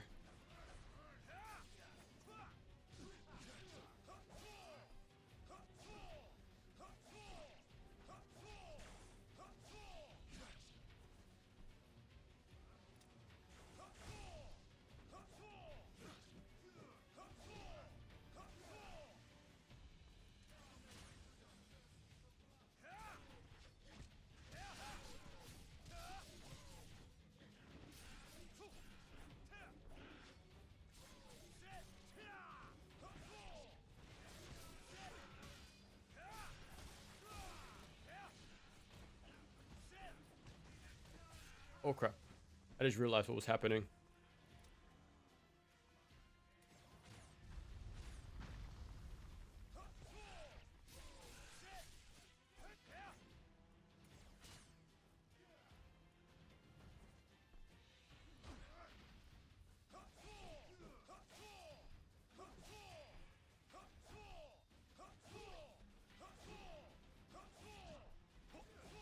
I want to save my void for the final stretch coming up.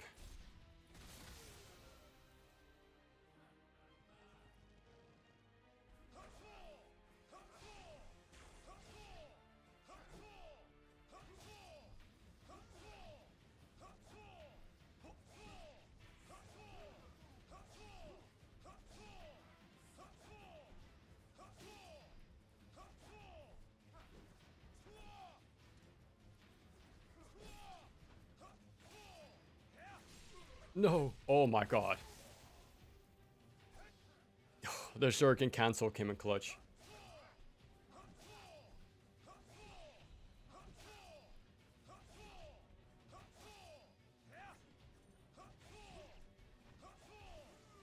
He's done.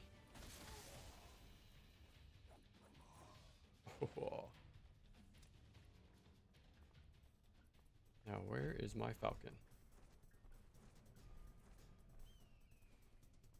There we go. And now we can just beeline it to the end.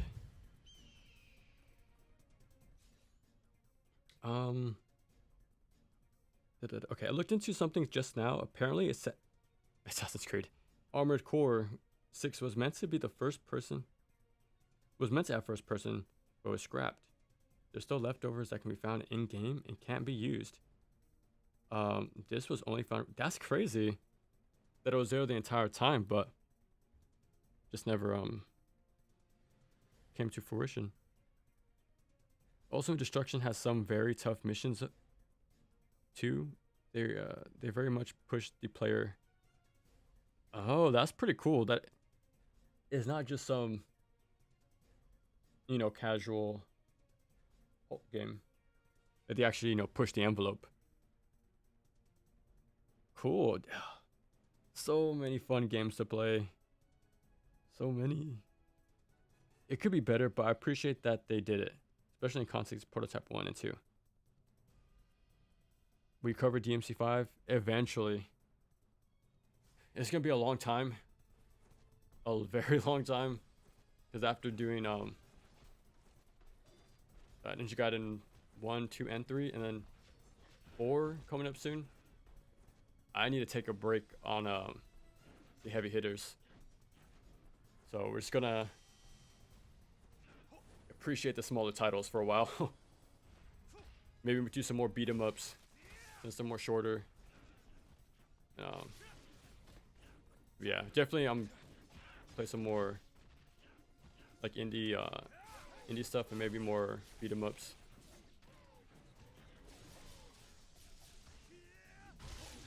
Get away.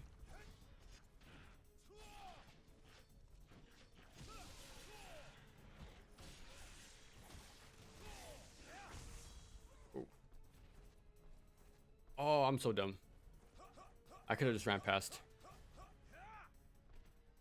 Yeah, you can just run past this part as well. So I took some damage, but I didn't need to.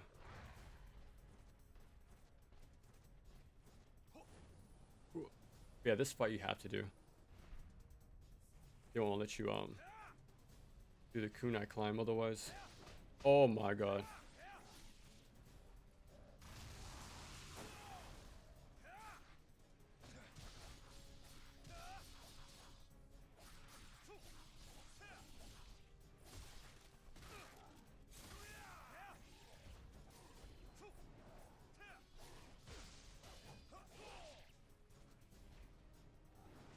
Ooh, lucky.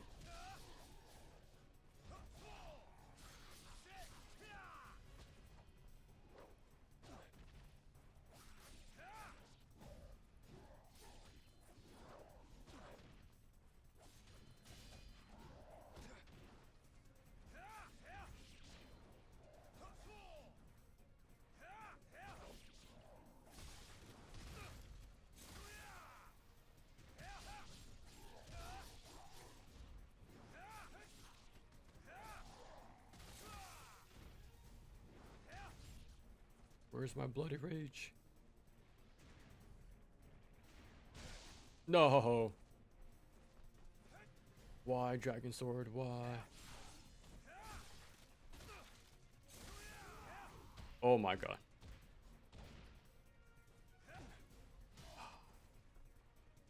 He forced my hand.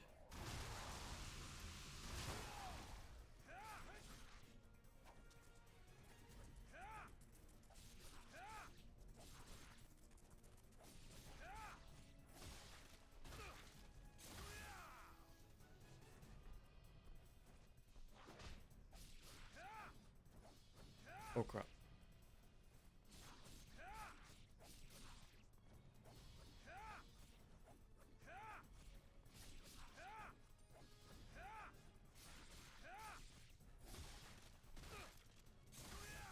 Moving on. Well, this I almost have. Void again. I just gotta fight a bunch of goddesses though.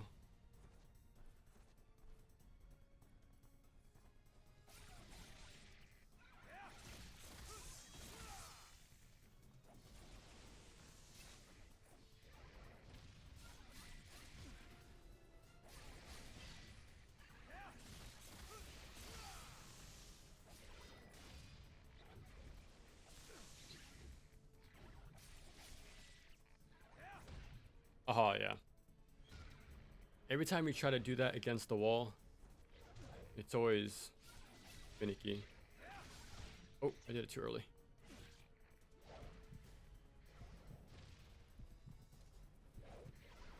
Trying to get him lined up.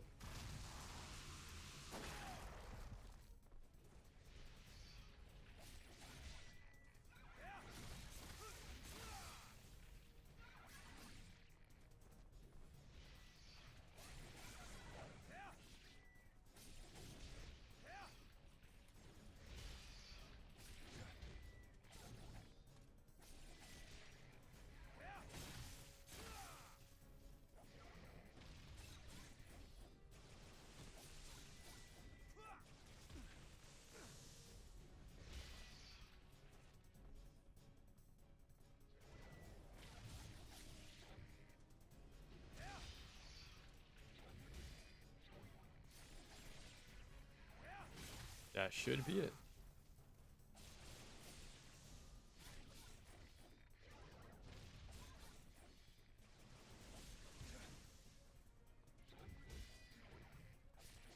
A little risky, but yeah.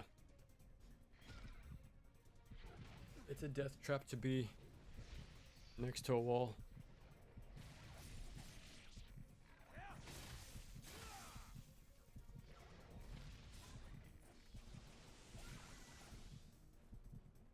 Please only be one. Oh. Okay. Oh my god. No. No. I thought there was only going to be one set. Okay.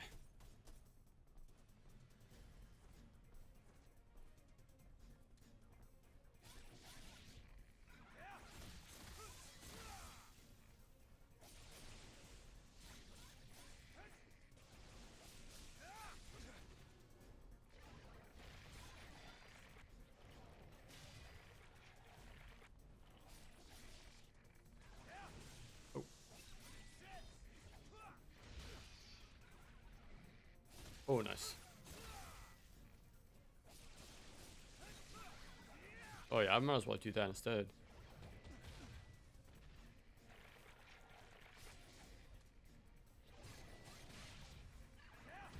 Oh, he overlapped.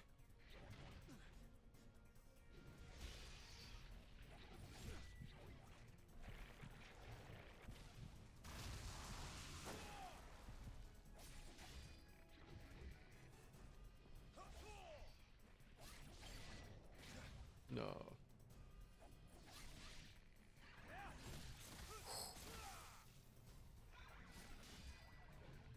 Lucky me.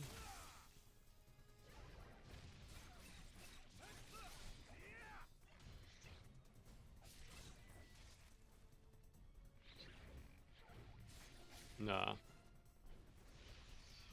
Would have ended up by the wall.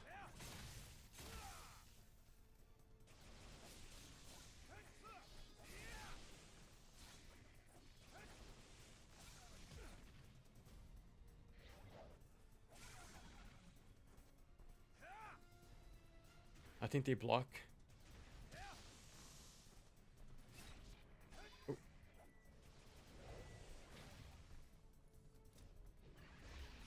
Oh my god.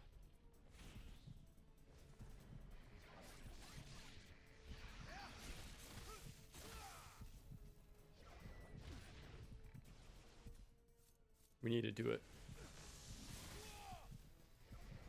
The forbidden technique.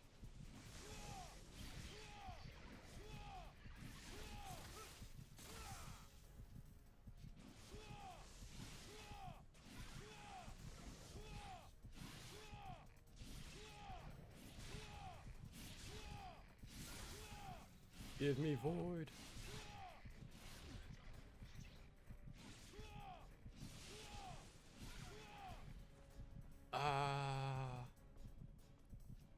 Please tell me that's it. Holy crap. Man, I think... Was it only the goddesses that killed me this playthrough? I think it was.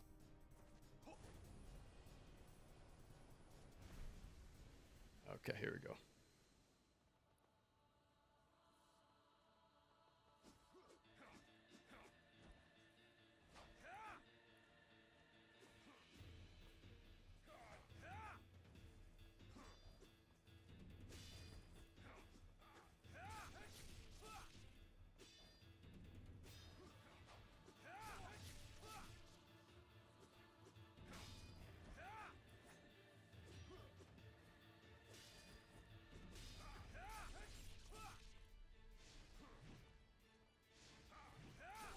I don't think he does a follow-up like before.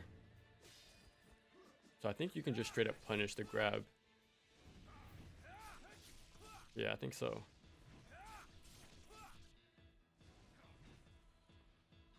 Yeah, I don't think he does this the sneaky second one.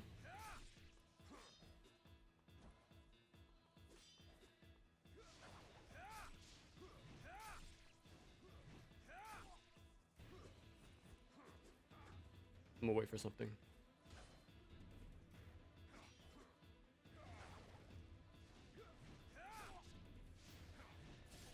Ah, I messed up. I wanted to do forward Y, but I did slide heavy instead. Yeah, I try to finish him off with Zuna drop. There it is. Well, we did an extra playthrough on a hard mode. But my god, how long was that?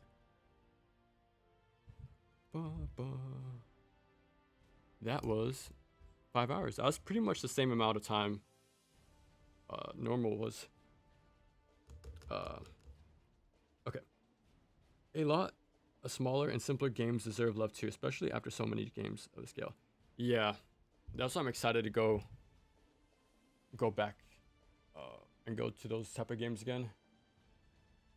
For one, it'll be less stress on me. When it came to these games, I really wanted to get it right as much as possible, so I was extra, what's the word? You know, extra careful trying to get things done properly. But another thing, those other games will mean more videos a lot sooner. That'd be fun, because I would like to have more videos out instead of one every 3 months. Like, that's crazy. So yeah, it'll definitely pick up, I hope. That's a plan anyways. I just realized you didn't review God of War 3. Someday. I really like those games, so we'll get to them eventually. Doji God of War games already have a huge 3+ hour long analysis. A lot of these games do. Like, DMC does. I'm pretty sure Ninja Gaiden would. Like, they're already out there. But I think that's why I pushed my videos to be sort of a guide as well. I think that'll like have its own appeal. But yeah, that's why I decided to be more um of a guide sometimes. In a sense, I'm spending a lot of time with these games. Like, I like to give as much help as I can. But yeah. This reminds me, I think this would have to be done later, but Dante's Inferno could have an yeah, that one's definitely on the list. Cool gameplay differences, some awesome. Yeah, I played that game a ton back in the day. I did a playthrough. What was it called? Absolve, and it was something. Yeah, so I did like a pure good playthrough, pure bad, and then down the middle. Like, I really like Dante's Inferno. In my head, like, I planned out like a Dante's Inferno, Knight's Contract, and Marla Briggs, like Scythe themed games. I thought about doing that. That, and no one really did much with the DLC movesets and characters. Hopefully one day the DLCs. What game is for that? Exactly. And no one really did much with the DLC movesets. I'm trying to think which game had DLC. I did find this one random, almost no view channel that had great combos for Dante's Inferno and Tech. I want to find it again. Yeah, those games have just flew under the radar. So, like, same with what do you call it? Like Wolverine, right? Like, I doubt there was much out there like for combat stuff. That's one of the reasons why I made the channel. After beating Ninja Gaiden 2 for the first time, I'm like, okay, what other action games are out there on 360? I had Wolverine, Afro Samurai, and one other game. And everything I found was like super, like, would superficial be the word? Like pretty shallow. Like run down. So I'm like, okay. And I kept trying to find more games, and nothing was coming up. So I just figured to do it myself. I might have went too far in the extreme because these videos are long, but I do like the fact these are more for intermediate to like advanced players. So like what I say will like hopefully translate well, because the length alone and the type of info this is very not beginner friendly, that's for sure. They're a lot. But yeah, I'm glad people find some use out of them. Ooh, find the channel, nice. Samuel trademarked. The little jokes, but random awesome combos for that's cool. Like, that's a little passion game.